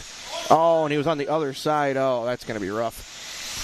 Let's see if he can get it back going. That's going to give Brady a chance. 31.8. That's going to be a rough one, but let's see if he can overcome it. Brady now about a second back. So all Colin's got to do is erase that one from his mind and just try to finish this one out. And remember, qual points is more heads up than if we were going rocket rounds. So trying to just get the job done and stop the bleeding. Here he comes. This should be the last lap. Down the line through the sweeper. It'll be a 13.5.20 here for Miles. Let's see if Brady can throw something up here at the end. No. Brady's going to be 1.1 back at the end, but a very nice run there for Colin, Brady, and Ryan, and Luke. Luke still in third back at the end, all going 13 laps. Zach Mazurek will be the fastest of the 12s, a 12.5.07. Then it's Brendan, Anthony, Jet, Keaton, and Luke. Your finishing order all going on 11s for Keaton and Luke. So there is your A main race results. Colin Miles setting the early TQ pace. I'm sure it's not going to be what he wanted. Lost about 7 seconds there in that one incident, and then the marshal put him on the wrong side. Not anybody's fault, just didn't see what was happening. So Colin will take that one and try to get back in round number 3 tomorrow with a better mindset, but still a very nice run taking the win.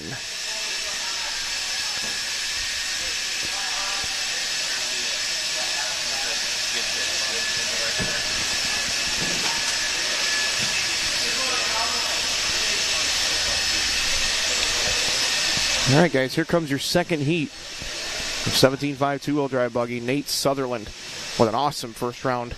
Dominic Passione. I did ask them for clarification. It's Passione, so my apologies for the incorrect pronunciation, but we will fix that and mentally noted the rest of the weekend. So Dominic Passione 2, Dustin Fox in 3, Talon, Aaron, Levi, Sammy, Hunter, Kyle, Chase, and Caden. This is going to be awesome.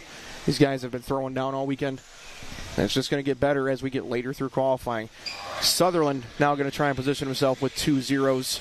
And for those of you who don't know what I mean when I say that, basically when you set TQ for a round, that you get 0 points. That's qual point scoring we keep talking about. And then, of course, it goes down the board after that. So you get, obviously, the further you finish down the grid, the more points you'll get. It's just like golf. Lowest score is going to win.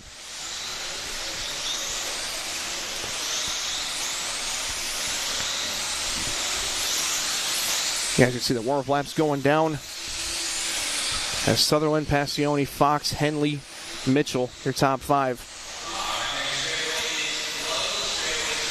Mike just called for straightaway close. We're about to get this thing underway. And Sutherland was the 3 car from seeding. But starting off with a rock-solid round number 1. Trying to do it again here in round 2. Passione, Fox, Henley, Mitchell, and the rest of company. I'm going to turn it over to Mike to call them off by name, and we'll let you enjoy the sights and sounds for a moment.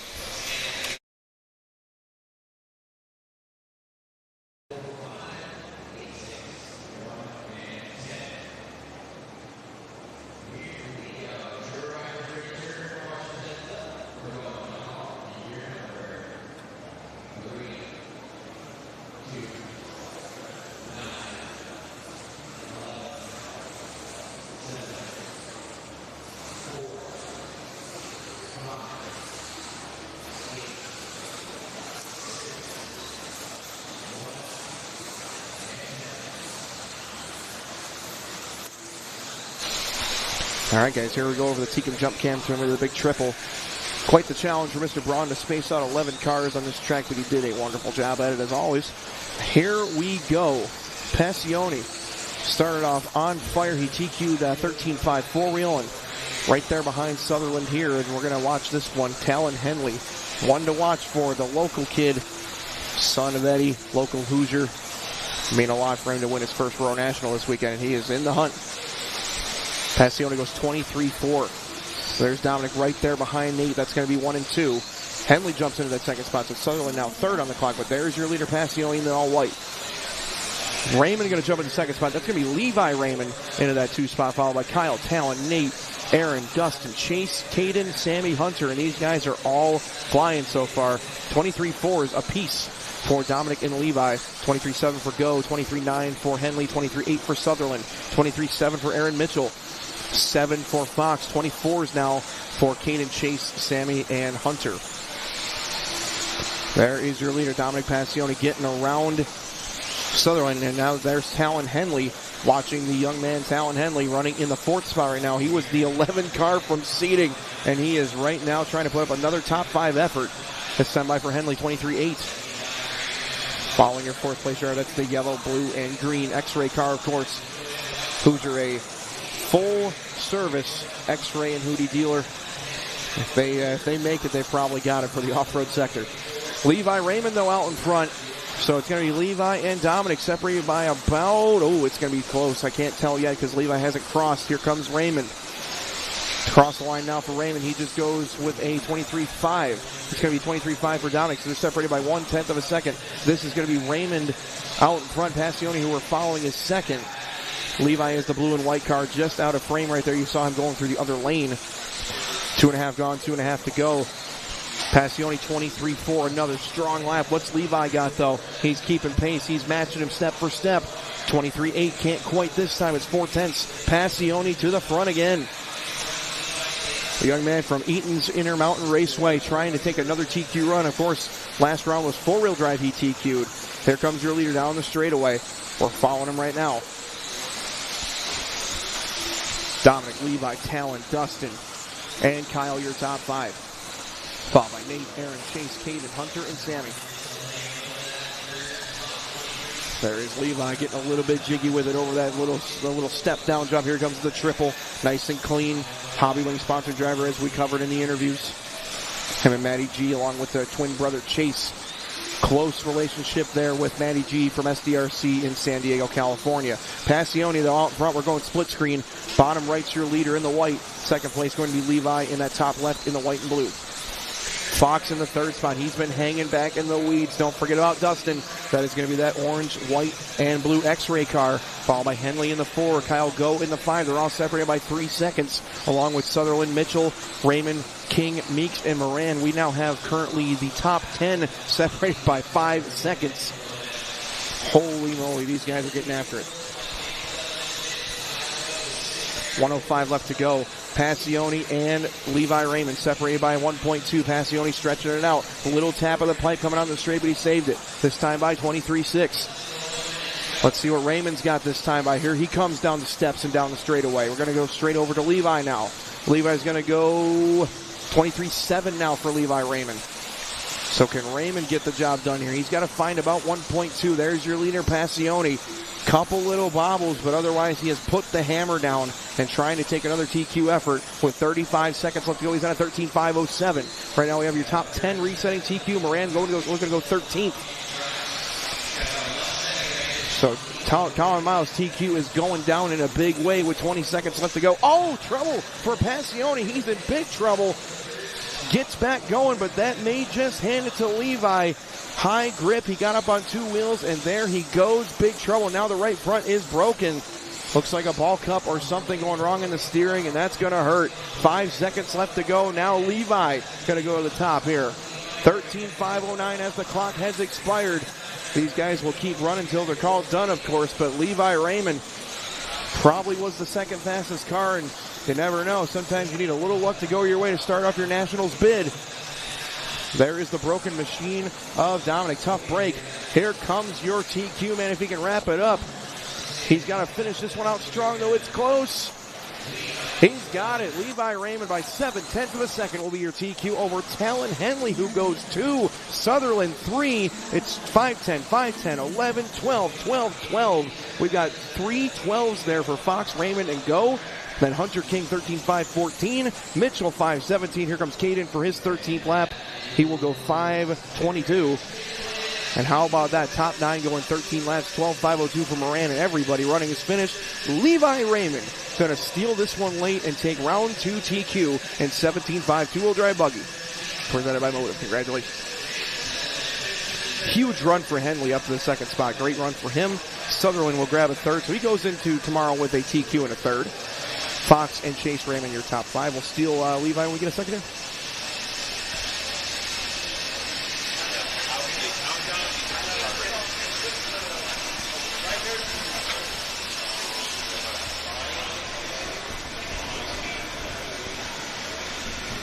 All right, we're back here with Levi Raymond. I've already interviewed you once this weekend, kid. Congratulations, Jared, here in the booth, and just wanted to say very great job this weekend. That was an awesome run here in 17.5 two-wheel drive buggy. Let me know what you're thinking right now. You got to have some nerves, and how you feeling about your run and about your car?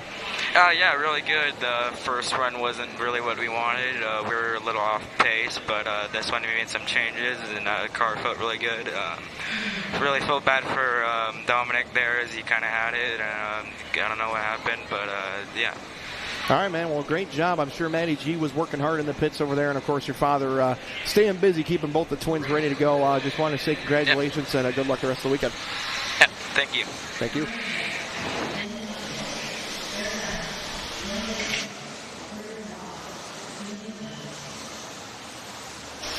Just got word in the live chat that Dom has a new R1 prototype motor. That's coming straight from Zach Rogers, so you heard it here first. Zach, thanks for tuning in, my friend. Hope things are well, and thanks for joining us here this weekend at Hoosier. Much respect to you, brother.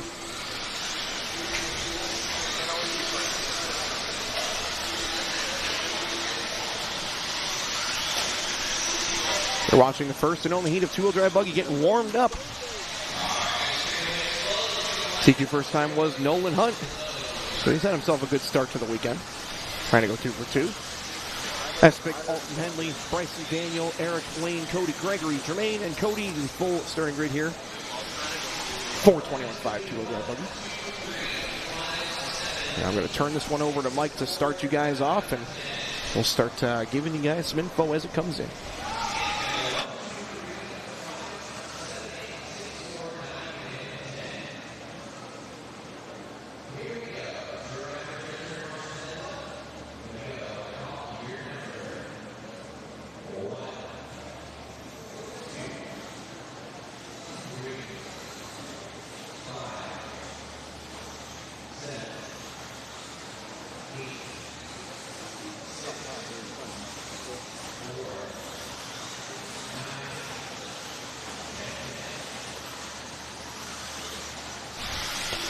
All right, you heard it there first. Everybody's off and running. So 10 cars in this one. I believe there's Cody's probably a no-show this weekend, but I'm sure Raw will address that when the resorts come and all that good stuff. Here we come with our first and only heat of 21.5 two-wheel drive buggy. Cannot wait to see how this one turns out. Very competitive class. 21.5, of course, brought to you by Coastal Printworks.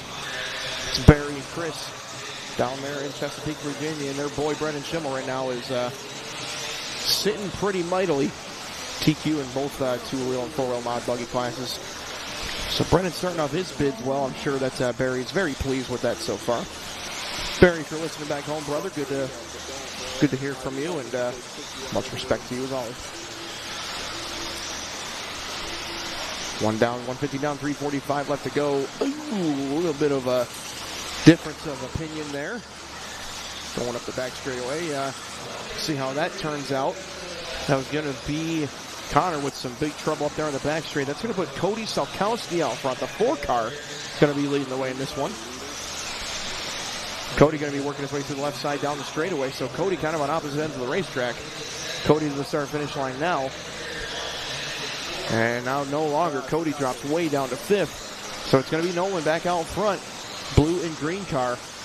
Working his way across the start-finish line, 26-2. Connor Espic in that 2 spot. He's going to be a couple seconds back. Well, actually, not even that. 1/10 of a second now to Connor as he puts up a 25.7. So these two are actually running pretty close in the same quadrant of the racetrack. Connor will be just behind him. There's Connor in view. Connor running a very Sutherland-like paint scheme, that red and gold and white. Fast colors, good choice. Alton Henley in that 3rd spot. Henley going to be a couple seconds back, but still in the 3. Alton working his way down the straightaway now. He's going to take 2nd place over. He's 2.3 behind Nolan, but a great start here for Henley. There's your leader. Working his way through the infield or on that long off-camber 180. Working his way up the back straight. Down the stairs he goes. And down at the start-finish line. So Nolan looking to go 2 for 2 here. Trying to start off an awesome run here at 21.5 two-wheel drive. I'm glad to see this class out here take a little power out of these machines. They're still awfully fast for 21.5, but it's a good way to get some of the youngsters into this one and some of the beginner-level drivers. And, man, I'm telling you what, it's making it look pretty good. 26 flat last time for Nolan. Let's see what he's got this time by. He's leading Alton by 2 seconds. The young Henley trying to run down Nolan. He's going to go 26.5. Alton last time was 25.6. Here comes Alton by the line right now. It's going to be that white and red and blue. He puts up a 26.8. So, again, Alton is the red, white, and blue car. But still have your eyes on Nolan Hunt, who leads by 1.8. There's Connor. You just saw him going into frame, that red and gold and white. But here comes Nolan into some traffic. He's going to have to be careful here as he doesn't have Connor and Alton very far back. 26.4 that time for Nolan. Connor and Alton both going 25 that time, so it's 1 second exactly from Nolan to Connor with 1:15 to go. There's Connor in view. Alton won't be too far back.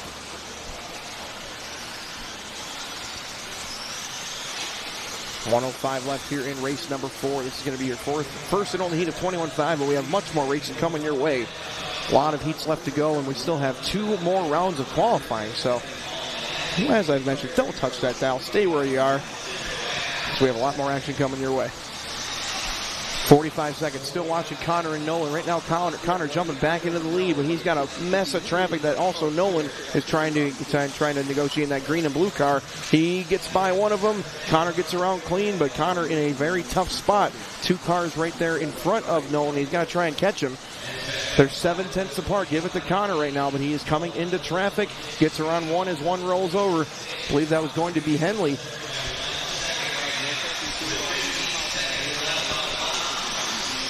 15 seconds, as Mike just mentioned. It's getting to be crunch time here. Can Connor get the job done? Whoa, he gets over the pipe and he's upside down. That may just hand it back to Hunt. 5 seconds left. We'll see how the scoring comes around. It should be Hunt out front, though, now. And it will be. So it's going to be Hunt by 7/10, but Alton is right there. It's going to be close. Master clock has expired. They're racing all the way home, watching Connor right here, but no one in the green and blue trying to take it home. No one just coming to the start-finish line now. Let's see what he's going to have. And Henley's got a chance. Nolan with a 25.6. It's going to take a huge lap from Alton.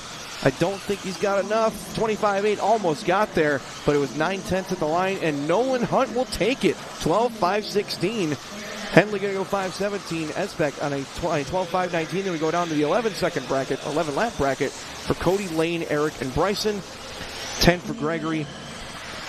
And 9 for Jermaine, 8 for Daniel Humphreys. Congratulations, Nolan Hunt. Another TQ run here at 21.5 two-wheel drive buggy. Brought to you by Coastal Printworks. And, of course, we'll grab an interview with Nolan, who enjoys a nice 0-0 day.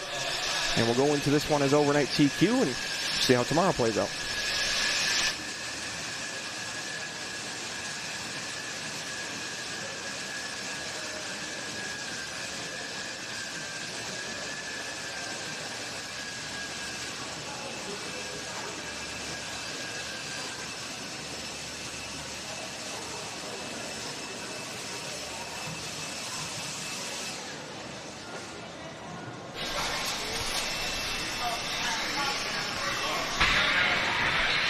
All right, we are back live again with Nolan Hunt. It seems like just like Sherman's last run, you TQ'd again. Congratulations, but it wasn't that easy this time. A little adversity this time. How you feeling about that run? And you got to be feeling a little bit of nerves right now. Would I agree?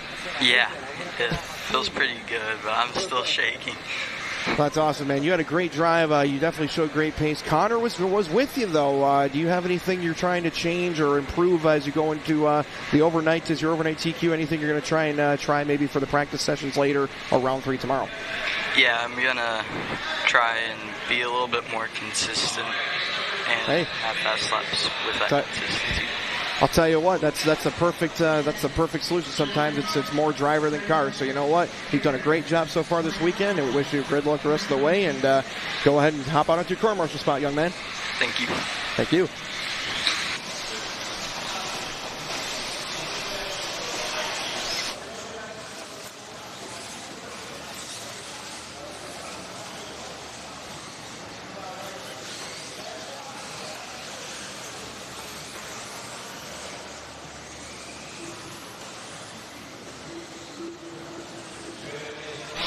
You guys are watching the first seat of 40-plus two-wheel drive mod buggy warm up. And yes, Tim, it's still the same schedule. Qualifying today will wrap up around 5, and then same schedule basically for tomorrow, rounds 3 and 4.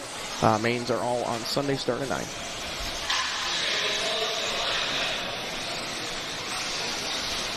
You guys can see the A-Main Hobbies grid lineup here for your first seat of 40-plus two-wheel drive modified buggies. Of course, they call it the Masters division. Masters two-wheel drive modified buggy brought to you by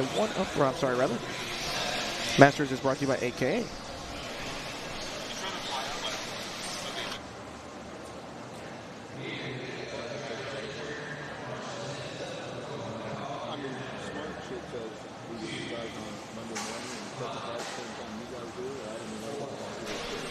You guys are watching him fire off here as Mr. Braun gets him going.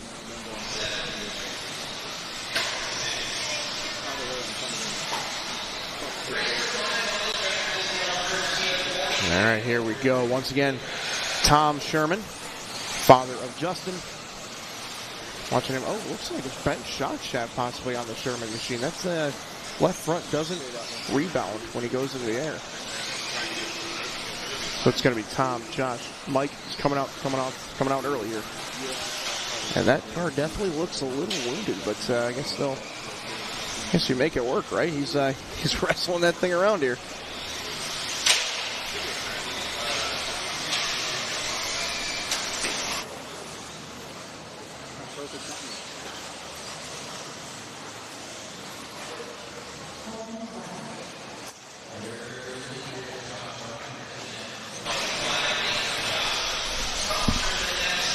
All right, about a minute 10 into this one, Josh Reinerson going to come out up front. That's the number 4 car. So Josh looking pretty awesome here so far. He's had himself a decent weekend to start it off. We're still following Tom. Tom going to come across now with a 25.6. Josh will be right behind him. He's hitting the straightaway now as they start finish line. That's the green car. So Tom and Josh currently 2/10 apart. Give it back to Tom. Oh, Tom spinning out before the big triple. He saved it. But that car definitely appears to be compromised, and they were going to pick up our new leader, Josh Reinerson. Green Machine out in front here of the first seat of Masters. Brett Nelson in the 3, Jackson in the 4, Irvin, Winders, and Salkowski. So here's your new leader down the straightaway. That car's got some rip. That thing just went up and that thing has to get up and go in it down the straightaway. 25.5. Sherman, Nelson, Irvin, Jackson, Salkowski, and Winders. This is going to be the Green Machine of Josh we're following on a 12.5.13.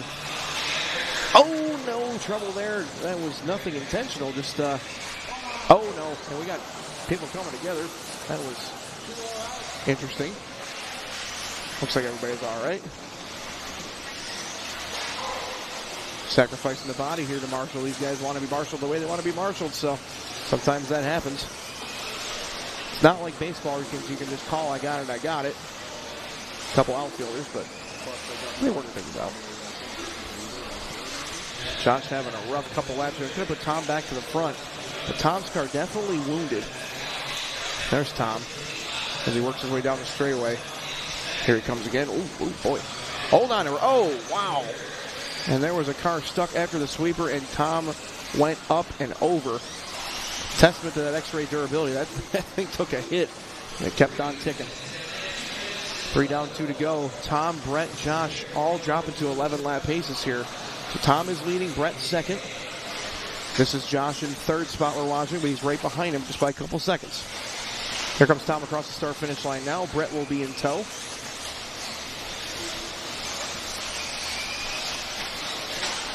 Oh, man, watch the straightaway. Goodness gracious.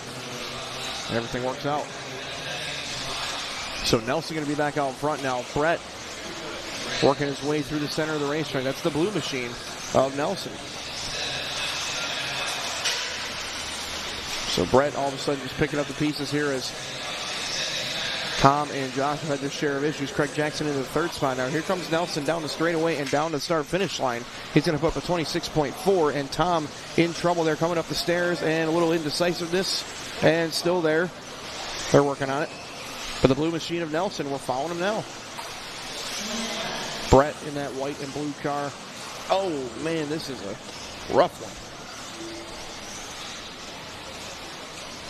The gloves have officially come off. These guys are not playing nice. But Nelson still getting it done. Like we mentioned, qual points becomes almost like a heads-up race with the guys in your heat. Of course, you want to go as fast as you can, but if you're able to get that first spot here, it's going to put you in pretty good position for your the number that you score. 25 seconds left. Brett trying to make the most of a rather chaotic race, to say the least. Reinerson, Jackson, Salkowski, Winders, and Irvin. Early trouble there for Sherman. Like we mentioned, his car looked wounded from the start, but looks like he finally brought it in, and we'll make some repairs for round 3 tomorrow. Watching Brett, 11.501, trying to wrap this one up. He should be done this time as the master clock has expired. He'll be racing to the line. And it was a bit of a rough one, a couple individual incidents, but here he comes, and that will be an 11.5 flat for Brett. He is finished. We'll wait for everybody else to cross. It should be top 5 going 11 laps, and Eric will go 10.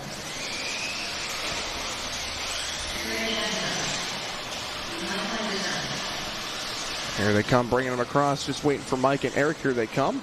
And that's going to put Brett Nelson to the top of the board here, 11.5 flat. He'll come up on our A-Main Hobbies results sheet as our top finisher here, 11.5 flat. Jackson, 11.5.10. Josh, 11.5.10. Mike with 11.5.19. Mike Salkowski with a 5.22. So Winders with the 5.19. And Eric Irvin, 10.5.17. Tom with some early trouble there out after 7.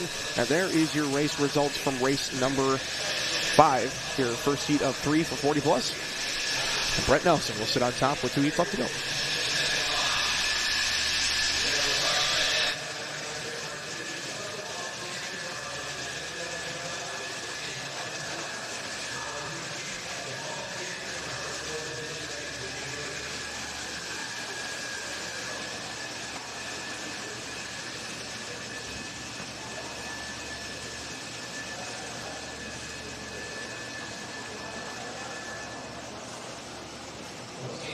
All right, so as you guys just saw on the A-Main Hobbies grid lineup, once again, Cyril and Ellis, they're going to swap positions this time, though. Josh will start us off, followed by Drew. Eddie, Chris, Brandon, Jeff, Craig, and Owen. They're going to try and reset 11.5 flat, put up from Brett Nelson. Josh and Drew both looked very solid in that first heat of, first round of Masters. No doubts they're going to put up another strong run right here, maybe even go a little faster. We'll see. But qual point scoring definitely proving out to be an awesome way to score on dirt because it takes the track out of the equation. We have a brand new TQ every single time. The slate is wiped clean. And we're just waiting for the marshals to get in place, and then Mr. Braun will let these guys loose for other warm-ups.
As you guys heard, Mr. Braun has closed the straightaway, and here we go, putting them up on the grid. Cyril will lead us out, followed by Ellis, Henley, Dosick, Hester, Reedy, Carrico, and Simmons.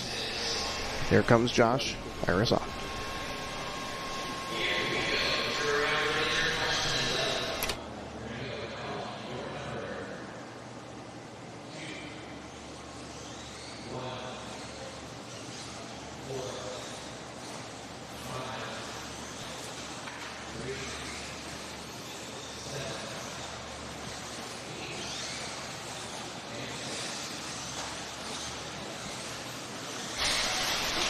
Off we go here with your second heat of Masters. There's the neon yellow, highlighter yellow of Josh Cyril. You can't miss him.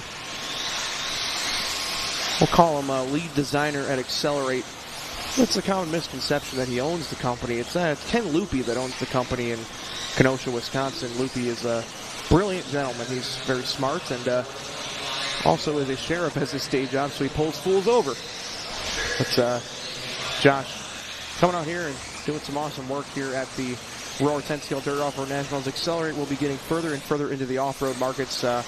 Josh told me there's plenty of things on the way. You see there the front and rear wings they've worked on, along with their 2-cell batteries and a lot more stuff to come. So keep your eyes open for Accelerate products in the off-road world. They are a very strong force to be reckoned with in on-road as well, and continue to come out with products for oval as well. So Ken covers all bases, and of course don't forget Drag Race Concepts, Loopy's company that works on their drag race chassis. 1:30 into this one, 3:30 left to go. Cyril does start off up front, fast lap 25.1, just put it in. Dosey up to the second spot. Chris Dosick, former IFMAR 12-scale world champion from 1990 to be exact. He beat Masami in his prime, and not many men can say that. Eddie Henley in the third spot. Owen, Greg, Drew, Brandon, and Jeff. That's how they come out after about 3 laps. Lap 4 just going in for Josh at 25.4. Oh, Josh getting a little bit loose out there, coming to the triple. Nice save, though. And Josh looks very smooth, under control. A legend in this industry. 43-time Roar National Champion. Countless U.S. Indoor Champs and Snowbirds and IIC wins. If there's an on-road race out there, or oval race for that matter, Josh has most likely competed and won it. I'm trying to do the same thing here in Masters 2-wheel drive modified buggy here in race number 6 of 19. Masters once again brought to you by AKA Racing. Just past halfway. Cyril still 25.6. He's on a 12.505. Right now we have your top 6 reset in TQ. That's going to be Cyril, Dosick, Henley, Simmons, Hester, and Ellis all on 12s. Greg's on 11.508. Jeff on 11.521. Looks like Eddie experiencing some early trouble. That's the car sitting dead in the infield. So the red and white machine going to experience some early hardship. Mr. Henley going to have to get him back in round number 3 tomorrow. But first round was pretty solid too, so we'll see how these resorts look. Single best qual point will definitely turn things over a little bit. As we've mentioned, seating is a lot different than a 5-minute run, and right now Josh relying on the 5-minute pace. He's on a 12.505. New TQ pace, has some traffic out front. Neon yellow car trying to negotiate cleanly, and they worked it out. Cyril that time by 25.5. That was going to be Owen sliding over, letting him by along with Greg. Good sportsmanship from all 3 drivers, of course. Minute 20 left to go. Cyril over the triple. Goes double single, of course, launching his way back into the infield and working his way up to that tricky back straight. This corner right there is a very tricky one, but Josh negotiates it cleanly. 1:10 left to go. Cyril, Dosick, Ellis, your top 3. All on-road racers in your top 3 and trying their hand at this jumping stuff. Simmons, Hester, Carrico, and Reedy. 4 down, 1 to go here in race number 6. One more heat of Masters coming up. But Josh throwing up a very competitive time, 12.504, to try and put himself once again inside that top 10. Don't have offhand where he qualified first round, but it was definitely inside the top 10. It was solid. Cyril, Dosick, Ellis, Simmons, Hester, Carrico, and Reedy. Your run down here with 35 seconds left. Again, Neon Yellow Car, who we're following right now, is the leader. Coming up on a little bit of traffic, but they're going to work things out. 25 seconds. This will be Jeff that he's approaching, but always kind, courteous gentleman out here.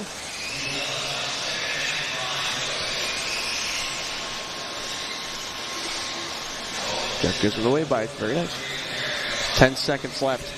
Cyril, 12.505 coming to the Tekin jump cam over the triple. Nice save from Cyril. Gathers it back up before he launches. That could have been a pretty disastrous one if he tried to sky it out. Clock has expired. Let's see if Josh can bring this one home. It's going to be a low 12. Let's see what the number is going to be down the straightaway through the sweeper. And Cyril comes across with a 12.505. Awesome run right there for Josh Cyril. That will be TQ thus far with 1 heat left to go. And here they come, the rest of them. Looks like Dosick and Ellis about 2 seconds apart. Chris trying to hold on to that from 5 to 2. Drew finishes with a 12.515. Dosick 5.14. Waiting for Simmons, Hester, Carrico, Reedy to finish, and they will make their way around. But Josh Cyril, awesome run that time. 12.505 will set TQ with 1 heat left to go of Masters 40 plus 2-wheel drive modified buggy presented by AKA.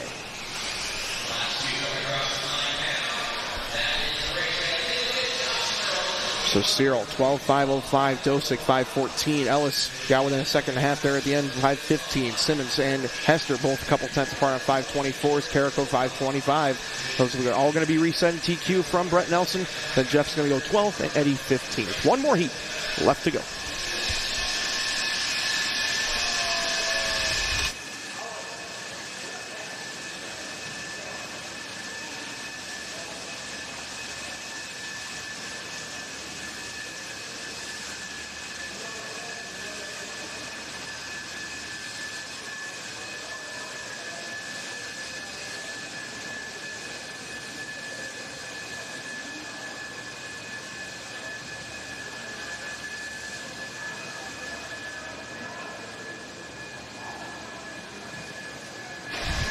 You guys are watching, of course, the previous races. Marshall is blowing the corners off, making sure that the track is squeaky clean. Marshall are taking their positions. Nice to see the benches out there, giving the Marshalls a bit of a reprieve and also improving visibility. And this is your final heat of 40-plus two-wheel drive modified buggy. This is going to be an awesome one. How about that rematch from last round? Telke, Horn, and Ciccarello all on the same second. And Telke stealing it late from Al. We'll see if BT can do it again, or if Al or Paul or Mac or Mark or anybody else, any of these guys can take this one home. And don't forget Chris Van Air, who had rough luck in that first round, but he has been bad fast all weekend long. Just needs a little luck to go his way. There's your A-Main Hobbies grid lineup as you see them. Again, the positions are the ones on the left, and the car numbers are the ones on the right. So Telke was car 2, but he'll start first in this one. Obviously, the starting grid will be called off based on your car number, so it will go 2, 1, 3, 5, 7, 6, 8, and 4. And big respect to anybody that does a Roar event like myself and Mr. Braun, because you have to try and call those numbers off in mismatched order. It can sometimes definitely mess with you. Straightaway has been closed, and we're going to grid him up. Brent Telke trying to go 2 for 2. He got spectators there. I see Jason Rona. I see P-Dub, Paul Wynn. I see Jeff Stack. I believe that's Talon standing next to him. No, I believe that's... can't tell off memory. It could be Justin Green. Here we go, guys.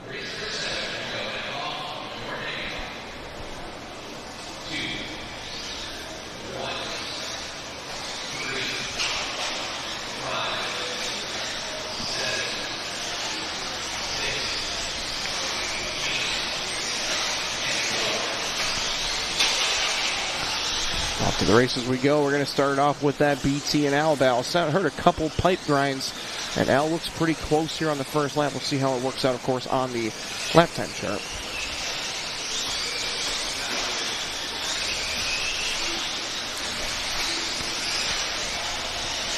These guys are going fast early on. Anybody in this race can win it.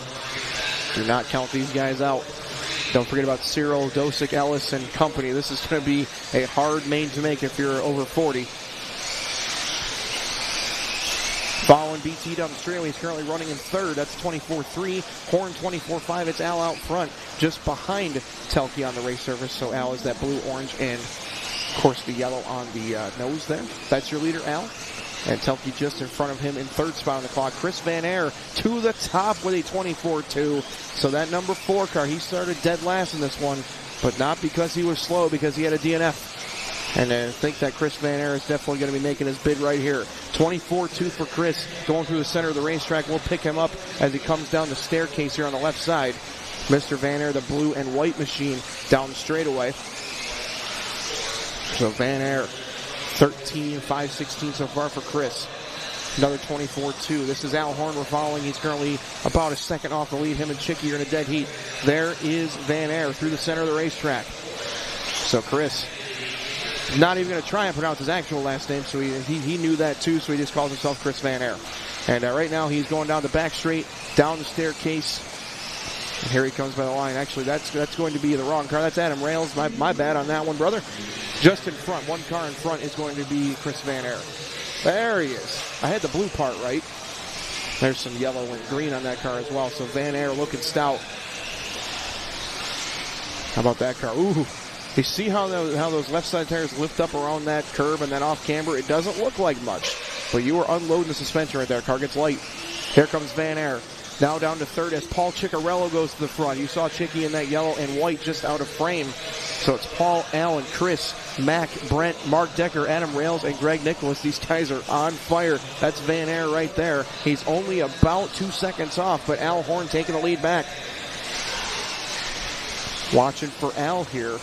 There he is right there going to the triple. Orange and yellow and blue. There he is right there. We pick him up coming through the infield. There he is right there going down the stairs and coming down the straightaway. So Horn and Ciccarello and Van Air are going to be settling this one out. Horn with a long lap, though. It's going to put Van Air back to the top. Our camera guys are going crazy trying to catch the correct leader as Chris Van Air goes back to the top. It's anybody's race, so as he can jump, can we go? Minute 45 left to go. Van Air, as we pick him up again. Seems like whoever we pick up, they make a mistake or something happens. Right now, Van Air out front by about 7/10 over Chicky. Paul Ciccarello right now out in front of Van Air on the race surface, of course, but doesn't mean much in the grand scheme of things. It is staggered start qualifying. Minute 25 left to go. Van Air is on a 13.521. Chris, Paul, Mac, all on 13 lappers. Al, Mark, Adam, Brent, and Greg all on 12s. Very close field right here, and there comes Van Air to the triple. Van Air out in front once again. Let's see what the gap is this time by. Paul came back with a 24.5. This looks like a solid lap here from Van Air. With 4 down and 1 to go.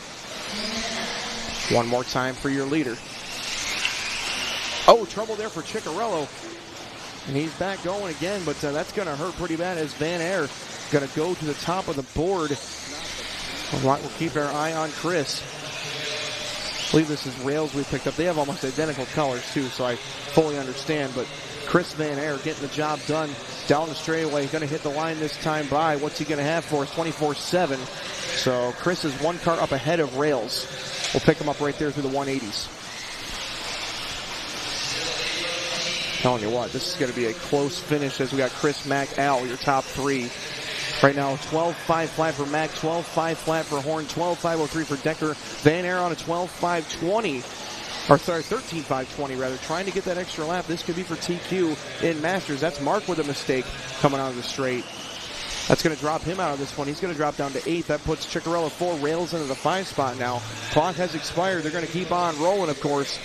Let's see if Van Air can get the job done and try to go that extra lap. Al Horn gets cut with a 12.5 flat. Waiting for Chris. He's coming across the line. Will he get the extra one? Yes, he does. So Van Air is getting an extra one. We'll see if he can get it done. Vanderbeek also goes the extra lap, so it's not over yet. One of the closest finishes we've had of the weekend, trying to get this one done. Chris at the back end of that line. He should be the final car along with Mac to finish this one up, and they're trying to head for home. Van Air still live, and he's trying to get there. Oh, wow, what a close finish. And it will be Chris Van Air taking the win and TQ 13.520. And I'll tell you what, that's quite the reversal of fortunes. He had a rough first round. I know that one's got to feel good. So Van Air going to go 13.520, followed by Vanderbeek 13.525. And then we have a bunch of 12s for Horn, Ciccarello, Rails, Telke, Nicholas, and Decker. So Chris Van Air is going to come up to the driver's stand for an interview. And congratulations to Chris.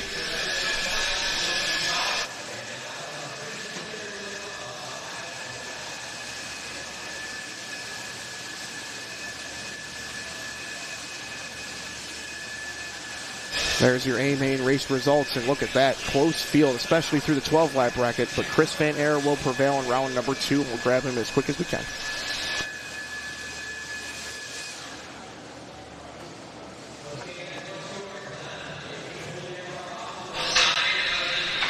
Live with Chris Van Air. This is Jared Barton up at the booth. Chris, finally get to put the face to the name. Congratulations. We've mentioned this in the stream basically all day that you've been bad fast from the first time you hit the track. Just had some horrific luck in the first round. How's it feel to reverse your fortunes here?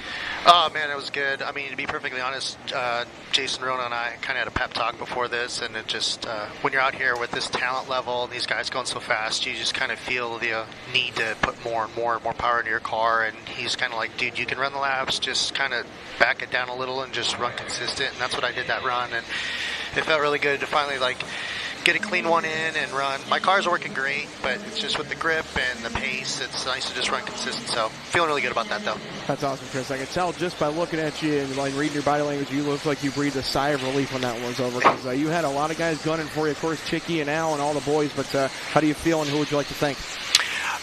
Yeah, feeling great. Definitely would like to thank Jason Rona, Paul Wynn, Brent Thilke, Alan Horn, of course, and Josh Cyril's also had good words for me. But yeah, got a good group of guys here, and it's been a lot of fun. Well, congratulations, Chris, and good luck the rest of the way. Good way to go into to round 3 tomorrow. Thanks, man. I appreciate you. Yep, thank you.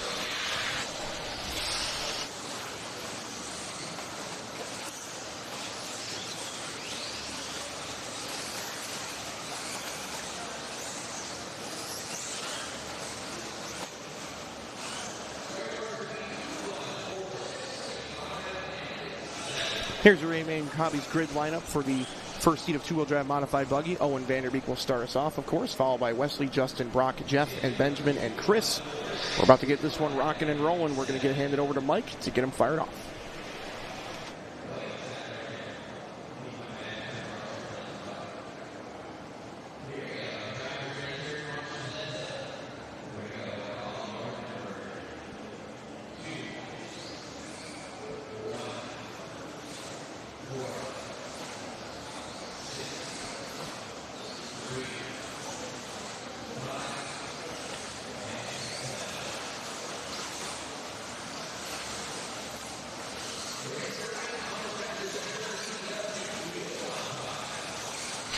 All right, here we go with your first seated two-wheel drive mod buggy. Remember back to the first round, little controversy between the young Owen and Jeff Stack.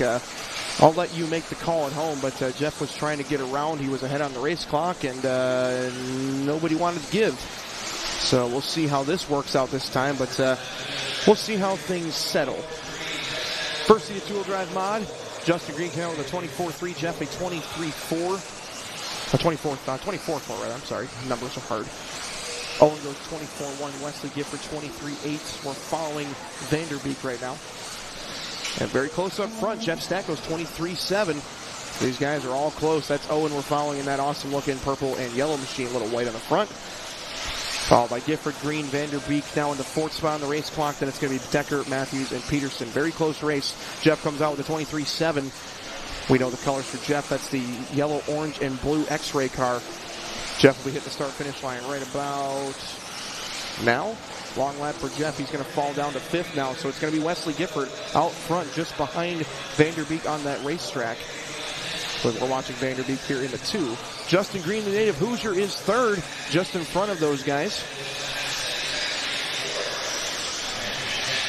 So it's Gifford, Vanderbeek, Green, Stackowitz, Decker, Matthews, and Peterson. Watch, we'll see what Jeff's got this time, Spy, to see what he puts up. Jeff goes 23.8, so fast lap still going to go to Gifford, 23.80. Gifford, Vanderbeek, Green, Stackowitz, your top four, followed by Decker, all on 13 laps, and then Chris on 11, Brock on 7. Here comes Owen across the line. This time it's going to be a 24.1. Wesley in tow along with Green.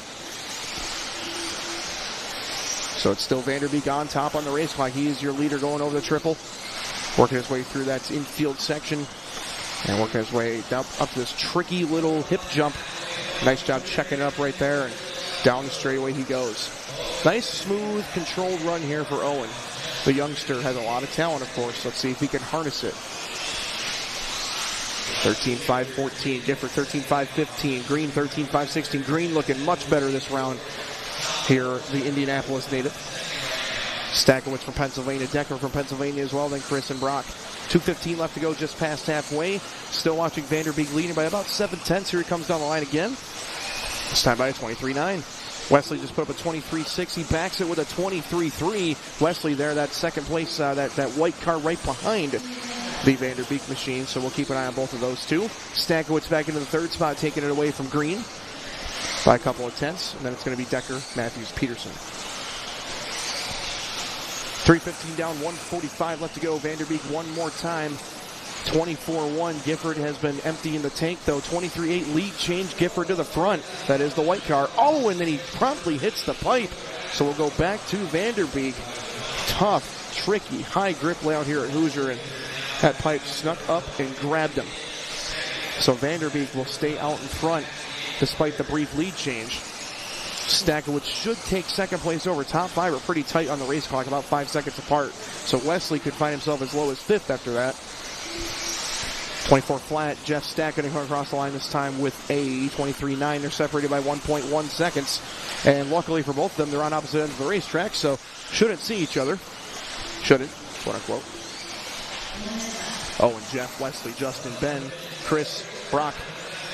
Vanderbeek 24.2, Jeff 23.9. Jeff getting back after it here. Let's see what he's going to follow it up with. Stackowitz coming across the start-finish line. He's going to put up a 23.7, so it's been down to 0.6 of a second. We'll keep our eye on those two drivers, but we're currently following Vanderbeek with 40 seconds to go. Jeff emptying the tank late, though. He's definitely got a chance at it. Oh, Owen negotiated Trev. He somehow stayed on all four wheels after he negotiated around Matthews. But it's 0.8 of a second now. Jeff Stack trying to stay with him. Let's see what he's got this time down the line. 24-1, can't quite keep pace. 15 to go as Vanderbeek tries to go 13-5, 13, 5-14s for Stackowitz and Gifford. 5-15 for Green, 5-21 for Ben Decker with 10 seconds left to go. Leader, 23-7, continuing to just bang out high 23s, and it's rewarding him with a TQ pace so far, 13-5, 13. Clock is about to expire. These guys will, of course, keep going, but currently Vanderbeek getting it done. 23.7 last time by. He's going to be racing to the line, see if he can get it done.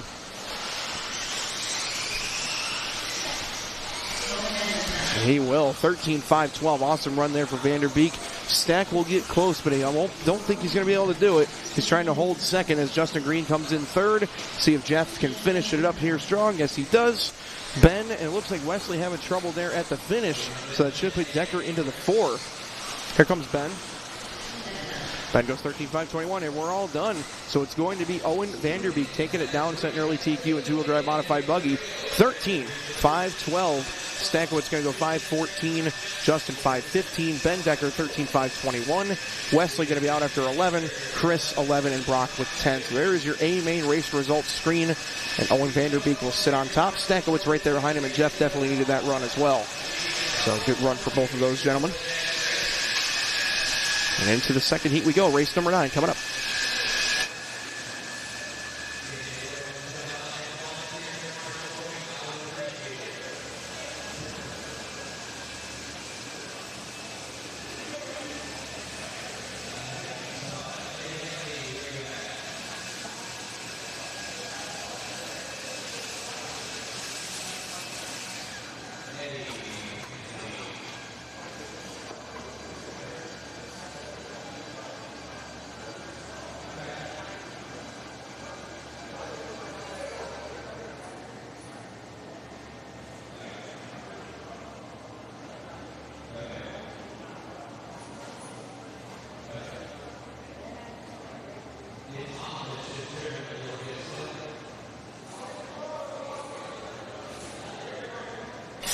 Check out the household names in this one. Man, oh man. Ryan Cavallari is going to start us off first, of course. Waiting for the track to be open for warm-ups, but it'll be Cavallari, Doug LaRiviere, Cole, Nick, Alex, Gavin, Ethan, and Tater. This is going to be awesome. Remember, Sontag having a rough first round trying to make the best of it after a pretty rough opening round, couple DNFs, but Sontag is not a world champion by accident. He'll certainly be in the hunt when it's all said and done. Mr. Braun has opened the racetrack. You can see our spectators here. Got Killa B, got J-Mac. Angie Henley, of course, runs a tight ship around here. Should take no nonsense in the hobby shop. Yeah, a lot of spectators here, of course, watching trackside. This is going to be one of the races you want to watch. Two-wheel drive modified buggy final heat, or second heat rather, I'm sorry. Keep forgetting that there's 2 of 75 and 3 of mod. It's right on the tipping point. Walk laps are going down.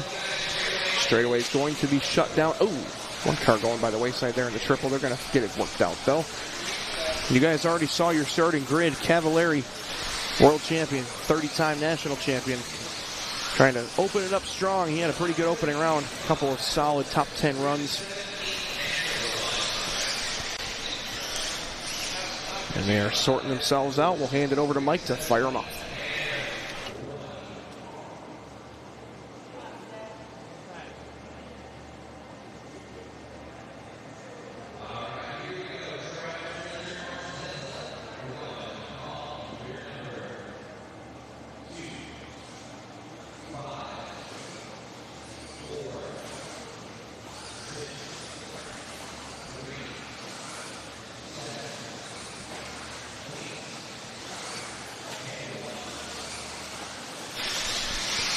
All right, here we go. Saw Tater lag it back just a little bit. Veteran move, give himself a little more space to work with. And here we go. Two-wheel drive modified buggy. Heat 2 of 3. This one brought to you by 1UP Racing. And you're watching the 1UP driver, Ryan Cavallari. Had a strong opening effort. See if he can do it again. Hoosier RC Hobbyplex here in New Albany, Indiana. We are in the Eastern time zone somehow. Right on the dividing line. Hope you guys are all enjoying the coverage here on Live RC Facebook and YouTube. Got Jared Barton on the call along with Davis Vukovic, our production manager. And Travis and Bob working the cameras. They are doing a heck of a job. A couple moving cameras. They are getting all the action. This is Cavalier we're watching right now, but Sontag comes out with a 23 flat. We're going to be keeping an eye on the 8th place starter here. Tater Sontag was car number 1. That's going to be his signature pink, black, and blue. There he is over the triple. So Sontag looking awesome early on, 13.501 to start us off here. Remember, 14 laps was TQ in two-wheel drive first time. There's Sontag defending IFMAR World Champion from Hobby Action. Sontag looking good, 23.2. Nick Gibson into the second spot. Doug, you're third. So Riviere looking great. Doing a pretty awesome job here with his debut in mod. Said 3-time stock Roar National Champion, but trying to do it again in mod. Vanderbeek going to take third away from Riviere there. There's going to be Cavalieri in that 5. Regina, Sontag, and Mechanics. So Tater having a 26.8, going to drop him out of the lead. Cole Tower to the front now. So Cole looking pretty awesome. He had a great four-wheel run as well. There's Cole in that yellow and pink. Little white on the nose as well. Of course, well-known, one of the fan and peer favorites, Cole Tower, CFT as he goes by. I'll let you put 2 and 2 together. 2:45 left to go. Tower 13.505. Vanderbeek 06. Riviere 06. Followed by Gibson, Cavalieri, Sontag, Regina, and Mechanic.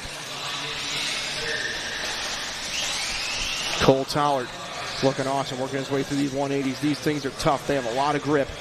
And you'll get bitten by the pipe if you try to be too cute with it. Tollard looking under control and smooth. Vanderbeek 0.006 of a second back. So Alex looking awesome here.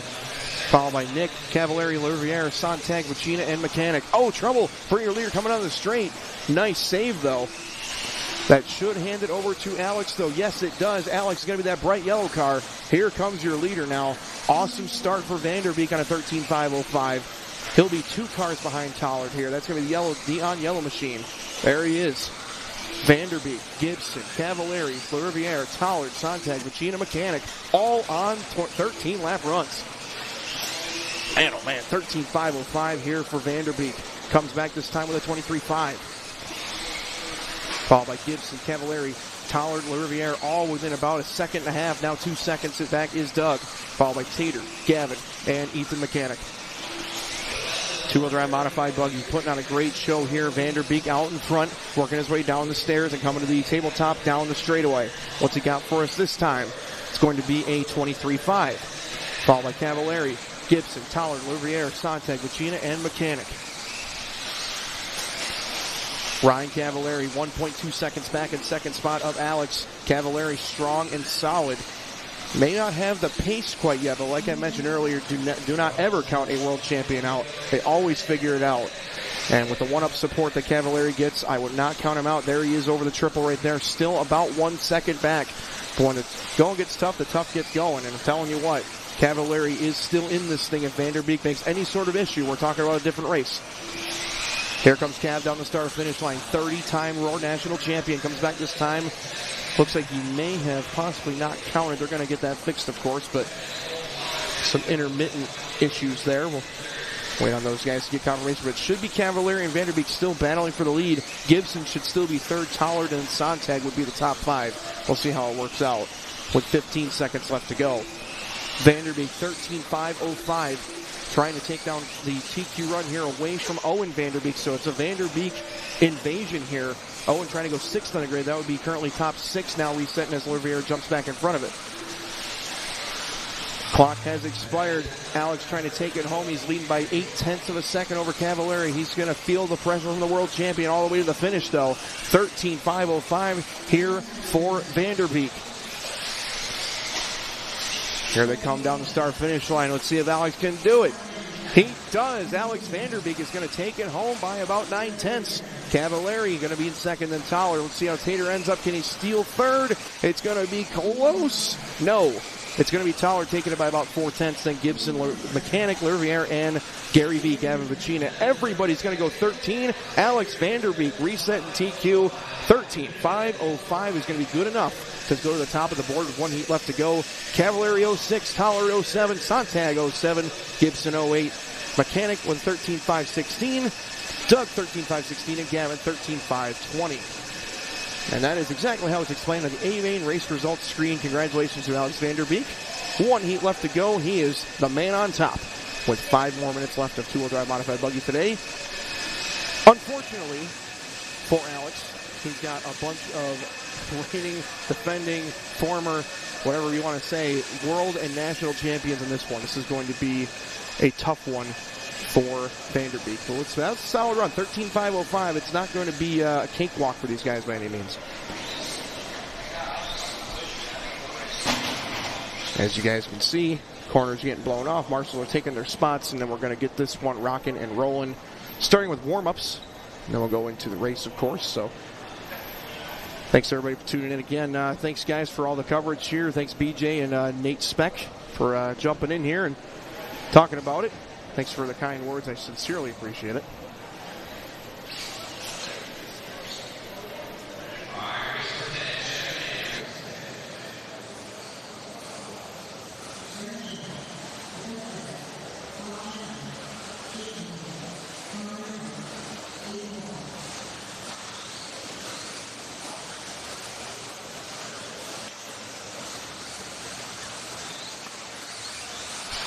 There's your A-Main Hobbies grid lineup. As we mentioned before, 8 of the best in the world right here.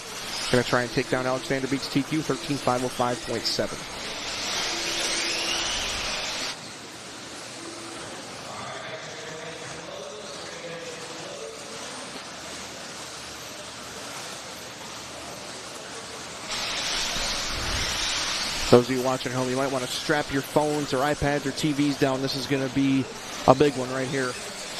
You're going to see some awesome action here in round number 2 of qualifying. Two-wheel drive modified buggy. Brought to you by One Up Racing. Brennan Schimmel was your first round TQ. Grid's getting set, and we're going to let Mike Braun fire him off, and we'll give you all the coverage. Don't miss a moment.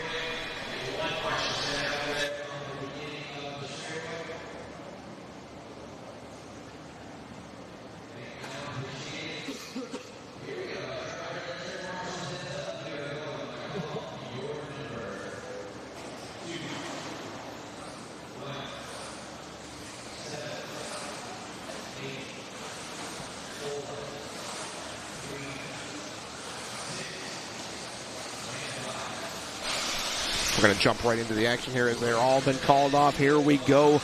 Brennan Schimmel has been the man of the hour so far this weekend. Double TQ and 2- and 4-wheel modified buggy. Let's see what he's got for us on the opening lap. 22.9, good start. Man, oh man, these guys are flying early on. Tom Rinder, that goes 22.8. The Iowa native. Schumacher Coyote looking good is Tom. Look at these guys just clean and smooth over that triple. Just greasing that thing. Not a single wheel put wrong. Awesome. Ritterneck with fast opening lap, 22.8. Let's see if he can keep it there. No, he cannot. Tom going to drop down to 4th, so put Dakota Fend up front now. Man, these guys are flying. Dakota, Davey Brock, Tom, Spencer, Aiden, Chase, Brennan. Brennan made one little small mistake, and he's in 8th. So Schimmel lost maybe a second and a half, and he's trying to jump back through the field. He goes 22.4 that lap. That is the fastest lap so far from Schimmel. So Baby Bata going to move to the front now. And again, our camera guys are going to go nuts because there's going to be about 18 lead changes here for the next 3.5 minutes. These guys are going after it. Right now we're following Brennan Schimmel, who's back in the 3rd, and arguably the man to watch right now. He is the fastest car on the racetrack. Bata going to be up front, though, 22.8. He's going to be 7/10 in front of Schimmel, followed by Rivkin, Ritterneck, Champlin, Fend, Horn, and Lemieux. 14.5, 22 for Davey. Out in front, represent Coyote Hobbies. He was your number 1 seed, trying to show you exactly why he was number 1 seed. Davey coming across the start-finish line. He'll be just behind Schimmel. There you see those two coming together. There's Davey in that yellow and black and green. Coming to the triple he goes. Nicely done. Articulating that car in the air, placing it exactly where he wants. It's Bata, Rivkin, Schimmel, Rinderneck, Fend, Lemieux, Champlin, and Horn. How about the top? Wow, the whole field is 2.3 seconds apart after 2.5 minutes.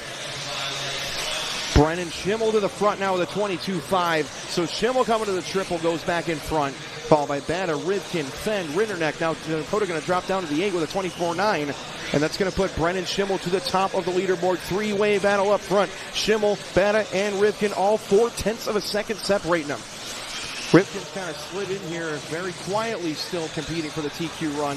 Schimmel, Bata, Rivkin, followed by Rinderneck, about 1.2 behind Spencer, so Tom not out of it by any means. But right now we are watching Schimmel. This is going to be Rivkin we pick up coming through the 180s. Here they come. Rivkin looking solid as always. And 150 left to go. Schimmel goes 22.6. Schimmel going to the right side, 180s right now. That's Brennan, Spencer, Davey, Tom, Chase, Brock, Aiden, and Dakota. That is your full rundown with 1:40 left to go here in two-wheel drive modified buggy. Trouble there for Rivkin on the straightaway. Going to let Lemieux around him, so that's going to put Rivkin in a little bit of trouble. There is your leader, Brennan Schimmel, with 1:30 left to go. This time 22.9. Trying to go back to back here in two-wheel drive modified buggy and set himself up beautifully for tomorrow. Of course, it's not official till somebody gets 3 TQs, but how about 2 for 2? He put himself in prime position. We're watching Davey Bata in the top left corner. That is second place right there behind Schimmel. 0.7 of a second now. Brennan starting to drive away a little bit with 1:10 left to go. Schimmel, 23 flat. Davey Bata coming across the line this time, 23 flat. They matched each other. They're 1.3 apart now, though, as Brennan Schimmel once again showing he has been the man to beat so far. Lemieux into the third spot now. A great drive for Chase up into the 3. He's on the 13.502 run. Also reset. Right now we have your top 8. Now just 7 in front of Vanderbeek's TQ. Fenn drops to 13th. There is Schimmel. Davey Bata not far behind him, and Chase Lemieux is kind of on the opposite end of the racetrack. The red and white going up the back straight hip jump right now is Chase. Followed by Brock, Tom, Aiden, Spencer, and Dakota. 30 seconds left here for Brennan Schimmel. And there is Lemieux as we pick him up. He's being trailed by Rivkin. Right now Rivkin is 7th on the clock, and Lemieux is 3rd. But with 20 seconds left, it's going to be Schimmel and Bata to settle it, as they are going to be about, what's the gap this time? 2 seconds apart now. Schimmel with his biggest lead of the race. Pick him up with 12 seconds left to go, trying to go with his second TQ run of the day for X-Ray and Exalt and Coastal RC Speedway in Virginia. 5 seconds left to go here for Schimmel. One more time down the start-finish line he comes. He will get the extra lap. Bata's going to have to hurry if he wants it. Otherwise, this is a victory lap for Brennan. Davey gets cut, and it will be Schimmel. We're going to be watching Lemieux and Rivkin to the line. Of course, we'll pick up Schimmel coming across for his 14th lap. It will be a TQ effort. But how about 2 for 2 down the final straightaway? Brennan Schimmel will go TQ again in two-wheel drive modified buggy. 14.520. An awesome run there for Schimmel. Going to take this one home by about 2.5 seconds over Davey Bata, who goes 13.5 flat. Lemieux 02, Rinderneck 04, Champlin 04, Rivkin 05, Horn 05, and Fenn 08. So top 7 reset, and Dakota slides to 13th. Look at the grid here on the estimated positions. Schimmel a man above, though, 14.520, and we'll get another interview with him. That's going to be 3 already. He's getting a lot of TV time.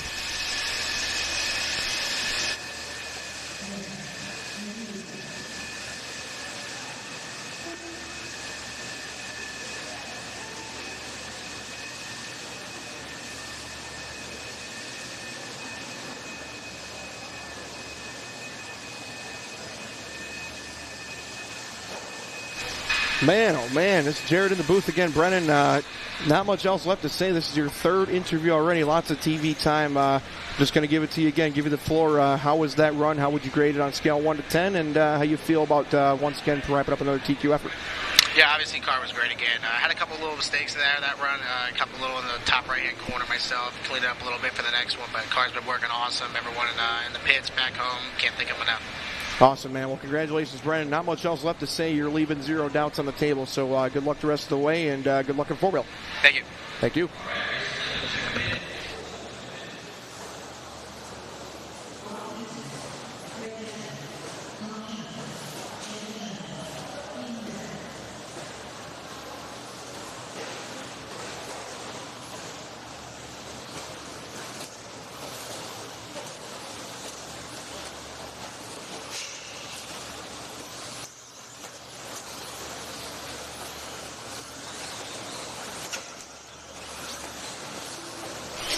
All right, guys, so you heard from Brennan Schimmel, his own words.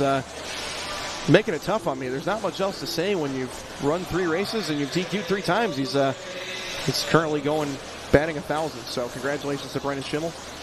And here is your Amy and Hobby's grid lineup for your first heat of 13.5 Stadium Truck. Going to be another awesome class right here, presented by Proline Racing.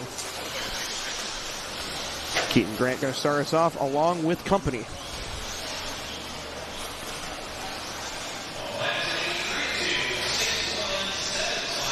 Grid's getting set up, looking pretty. We'll let Mike fire you guys off. You guys can listen to the sights, listen to the sounds, and enjoy the sights of the Roar 110 Scale Dirt Off-Road Nationals. We'll be back with you shortly.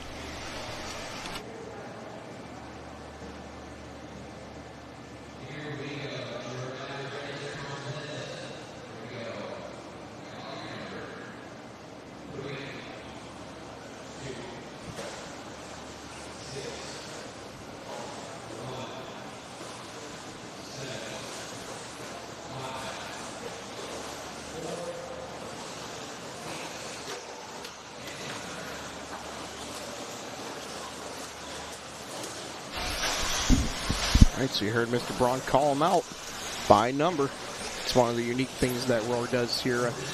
Everybody's used to hearing their name called. We do car numbers here. Got those awesome stickers in the windshields to denote what number you were in your race. For those of you that are wondering at home, there will be a resort tonight that Roar will do. As I was informed by Clayton, it'll be single best qual point. That'll be the determining factor for the resort. So you guys will see different race order tomorrow, and these guys will be changing car numbers off of their, basically peeling these old ones off, putting new ones on.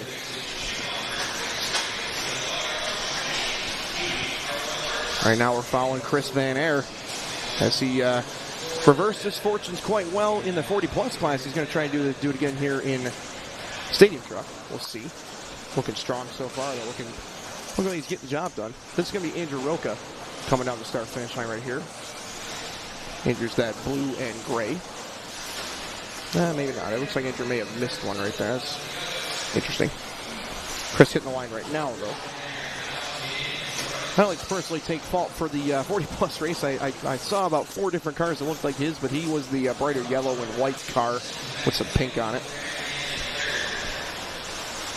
Van Air is currently going right behind Roque. He's going to be that yellow car. I'm watching for him here. Van Air, there he is. That's going to be the yellow, white, and blue, and a little bit of yellow and such. Chris just hit the start-finish line with a 28 flat. So we'll pick him up through the right side 180s. That would be your leader.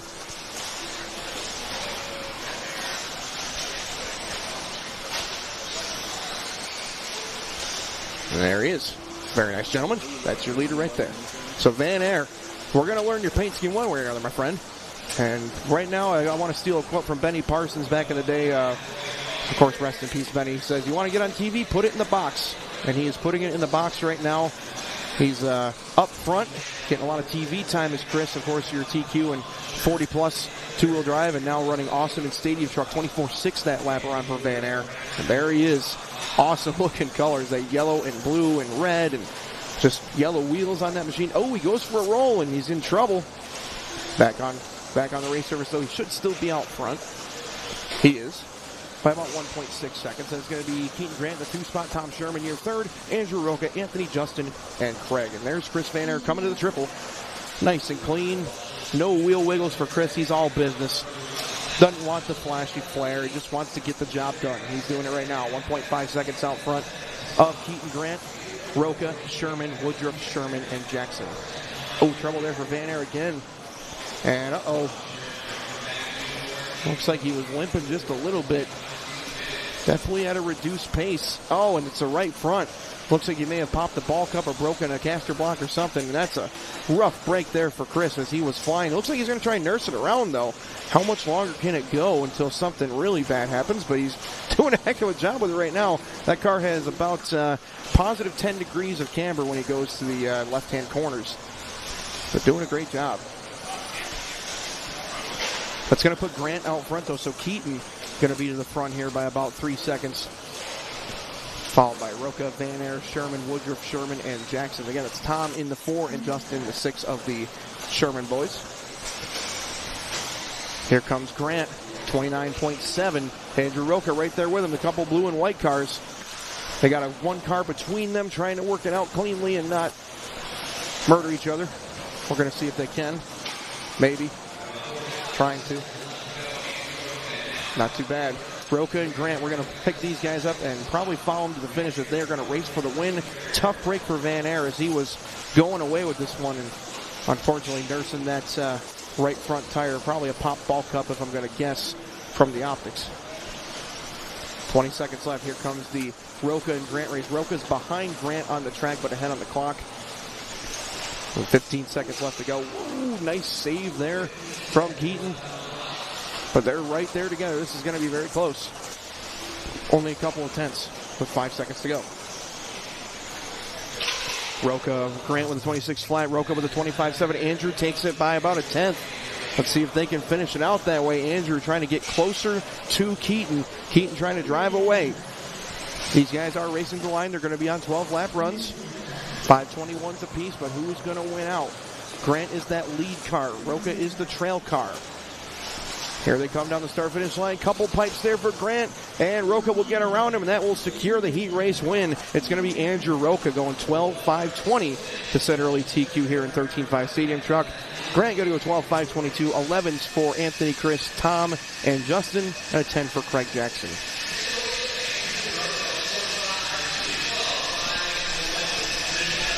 Certainly was an announcer's curse, Sergeant Boudreau. I'm sorry about that.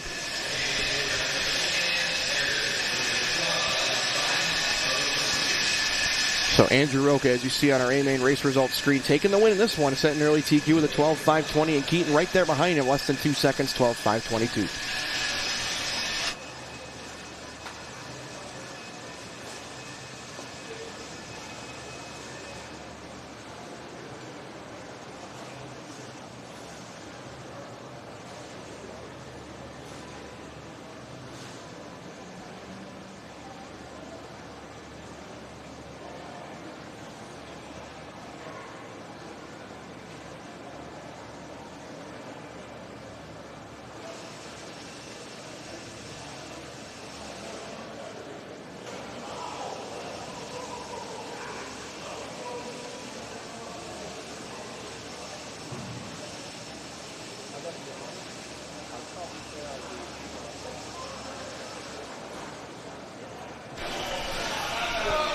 Topsy-turvy starting grid right here for 13.5 Stadium Truck.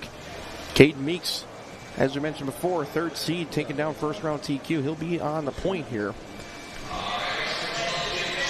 Checking in right now. Warm-up laps going down. It'll be Meeks, Moore, Edwards, Adam Rails, Hunter King, Cyril, Brady, Greg, Zach, Nate. This is going to be an awesome race once again. Caden Meeks, first round TQ. Sutherland having some early trouble, but he is flying. All right. Kevin Abbott heckling me up here in the booth. One of the best human beings in RC, Mr. Kevin Abbott from Team Exalt.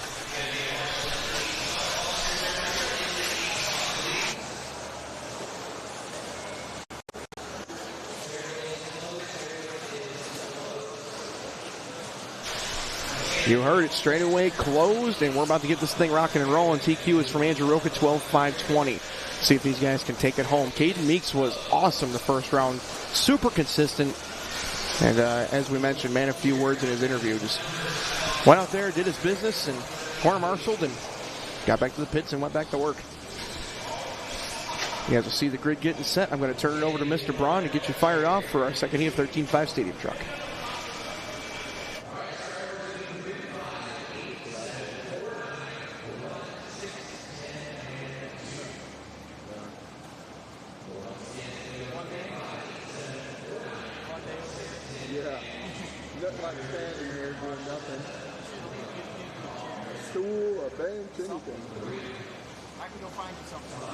I'd take a tire at this point.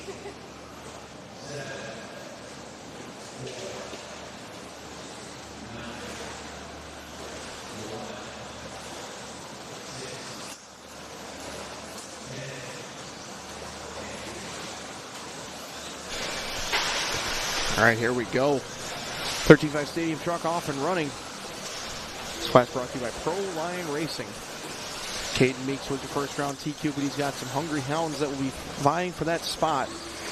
Don't count out Brady or Sutherland, your 1 or 2 seeds. They have been flying all weekend. Just comes down to putting in 4 minutes, or 5 minutes rather.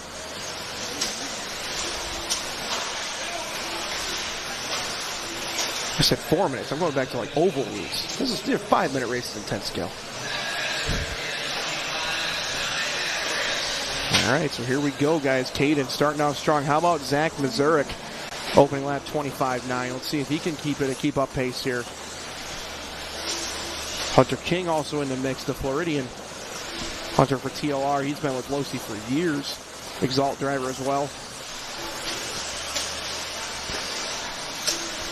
Caden Hunter. Looks like Zach having a rough second lap right here. He's going to drop down to 9th. So it's going to be Caden Hunter, Adam Rails, your 3rd spot, followed by Brendan and Josh. There's Caden, that blue and white car. Negotiating a little bit of traffic. Appears it's going to be Sutherland right there in front of him, the red machine. So Nate's still getting a grasp on that stadium truck, but they're doing a heck of a job anyway. It is Nate and Caden. Oh, Caden going to get around. So they work things out. Meeks came to play this weekend in 13.5 stadium truck. He's got about, what's the gap going to be, 1.3 over Hunter King. So Hunter trying to keep pace with the young Meeks. Followed by Edwards, Carrico, Cyril now in the 5 spot, followed by Sutherland, Rails, Nicholas, and Mazurik. So it's going to be Caden Meeks leading the way. Hunter, right, still about 1.5 seconds back, 24.8 that time for Meeks. Let's see what King has this time around the start-finish line. Hunter hitting the line this time with a...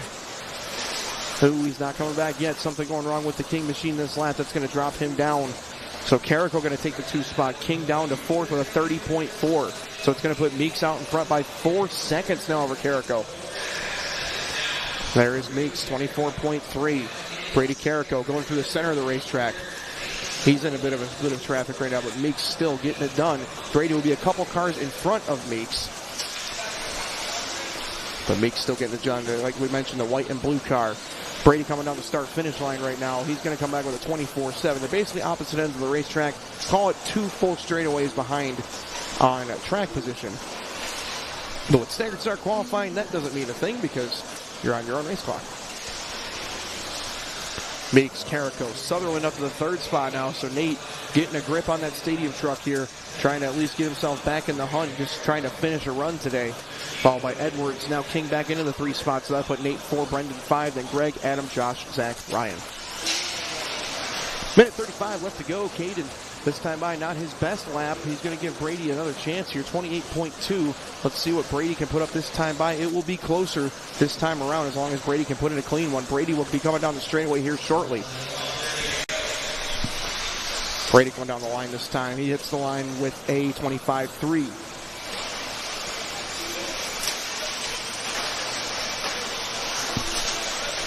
Down straightaway goes Meeks and Carrico. They're separated by 1 second with about 1:05 left to go.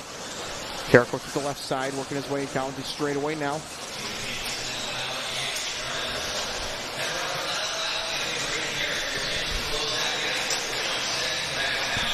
Pretty good being that white, pink, and black car as he goes to the right side 180s. We're still watching Meeks as he has rightfully earned his spot in the box right here. He's led the whole way. 45 seconds left to go.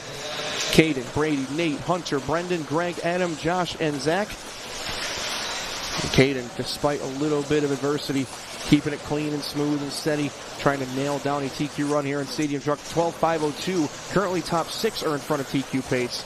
That is going to be Meeks, Sutherland, King, Carrico, Nicholas, and Edwards all right there. 5.06s for King and Carrico as well. But right now Meeks has about 2 seconds in hand here. Getting close to 3 actually with 15 seconds left. And telling you what, Meeks really asserting himself as the car to beat right here. He had some adversity with that 28-second lap, but has steadily driven back away with 5 seconds left to go. He should be cut this time. We're going to be following all the way home. Meeks trying to go 2 for 2 here in Stadium Truck. Pretty impressive, given it was the top seed. Little bobble right there. Let's see if he can hold it. Didn't cost him much. Sutherland's going to have to put in a Herculean last lap if he wants to take it away. Red car of Sutherland's King is going to be the dark purple car. King going to go 24.5 in the last lap. Let's see if he can take that away from Sutherland. They're going to go about 1.8 behind Meeks, though. It will be Caden taking the win. Carrico going to finish 12.506. Sutherland takes second back away from King on the last lap. A couple cars are finishing up, but congratulations, 2 for 2. Caden Meeks going to go 2 for 2 in 13.5 Stadium Truck. TQ again here for Meeks. Congratulations again. This class brought to you by Proline Racing. Meeks sitting on top with a couple zeros. It's got to be a great feeling here for Meeks. And, of course, we'll grab an interview with him as soon as we can. There are your results presented by A-Main Hobbies. And Caden Meeks, once again, same as last round, sitting on top. Sutherland, huge run this time. He needed this one badly. 12.503. And King, 12.504. Carrico, 06. We'll grab Nate here, or we'll grab Caden, rather, for his second interview.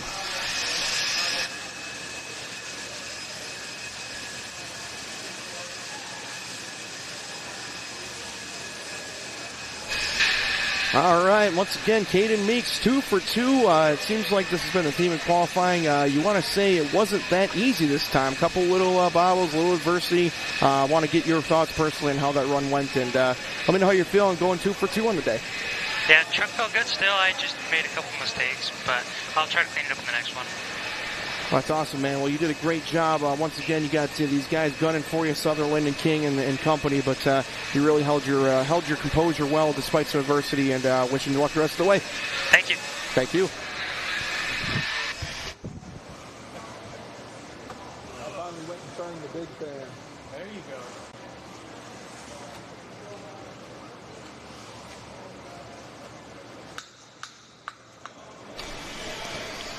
All right, so we just heard from Caden, again, going 2 for 2. Congratulations to him. This is going to be race 13 of 19, 13.5, four-wheel drive buggy, heat 1 of 3. Zach Mazurek back-to-back, so he's going to have his work cut out for him like we mentioned before, but if anybody can do it, it's old boy Zach.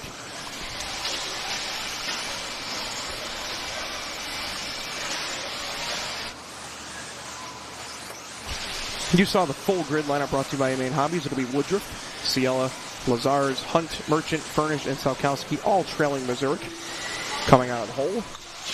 Warm-ups are starting now, and we're going to get this thing underway ASAP. Big thanks to all of our sponsors. 13.5 4-wheel drive buggy is brought to you by Donovan RC. Zach in the house this weekend, providing some assistance, coming to visit. Good to see him here at the Hoosier RC Hobbyplex in New Albany, Indiana. And we'll get this one underway ASAP. We're going to turn this one over to Mr. Braun to get things rocking and rolling.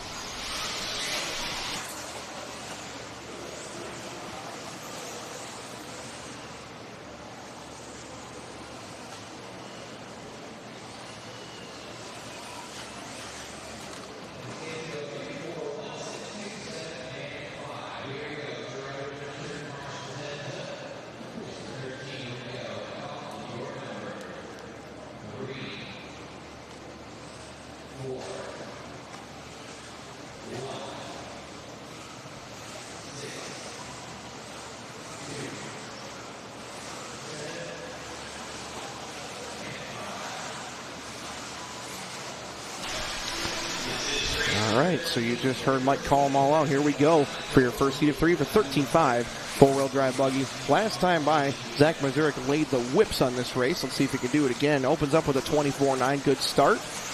I think it's safe to say he has been turning wrenches on that machine, and it looks good out front here. That's going to be like blue and yellow and green. Let's see what he's got.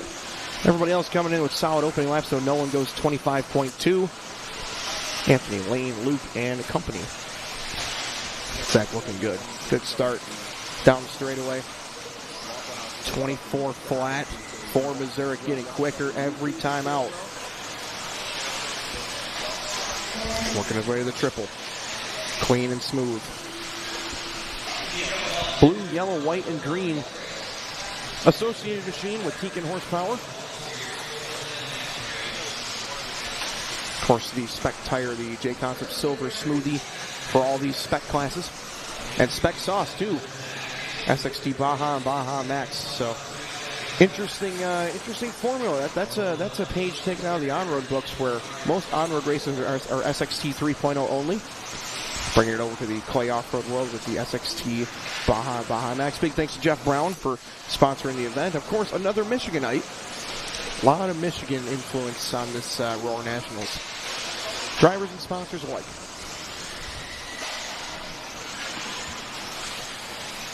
Following Zach Mazurek, he's out front by a lot.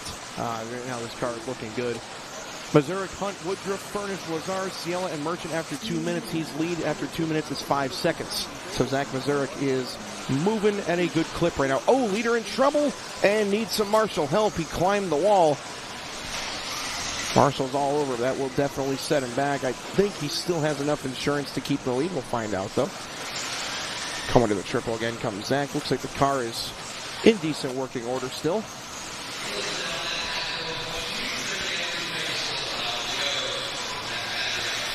Oh, man. Tough break right there. Coming down the steps, and one car left for dead. It's clear. Working things out, though. 31-4 from Zach. Not going to be the one he was looking for. Going to give Nolan a chance to take the lead over. Let's see if Nolan can possibly hold that. Oh, Nolan just hits the line right now again, the green car. But still watching Mazurek. He's got that pace right now. 0.3 of a second of separation, and just taking a conservative guess, he'll likely take it back this lap. There's Nolan Hunt. Zach comes across the start-finish line 24-1. See what Nolan can offer up here. Zach, Nolan, Anthony, Luke, Bryson, Lane, and Jermaine. Lead change. Zach back to the front by about 0.6. Mazurek through the center of the racetrack. Going to be working his way to that left side staircase here shortly. Still following Hunt, and there's Mazurek in the other lane. 3:30 gone, 1:30 left to go. Hunt, 25 flat. Zach with a 26 flat, so Nolan trying to possibly keep this thing secure, and he's got some good pace in. He's feeling it out. Nolan back in front by 0.2 now. So it's Nolan, Zach, Anthony, Luke, Bryson, Lane, Jermaine. Right now we have our top 4 on 12-lap runs. Bryson and Lane on 11s. Jermaine out after 2. 1 minute 10 left to go. Oh, man, big trouble there. Leader gets around it, but that could have been a lot ugly. 4 down, 1 to go.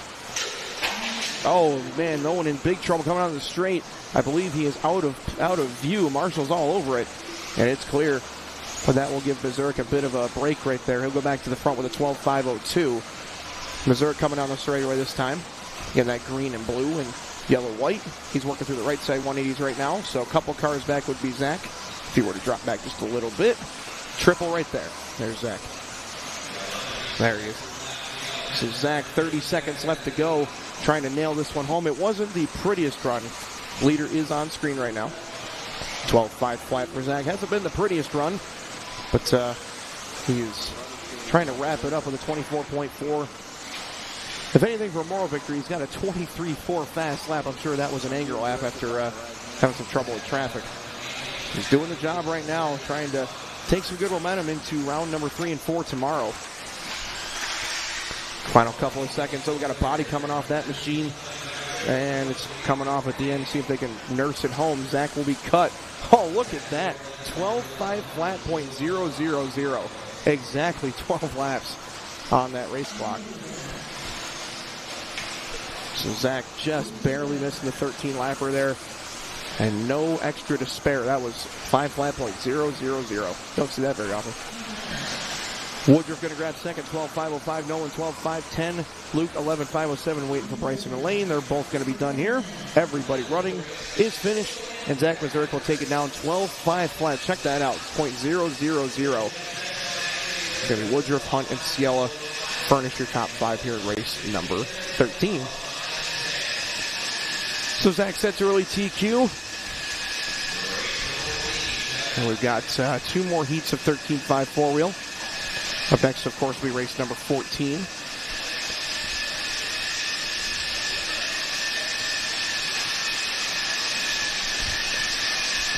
You guys will check out our A-Main Hobbies grid lineup. It'll be Dustin Fox heading this one. He had a great run that first time trying to back it up. There's Fox, Caden Meeks again, Brendan Edwards, Luke, Kyle Go, Ryan Moore, Brady Carrico, Connor, and Keaton. This will be your grid lineup for race number 14.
Here comes the grid order from Mr. Mike Braun. I'll turn it over to Mike to start us off here for your second heat of 13 5-wheeler.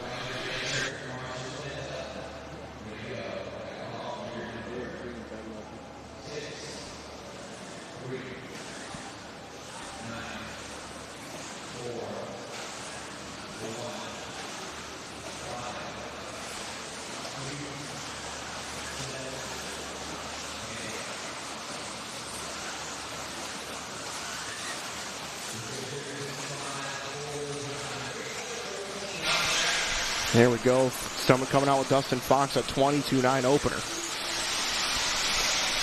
Dustin showing some violently fast pace right here from Michigan.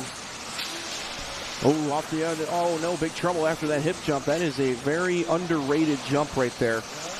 It can be a lot trickier than it looks, and Fox gets bit by it. He did come out with the fastest lap on the start, but Ryan Moore was in the second spot with a 23-7. So Dustin going to fall down the board all the way to 9th, that up with Ryan Moore up front. Of course, still early, 1 minute and 4 to go. Moore is out front, though. Moore running the TLR car. Followed by Go, Carrico, Pravacek, and Espec, your top 5. We're watching Fox as he starts to put in work. He has to make up some lost ground, and that's not going to help. Fox up on 2 wheels, tried to ride the bike, but didn't have enough room to pull it out. Moore going to be coming down the straightaway here. That's the TLR car. Him and Kyle Go basically running together as they're in a pack of cars going through the right side 180s. Ryan Moore looking good, though. It's that orange and white car, orange and white through that off-camber 180 in the center, working their way up to the hip jump. There he is. Here comes Moore. Moore being trailed closely, I believe, by Pravacek. So Go having a rough one of this, a rough go of it this time. It will be Ryan still out front. So Ryan is leading the way. Here he comes over the triple. And that's Kyle Go right there. Oh, trouble after the triple. Gets back going. And, oh, it's getting worse. So Moore, there he is right there. The orange and yellow and blue of Ryan. Trying to put in a solid run here for the Losi Racing Camp. This time by 23.5. That'll be a good start. Carrico, about 1/10 of a second back. They're actually right there together, racing in the same area of the racetrack, but Moore is ahead of him on the racetrack. So it's Ryan, Brady, Luke, Keaton, Dustin, your top 5. Dustin back on the charge after a rough start. Followed by Edwards, Go, Meeks, and Espec. 2:30 gone, 2:30 left to go. Here comes your leader down the start-finish line, working through a little bit of traffic here in a second. That's that yellow, orange, and blue Team Losi Racing Machine. Brady and Ryan both together. Oh, and they're going to get tangled up, and that was not good for either of them. That one's going to hurt. Could just let Pravacek sneak into this thing. Go right there behind Moore as well. See how the scoring resets. Pravacek with a 23.9. Moore going to have a long one. Brady probably not going to have his best one either. Pravacek to the front. So Luke, number 4 car through the center of the track. Watching for Pravacek. We're following that Go and Moore race right now. That's going to be in the 4th and 6th spots on the clock for Moore and Go. Oh, man. Hard hit there for Go, but he's able to keep it going. No pun intended. 3:30 gone, 1:30 left to go. Luke Pravacek leading the way in a 13.5-13 through the center of the racetrack as well. That will be the number 4 car we're keeping our eyes on. Trying to keep an eye on him going through the center. Luke coming down the start-finish line now. That should be that white and purple car down the straightaway. Yes, it is. So Luke, 23.9, white and purple car, is going to be going through those right side 180s. Right side 180s for your leader.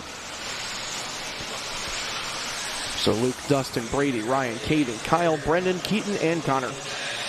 With a minute left to go here, 4 down.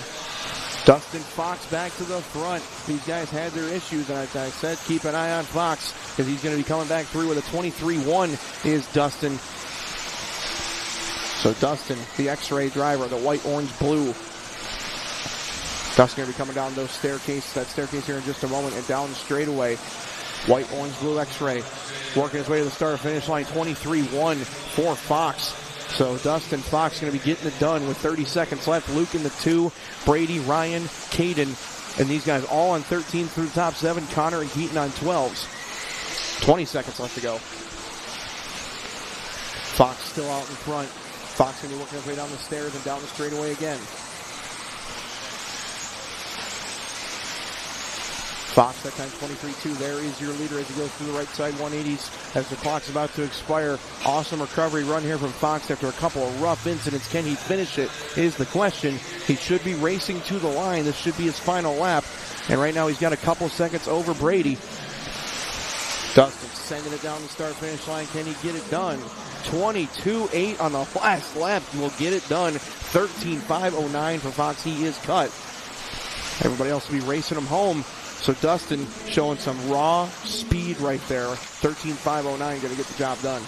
Luke going to go 13.513. Should hold second. Moore going to go 13.516 for third. Meeks with a 5.17. Let's see what Carrico's got. A 5.19. He'll be fifth. Go with a 5.20. Then we drop down to the 12s for Connor, Brendan, and Keaton. That is your finishing order in race number 14. New TQ from your top 6 drivers. Dustin, Fox, 13.509. Good for top spots so far with 1 heat left to go. There's your A-Main race results screen. Again, mentioning your top 6 going to reset TQ with 13 laps apiece. Mazurek with that 12.5 flat point 000 will stay in the 7 for now.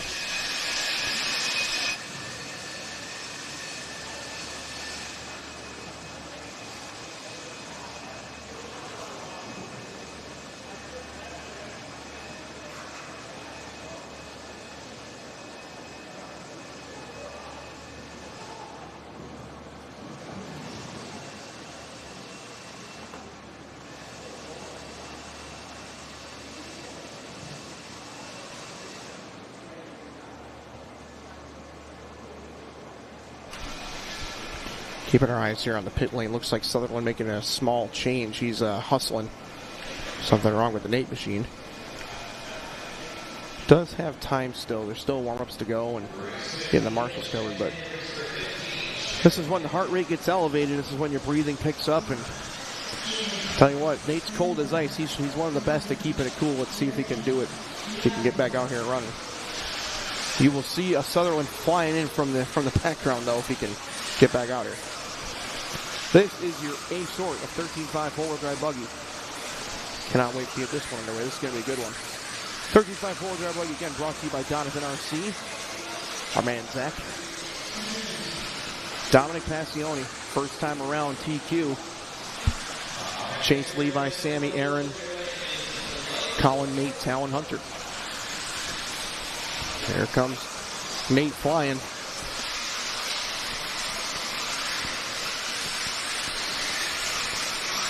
Flying some more. There's your A-Main grid. Nate will fire off in 7th as the 4 car. Dominic Passione will start us off, and we'll keep our eyes on these top guys. And again, anybody's race right here. These guys are tough.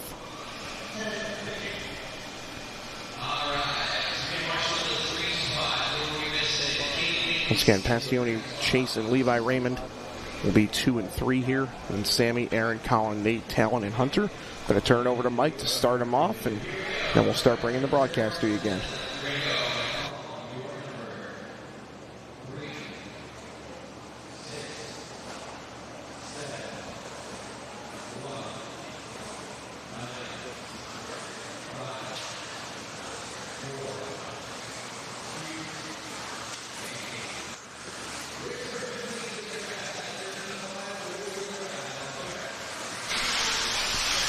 Here we go, racers over to the Tekin jump cam covering the triple. Again, the 13.5 guys are going double single, but they're launching out of that final single into that hip jump corner.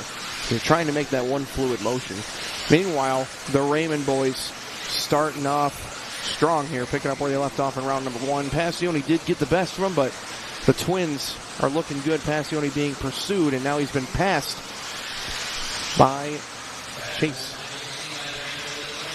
Here comes Chase down the start-finish line. Chase 22.9, Levi 23.4. That's Talon, Colin, Sammy, Aaron, Nate, Hunter, and Dominic. Dominic is right behind the Chase machine. Actually, looks like they may have swapped places again. Nope, Dominic's still behind. So it is going to be Chase Raymond, that lead car, followed by Dominic in second. Dominic falls down to 9th on the race clock so far and not getting any better. Little mistake down the stairs there. Tough young man, though. He can get back in it. Just has to keep his head in it. Chase leads Levi by 0.4 of a second. Right now we are following Chase. That is that gray and green. Second place right behind him, the blue and white of Levi. Followed by Sammy in the third spot. Sammy trying to make up for a rough first round. He's running third so far, followed by Hunter, Colin, Aaron, Nate, Talon, and Dominic Passioni. Chase and Levi, 0.4. There you can see them both in frame. There's your leader, Chase. Both have a national championship to their name. Levi last year a Beach RC in this class, and Chase a couple years ago at SDRC and Stadium Truck. So they both have a title to their name. Split screen right now. You're watching both the Raymonds. They're not too far apart from each other either. You got both Travis and Bob doing work on the cameras, doing a heck of a job for us, the Live RC crew. And you are currently watching Chase in the bottom right, Levi in the top left. That's their order. Oh, Levi upside down in that off camber. Oh, Sammy somehow avoids the hustling Dustin Fox. But that is going to hurt Levi's effort. It should move Sammy into the 2 spot. The killer Sammy Moran back in the hunt. 22.9, fastest lap out of Chase. 23.2 out of Sammy. 23 flat out of Hunter King. Hunter King from 8 up to 3. So Hunter having a great run right here. He drops down to 4th as Colin takes 3rd. So it's Miles, King, Sutherland rounding up the top 5. Then Mitchell, Raymond, Henley, and Passioni. There's Sammy. We pick him up coming down straight through the sweeper across the start finish line. 23.3. Closely behind is going to be Levi. Levi currently 6th on the race clock as Sammy Moran draws in 1.5 seconds back, but Chase trying to run away here. A lot of California representation here. Raymond, Moran, Sutherland, King, Miles your top 5. Levi, Raymond in the 6th spot, followed by Mitchell, Henley, and Passioni. Dominic going to be out after 2. We have 8 cars left here. Chase Raymond, 13.502. There he is right there, working his way up to that tricky little hip jump, coming to the back straight. Down the stairs he goes, smooth as glass, working his way down that straightaway. 13.502 for Raymond. Sammy, Nate, Hunter, Colin, your top 5. Then it's Levi, Aaron, Talon, and Dominic. Leader is Chase. Still got about 1.5 seconds in hand. Sammy has not lost or gained anything. So Moran and Sutherland still your top 3. Nate 1/10 behind Sammy. Hunter King 4/10 back of Nate. Collins 9/10 back of Hunter. These guys are all stacked up. One mistake will drop you all the way to the back. With 55 seconds left to go, we are still watching Chase though over the triple, trying to one-up his brother here and have himself a top spot qualifying effort in round number 2 of 13.5 4-wheel. Levi's already got his 4-wheel title. Now Chase has to follow him.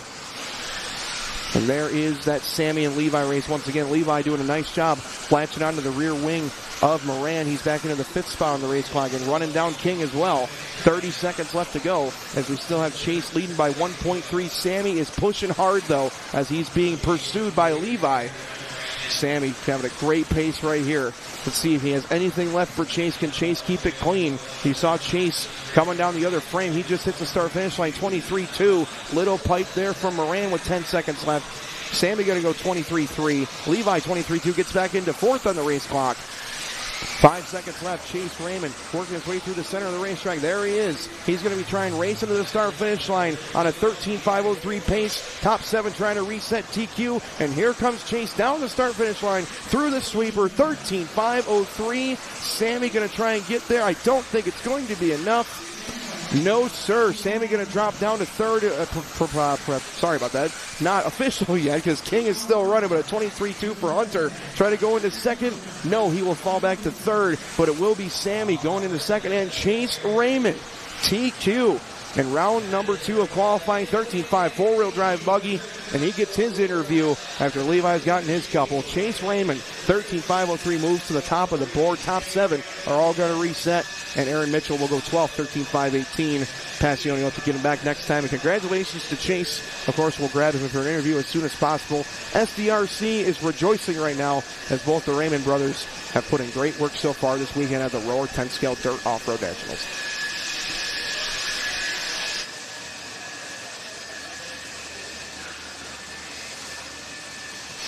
Worth mentioning, too, I know I had my tongue tied, but Hunter King grabbing 3rd in that round. A great run for King.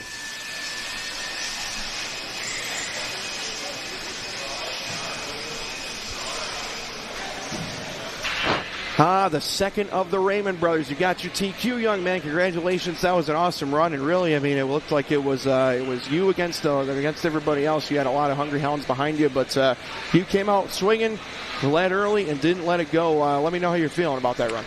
Yeah, I'm feeling good. The two-wheel and four-wheel have been a little struggle this week. We started out good, but we finally figured something out, and we're ready to put our game on. Well, congratulations, Chase. Now you and Levi are 1-for-1 in interviews. Congratulations. You guys always seem to follow each other. So just wanted to ask you if you have anybody to thank for serving this weekend so far.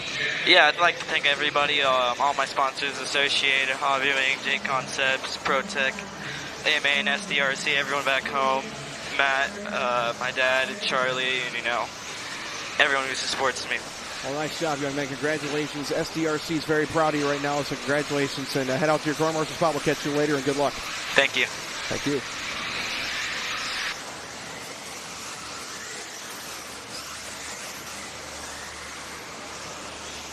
Pretty awesome race right there. Congratulations to young Chase Raymond. Trying to go for a second Row National Championship this weekend. And, of course, he's running stock. Two-wheel drive buggy as well, so you never know. He could double up. These Raymond boys have come out swinging. They're tough. And they got Matty G and Charlie Swankin with the Hobby Wing crew working hard in the pits.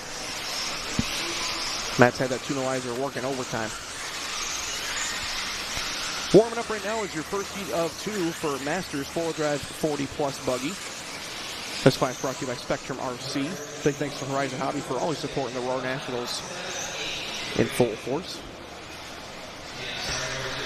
There's your AMA Hobbies grid lineup. Again, Drew Ellis going to start us out, along with the rest of them. Going to turn this one over to Mr. Braun, and here we go.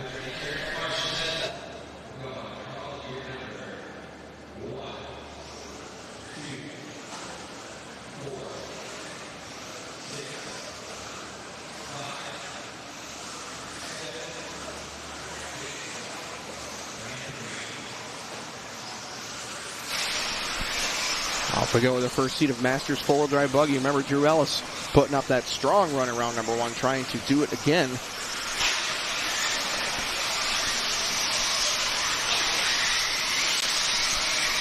Going around for lap number one.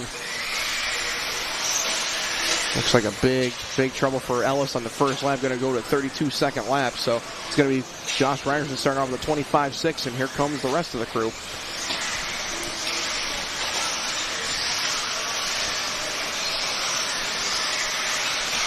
Drew with a rough opening lap. Let's see if they can get back at it, though.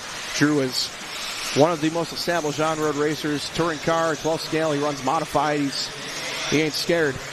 I guarantee you he's going to be back up on the wheel here at 40-plus. Brett Nelson starting off with the first couple quick laps, 25.6 to a 25.4. Brandon Hester going to be in the two spot. Simmons, Jackson, Reinerson, Salkowski, Ellis, and Irvin.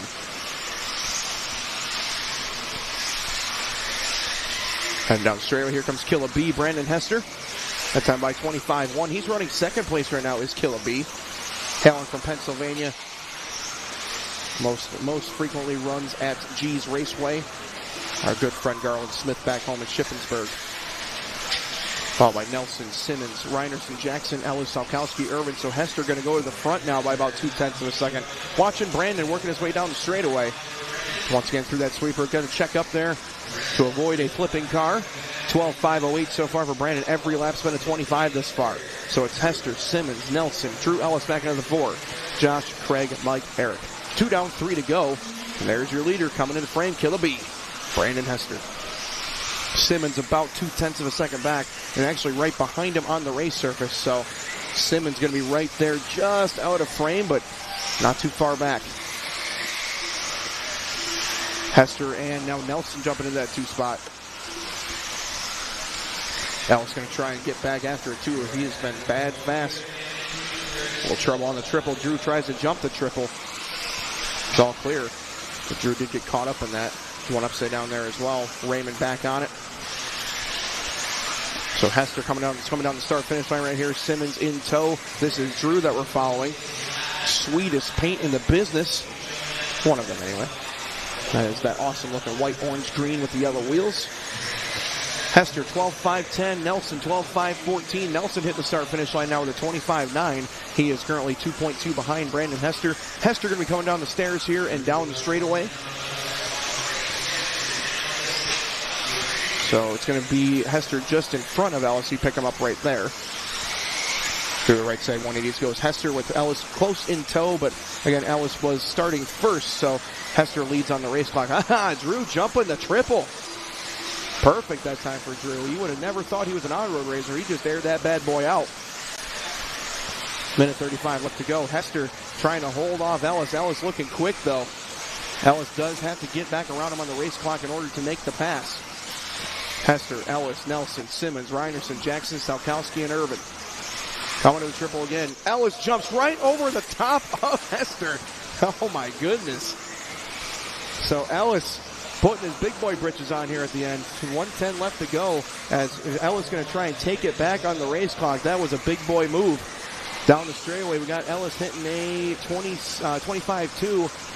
26-3 for Hester. They're currently 1 second apart, but Drew is looking tuned up right now with 55 seconds left. Jumps the triple again. Oh, and then he sticks it. No marshal needed, but it looks like Hester had a problem. He dropped back. So Ellis uncorking some laps here late, uncorking some good moves, trying to take down this TQ run in Masters plus 40 buggy. Four-wheel drive, of course. 26-1. Hester going to drop now. Ooh, going to fall way out of the mix. That's going to put Drew Ellis back to the front on the clock, I do believe. We'll make sure that scoring is correct on that. But with 25 seconds left to go, Ellis and Hester both having good runs, trying to wrap this one up. It looks like Hester does have an issue. 15 seconds watching Drew down the straightaway. He was your pole sitter, trying to show you why with 24.6 that time by. He does on the fast lap at a 24 flat. With 5 seconds left to go, 12.509 trying to go early TQ. And your top four all on 24s, or 12s rather. And there's a mistake off the triple for Ellis, but trying to nail it down. But Brett Nelson not far back. That could have cost him. Brett in the blue machine actually kind of not far behind him in the race service. Let's see if they can figure this out here. Ooh, 12.511, so Drew is done. Nelson's just got to keep it clean on this last lap. It's going to be a photo finish. I cannot tell who it's going to be yet. This is going to be close here at Masters. Nelson last car to finish, and he will take it as Ellis costs himself the win on the last lap. Brett Nelson going to go 12.509.7 to take early TQ and 40-plus four-wheel drive buggy presented by Spectrum.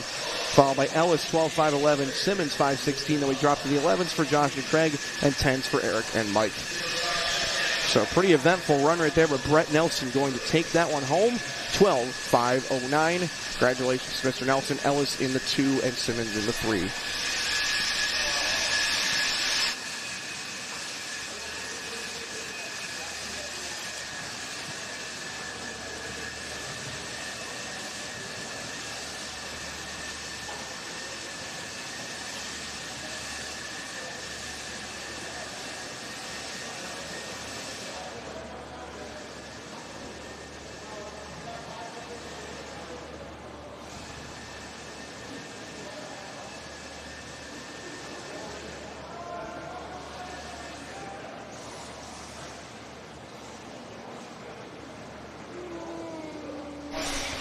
You guys hear the blowers running. That's going to be the prior race marshals cleaning off their corners, making sure the groove is nice and squeaky clean. This is going to be your second heat of 40-plus Masters four-wheel drive buggy. And starting grid for this one, it's going to be Paul Ciccarello on the point. Alan Horn second, Mark Decker third, Chris Van Air fourth, Greg Nicholas 5, Cyril Carrico, Vanderbeek, and Henley. That's how they will start it off, just waiting to have the track open for warm-ups. And there it is.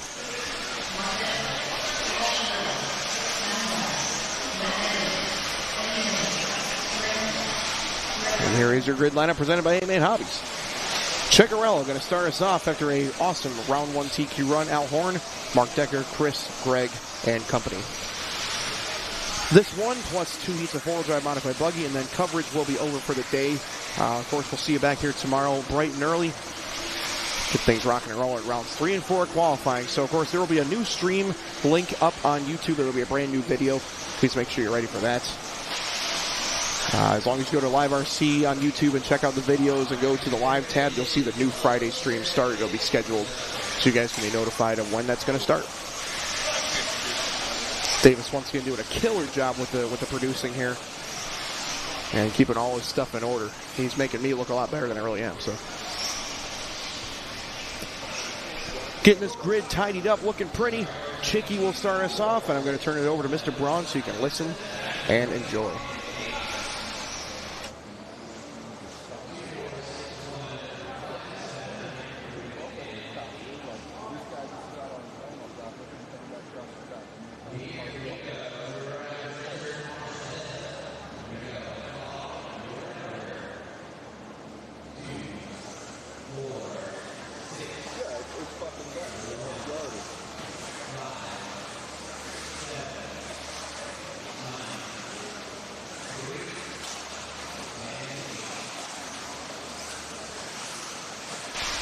Off to the races we go. Second heat of Masters four-wheel drive buggy. You're watching Chicky, the Ohio native. One more time, working his way down the line. First time by 24.8. Mark Decker, 24 flat. So Mark starts off strong and makes a mistake. That's the red and green. Followed by Chris Van Air. Keep your eyes on Van Air right there running with Decker. Chris is going to be the yellow, blue, and white.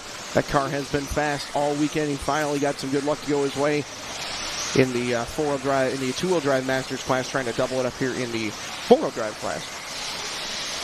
And 24 flat was the fastest pass by the first time, but Chicky promptly comes back with a 23.7. New quick lap for Paul. X-Ray out front, Associated second, X-Ray of Decker third. This is Ciccarello down the stairs, working his way to the corner tabletop and down the straightaway. Another solid lap here for Paul. How about another 23.7 that time by so Chicky starting off rock solid. Van Air going to come back with a 24 flat, so they're separated by 4/10. Followed by Mark Decker, Greg, Mac, Josh, Eddie, and Greg. So Greg Nicholas 4, Greg Carrico in 8. There is Van Air, as we mentioned, right behind Decker. Decker getting his act back together after an early bobble. Mark looking pretty quick, man. Those 997 guys from Waynesboro, Pennsylvania, they put in work down there. 24-hour track access, if you remember. Jeff Siskey, Ryan Cobalt, and team run a wonderful hobby shop down there in Waynesboro, and one of my favorite visits on the schedule. Split screen right here. We've got Ciccarello in the bottom right and Van Air in the top left. That is 1 and 2 on the race clock. Ciccarello 23.6 last time by. Let's see what he's got this time by. It's going to be a 24 flat. Van Air looks pretty good this time by. He's right up on Decker. 23.5 for Van Air. Lead change. Chris going to go to the top. So it's Van Air. You're watching in the top left corner just behind Mark Decker and Ciccarello in that bottom right corner. Both Travis and Bob doing some killer camera work. We're back to our leader now, Chris Van Air. Associated Machine working his way down the stairs and down the straightaway. See what they got. Chicky 24.2, Van Air 23.9, pouring it on right now. 13.511 is a new TQ pace. Ciccarello in the 2 spot. He's currently half a second behind him. Then it's Mac Vanderbeek in that 3. Mark Decker 4. Greg, Eddie, Josh, and Greg Carrico. Still watching your leader, though. It's going to be Chris Van Air. Down the back straight. Oh, a little trouble down the stairs and could not save it. That will move Ciccarello back to the top as Van Air now falls back behind Decker. We pick up Chicky going over the triple. So Chris, tough breaker there. Look, the wheels did stay on it, though. He's just trying to finish that run, see if he can get back home. Right now, Ciccarello, 13.511 pace. That's a new TQ along with your top 5. How about Eddie Henley jumping into the 5 spot now? So it's going to be Paul, Chris, Mac, Mark, and Eddie. Top 4 on 13s. Eddie fastest of the 12s. Nicholas in that 6.07 and Carrico 8. 1:30 left to go. Paul Ciccarello, 13.511 pace. Leader working his way up to this corner, tricky hip jump. Going past Bob and down that tabletop and down the straightaway. Chicky with a little mistake at the start-finish line. Saved it, though. Got back on all 4. You could see him driving it the whole way, too. He was reacting to what that car was doing. Here's Van Air. Van Air is going to be about 3.5 seconds back now. So calling about 4.5 at the line. 13.511 to a 5.17. Ciccarello's got this thing locked up as long as he can keep it between the lines. 4 gone, 1 to go. That is Van Air that we're following in second. Vanderbeek is in third, followed by Decker, Nicholas, Henley, Cyril, and Carrico. 50 seconds left, 5-0. Race number 17 coming to its closing moments here as we have a battle for plus 40 four-wheel drive buggy. Chicky looking to go 2 for 2 here in plus 40 four-wheel drive. Van Air, though, looking to get himself back in contention with a second-place run. Vanderbeek, Decker, Nicholas, your top 5 with 30 seconds to go. Ciccarello now going to stretch that lead out. 23.9 that time. Here comes Van Air. Gap is going to be about 2 seconds. So Chicky made a little bobble a couple laps ago. It's not over yet. With 20 seconds to go, here is your leader. Once again, working his way around that tough off-camber one. And you see the car lift up in the air. Lots of grip there. And it's a lot of weight being transferred in that corner. Here comes Chicky down the line one more time. He's on lap number 12. Now going to be starting lap number 13. This should be his final lap with 5 seconds to go. He has about a 3-second lead over Van Aer. Chris trying to nail it down here for second, but a long lap going to drop him out of the race for the win. 5 seconds back, and now here comes Ciccarello after the clock's expired. Down the final set of staircases, and coming down the start-finish line, it's going to be 2 for 2. Paul Ciccarello going to take TQ in round number 2 of 40-plus four-wheel drive buggy presented by Spectrum. So Chicky gets to enjoy a 0-0 day instead of his overnight TQ. He'll, of course, start on pole for round number 3 tomorrow.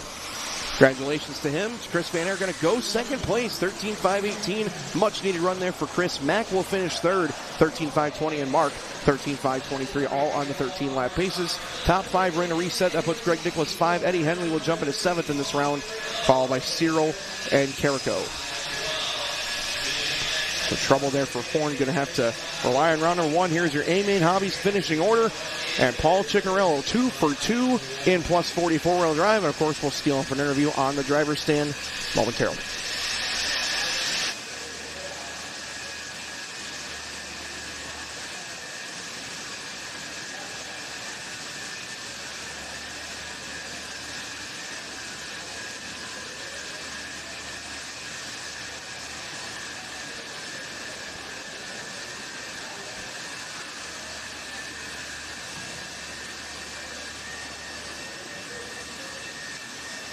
All right, guys. Jared here in the booth again. Paul, congratulations. Going 2 for 2. Chris Van Aer definitely showing moments of greatness there, but you just proved it's all about 5 minutes. Super consistent run again. Car looked just perfect once again with your X-ray machine. Let me know how you're feeling about that run.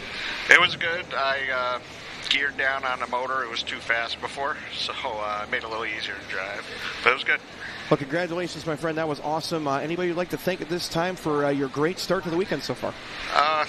Mostly my wife for letting me do this. But the whole X-Ray team and all my sponsors for their support. Well, congratulations, Paul. You're always a man of few words. Much respect to you, and good luck the rest of the weekend. Thank you. Thank you.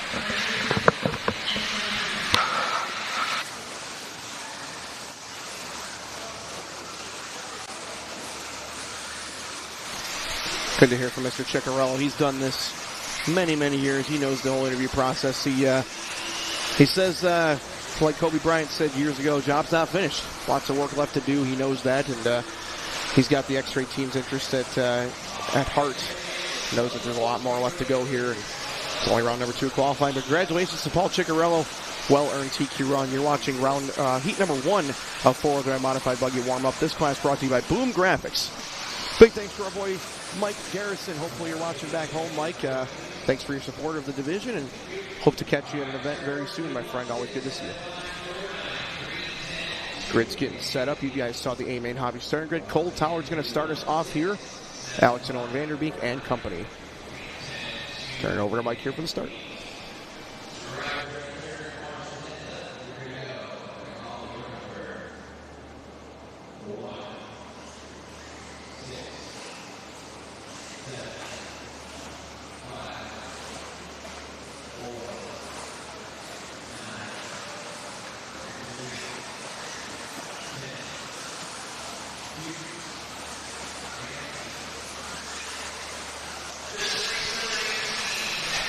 Heading over to Tekin Jump Cam to start us off here in this first heat of 2 for 4-wheel drive mod. Oh, saved it by Tollard. Oh, and Vanderbeek followed him in there, did not get his lucky. So Alex going to roll it. Vander and Owen going to catch him on the way by, and we'll see if anybody has anything to offer for that opening lap. Because Tollard's mistake came after he crossed the line. His opening lap was strong, 23 flat.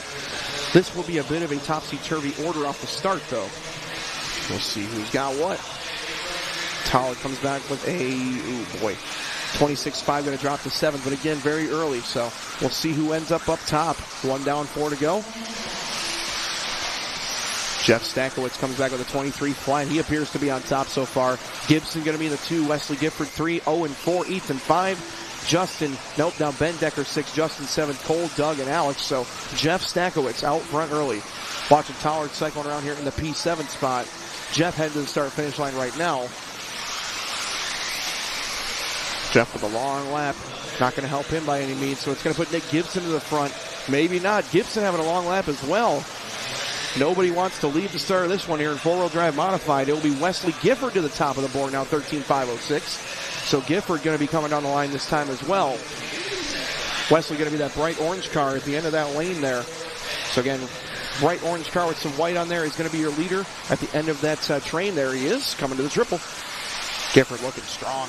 Followed by Vanderbeek in the 2 spot. That's Owen. Now Emac, Ethan Mechanic into the 3rd spot. LCRC native. Followed by Justin, Benjamin Decker, Alex, Cole, Jeff, Nick, and Doug Riviere.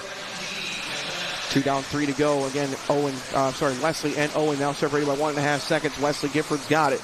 Owen actually right there in front of him on the race surface, and then Alex not far in front as well. But watching that orange and white of Wesley out in front, getting the job done at present. Working his way to that left side hip jump. He is actually going to check up over that hip jump, take a little easy. Whoa, nice save down the stairs as he got a little tank slapper right there, side to side, but a nice save. Gifford, 13.506 pace right now.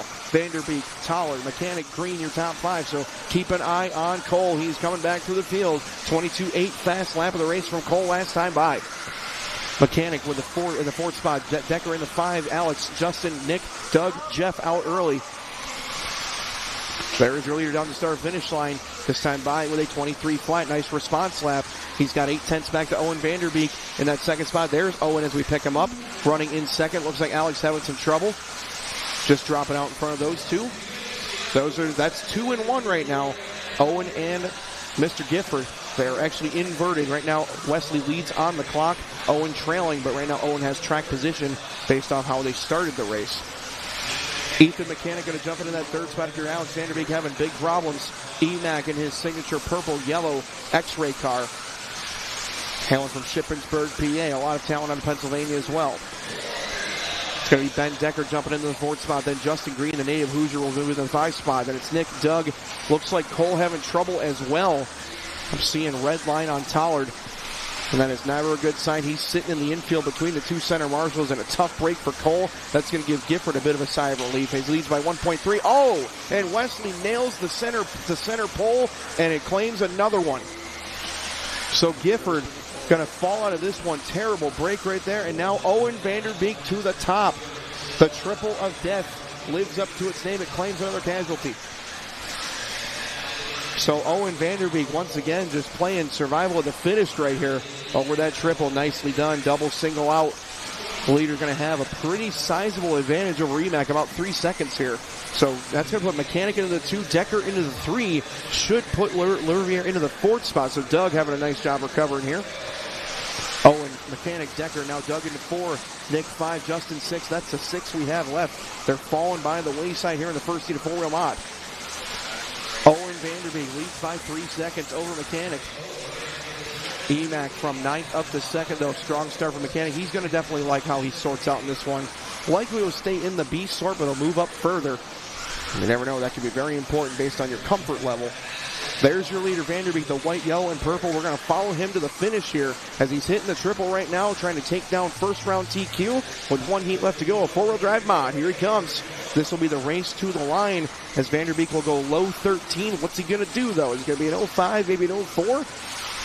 Here he comes to the line. It will be a 13.505. Owen is finished. It'll be for the early TQ with 1 heat left. These guys are all racing to the line. Mechanic and Decker close for 2nd. Mechanic 23.7. Decker's got to uncork one here at the end if he wants to take 2nd away from his teammate and Pennsylvanian. Decker will hold 3rd by about 7 tenths. Gibson will finish 4th. Doug 5th, and Justin will finish up in 6th. These guys all going to go 13 laps. Wesley, Alex, Cole, and Jeff all experiencing early trouble. Will not finish this one. Owen Vanderbeek, an awesome run. 13.505 will take down the TQ run with 1 heat left to go in 4-wheel mod.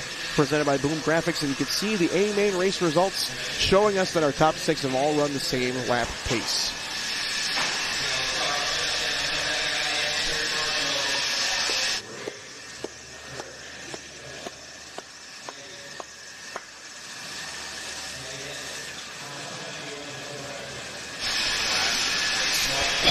on to your hats, folks. Hold on to your chairs. Strap them all down and get ready.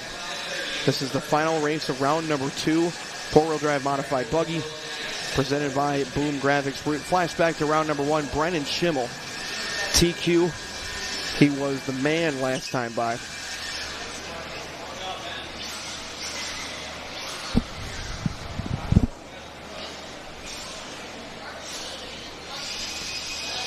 See if he can double it up or if somebody else is going to have a say. Remember, Dakota Fenn, 31-time national champion. Brock Champlin has won a couple of his own. Spencer Rivkin, Chase, Aiden, Ryan, Davey, Tom, and Tater.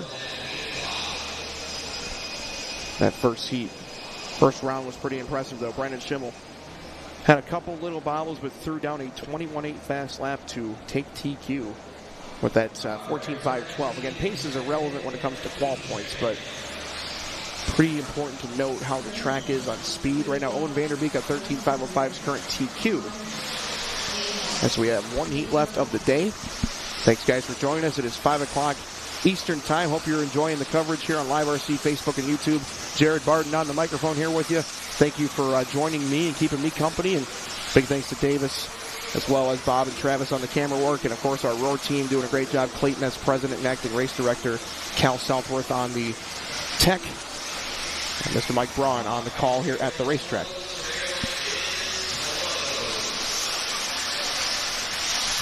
You heard Mr. Braun in the background. Straightaway is closed, and those of you watching around the world from liverc.com, you do not want to miss this one. This is going to be a good one. Final heat of round number 2, four-wheel drive modified buggy presented by Boom Graphics, and Brennan Schimmel will start us off first along with the rest of the grid. Fenn, Champlin, Rivkin, Lemieux, Horn, Cavallari, Bata, Ritterneck, and Sontag. In the meantime, turn it over to Mike to start this one off for you.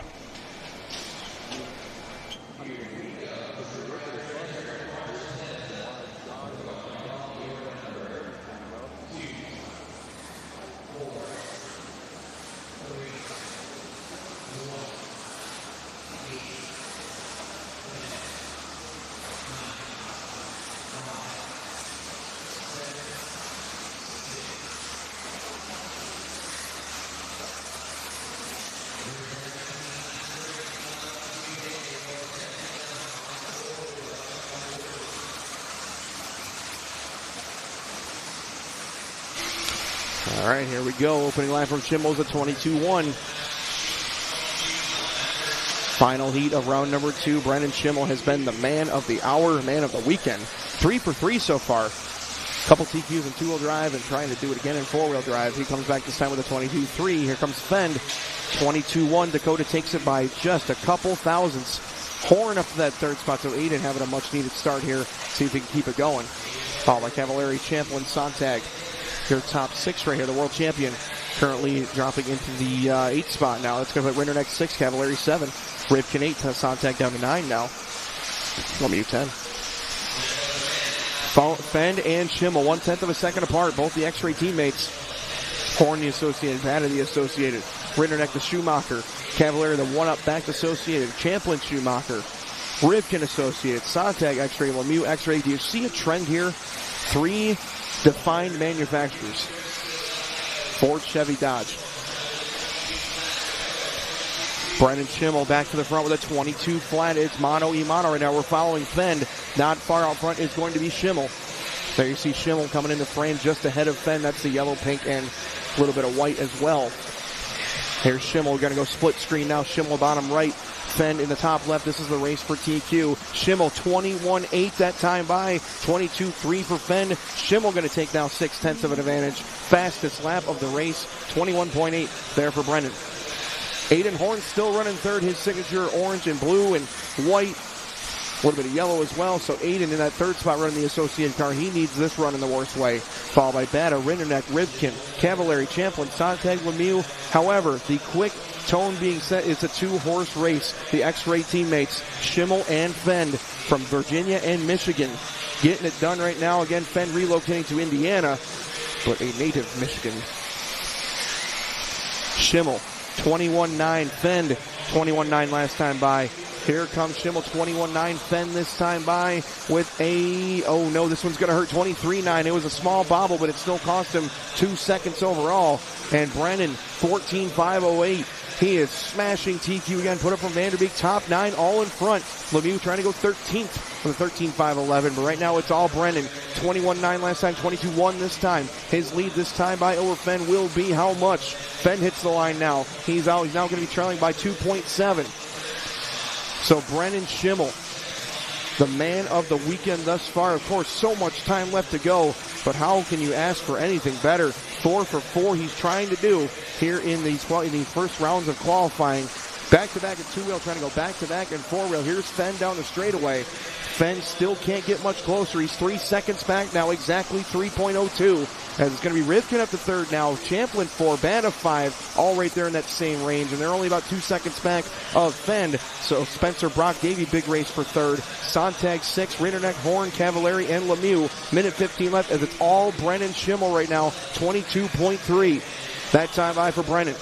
There's Spencer in that third spot. We pick him up going down the stairs and down the straightaway, up on two wheels. Nice save, though. Rivkin now going to drop the fourth as Champlin takes the third spot over now. So Brock looking good just in front of Rivkin there. You can see him going over the triple. But we're watching Brennan Schimmel with 55 seconds left to go. 22 flat just continues to bang out. High 21s, low 22s every single time by. His lead's now 3.3 seconds. Oh, little mistake going to the triple right there. Able to save it, though. Not going to cost him too much. Remember, guys, in seeding, Brennan didn't hit the triple once, so he was keeping that in his back pocket the whole way. 30 seconds left. Schimmel this time 22-9. Lost not even a second, but that's going to give Fenn a little bit of second life. Fenn comes back this time with a 22-4. He's trailing by 2.8. 20 seconds left to go, as again it's Brennan Schimmel leading the way. He's got Tater behind him, but Tater being kind to his teammate. There's Fenn. Still 2.8 of the separation. Champlin third. Rivkin, Bata, Rinderneck, Sontag, Horn, Cavallari, and Lemieux. Your full rundown with 5 seconds left. Schimmel just hit the start-finish line going to the right side 180s, and we'll pick him up the rest of the way. Through over the triple he goes. Here comes Brennan Schimmel. How about this young man from Coastal RC in Chesapeake, Virginia? He's a couple corners away from going 4 out of 4 in qualifying. Here he comes down the start-finish line. Brennan Schimmel, 14-5-10. Another new TQ run in four-wheel drive modified buggy. Have yourself a day, Brennan Schimmel, 14-5-10. Once again, top qualifier in four-wheel drive modified buggy. Here, presented by Boom Graphics. Dakota's going to go second, 14-5-13. Champlin for third. Solid run for Brock, 14-5-15. Bata with a 5-17 will grab fourth. Rivkin 5, followed by Rinderneck also on 5-17. Those guys all finished about 8/10 apart. Horn on a 5-19. Tater 5-19. Cavallari 520 and Chase Lemieux 13-505. They're all inside the top 10. They all reset, and Brennan Schimmel has himself a legendary day going 4 for 4 in qualifying with a 14-5-10, and we'll catch him for an interview as soon as we can.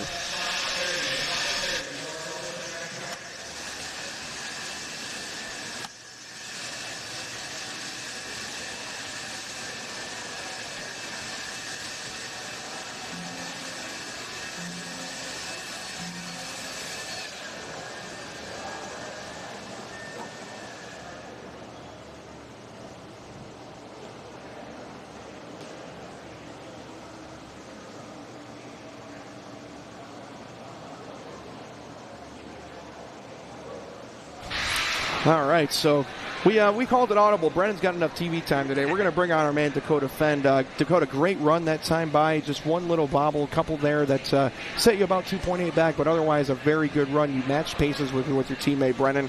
Tell me how you felt about today. You had a very solid overall day, but I want to hear your thoughts personally. Yeah, Brennan's driving awesome today. He's definitely on it.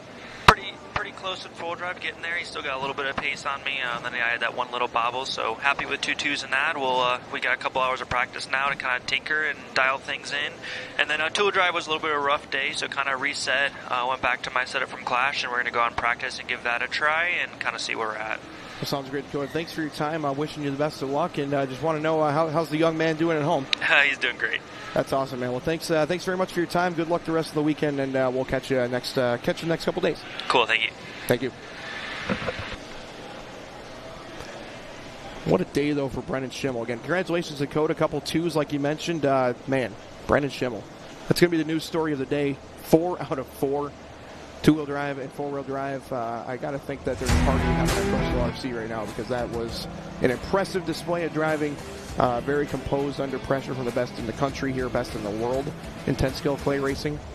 And we're pretty awesome. So big thanks to you guys for all tuning in. Same type of schedule tomorrow, which we'll definitely go back live at 11 o'clock, a couple minutes before, with rounds 3 and 4 qualifying here from the Roar 110-scale electric dirt off-road nationals here presented by J Concepts. This is Jared Barton signing off for the day. We'll catch you back here at 11 a.m. tomorrow, and we'll see you tomorrow.